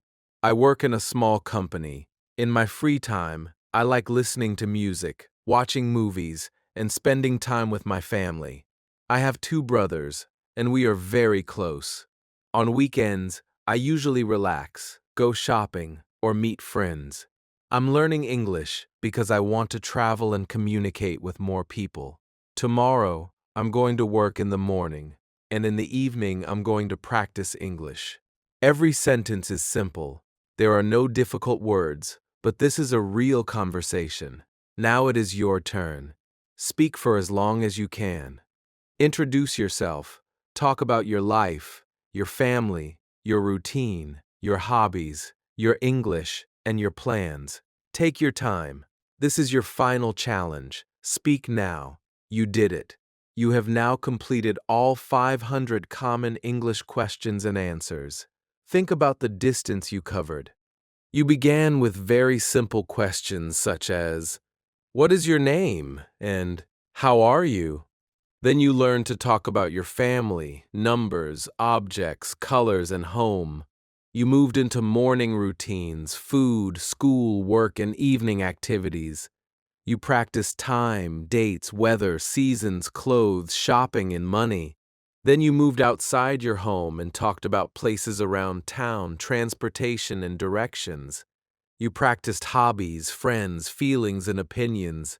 After that, you learned to talk about what you did yesterday, what you plan to do tomorrow, what you can do, and how to ask for help when communication becomes difficult. Finally, in this chapter, you connected all of those topics into complete answers and short conversations. 500 questions may sound like a huge number, but you reach the end one answer at a time. Now I want you to do something important. Do not treat this video as something you watched once and finished forever. This lesson can become a speaking practice tool that you return to again and again. The first time, you may need several seconds to answer. That is fine. The second time, try to answer a little faster.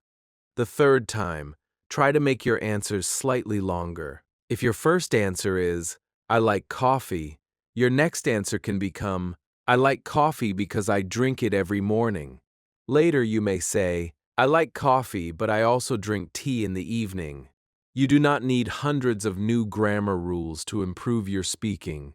You need to become comfortable using the English you already know. Choose a small group of questions from this lesson each day. You do not need to repeat all 500 every day. Practice 10 or 20 questions. Answer them without looking at a model answer. If one question is difficult, repeat it several times. If you can answer it easily, try to add another sentence. Ask the questions to yourself while walking, cooking, traveling, or getting ready in the morning. Use your real life as your practice material. Say what you see. Say what you are doing. Talk about what you did yesterday. Talk about what you will do tomorrow. Describe your family, your room, your food, your clothes, your neighborhood, and your plans. English becomes easier when it stops being only a subject you study and starts becoming a language you use. And remember something very important about speaking. You do not need to wait until your English is perfect before you speak. Speaking is one of the ways you improve. You may forget a word. You may need to start a sentence again. You may use a very simple expression. That is okay. Your goal is communication. If you know 5 words, use those 5 words. If you can make one clear sentence, say that sentence. Then say another. Confidence does not always come before speaking. Very often, confidence grows because you keep speaking. Powerful outro. Before you leave, think back to question 1. Maybe at the beginning, even a simple English question made you stop and think. Now you have reached question 500. You have spoken about your life, your memories, your plans, your feelings, your abilities, your family, your work, and the world around you. That is not just vocabulary practice, that is communication. And communication is the real purpose of English. So from today, make one decision. Do not keep English only inside your head. Give it a voice. When you wake up, say one sentence in English. When you eat, describe your food. When you go outside, name the places you see. When you meet someone, imagine how you would introduce yourself. At night, tell yourself what you did during the day. 10 minutes of real speaking every day can become hundreds of hours of practice over time. Small practice does not stay small when you repeat it. You do not need to learn everything today. You only need to continue. One question, one answer, one sentence, one conversation at a time. Every time you speak, you are teaching your mind to find English faster. Every time you answer without translating every word, you are building fluency. Every time you continue even after making a mistake, you are becoming a stronger speaker. If you completed this entire lesson, I want you to be proud of the work you just did. But do not stop at question 500. Let question 500 become the beginning of your next stage. Go back to the questions that were difficult. Repeat the chapters you need most. Answer faster. Add more details. Create your own questions. Ask someone else. Turn these 500 questions into 1,000 conversations. And if this lesson helped you, subscribe to Bookish English and stay with us, because we are going to keep learning English through simple, practical, real-life speaking practice. Like this video if you want more long English practice lessons, and tell me in the comments, I completed 500 questions. Then write one more sentence in English about yourself. It can be simple. Maybe, I am learning English every day. Maybe, I want to speak English confidently. Maybe, I will not give up. Say this final sentence with me, slowly and clearly. I can learn English. I can speak English. And I will keep going. Again, I can learn English.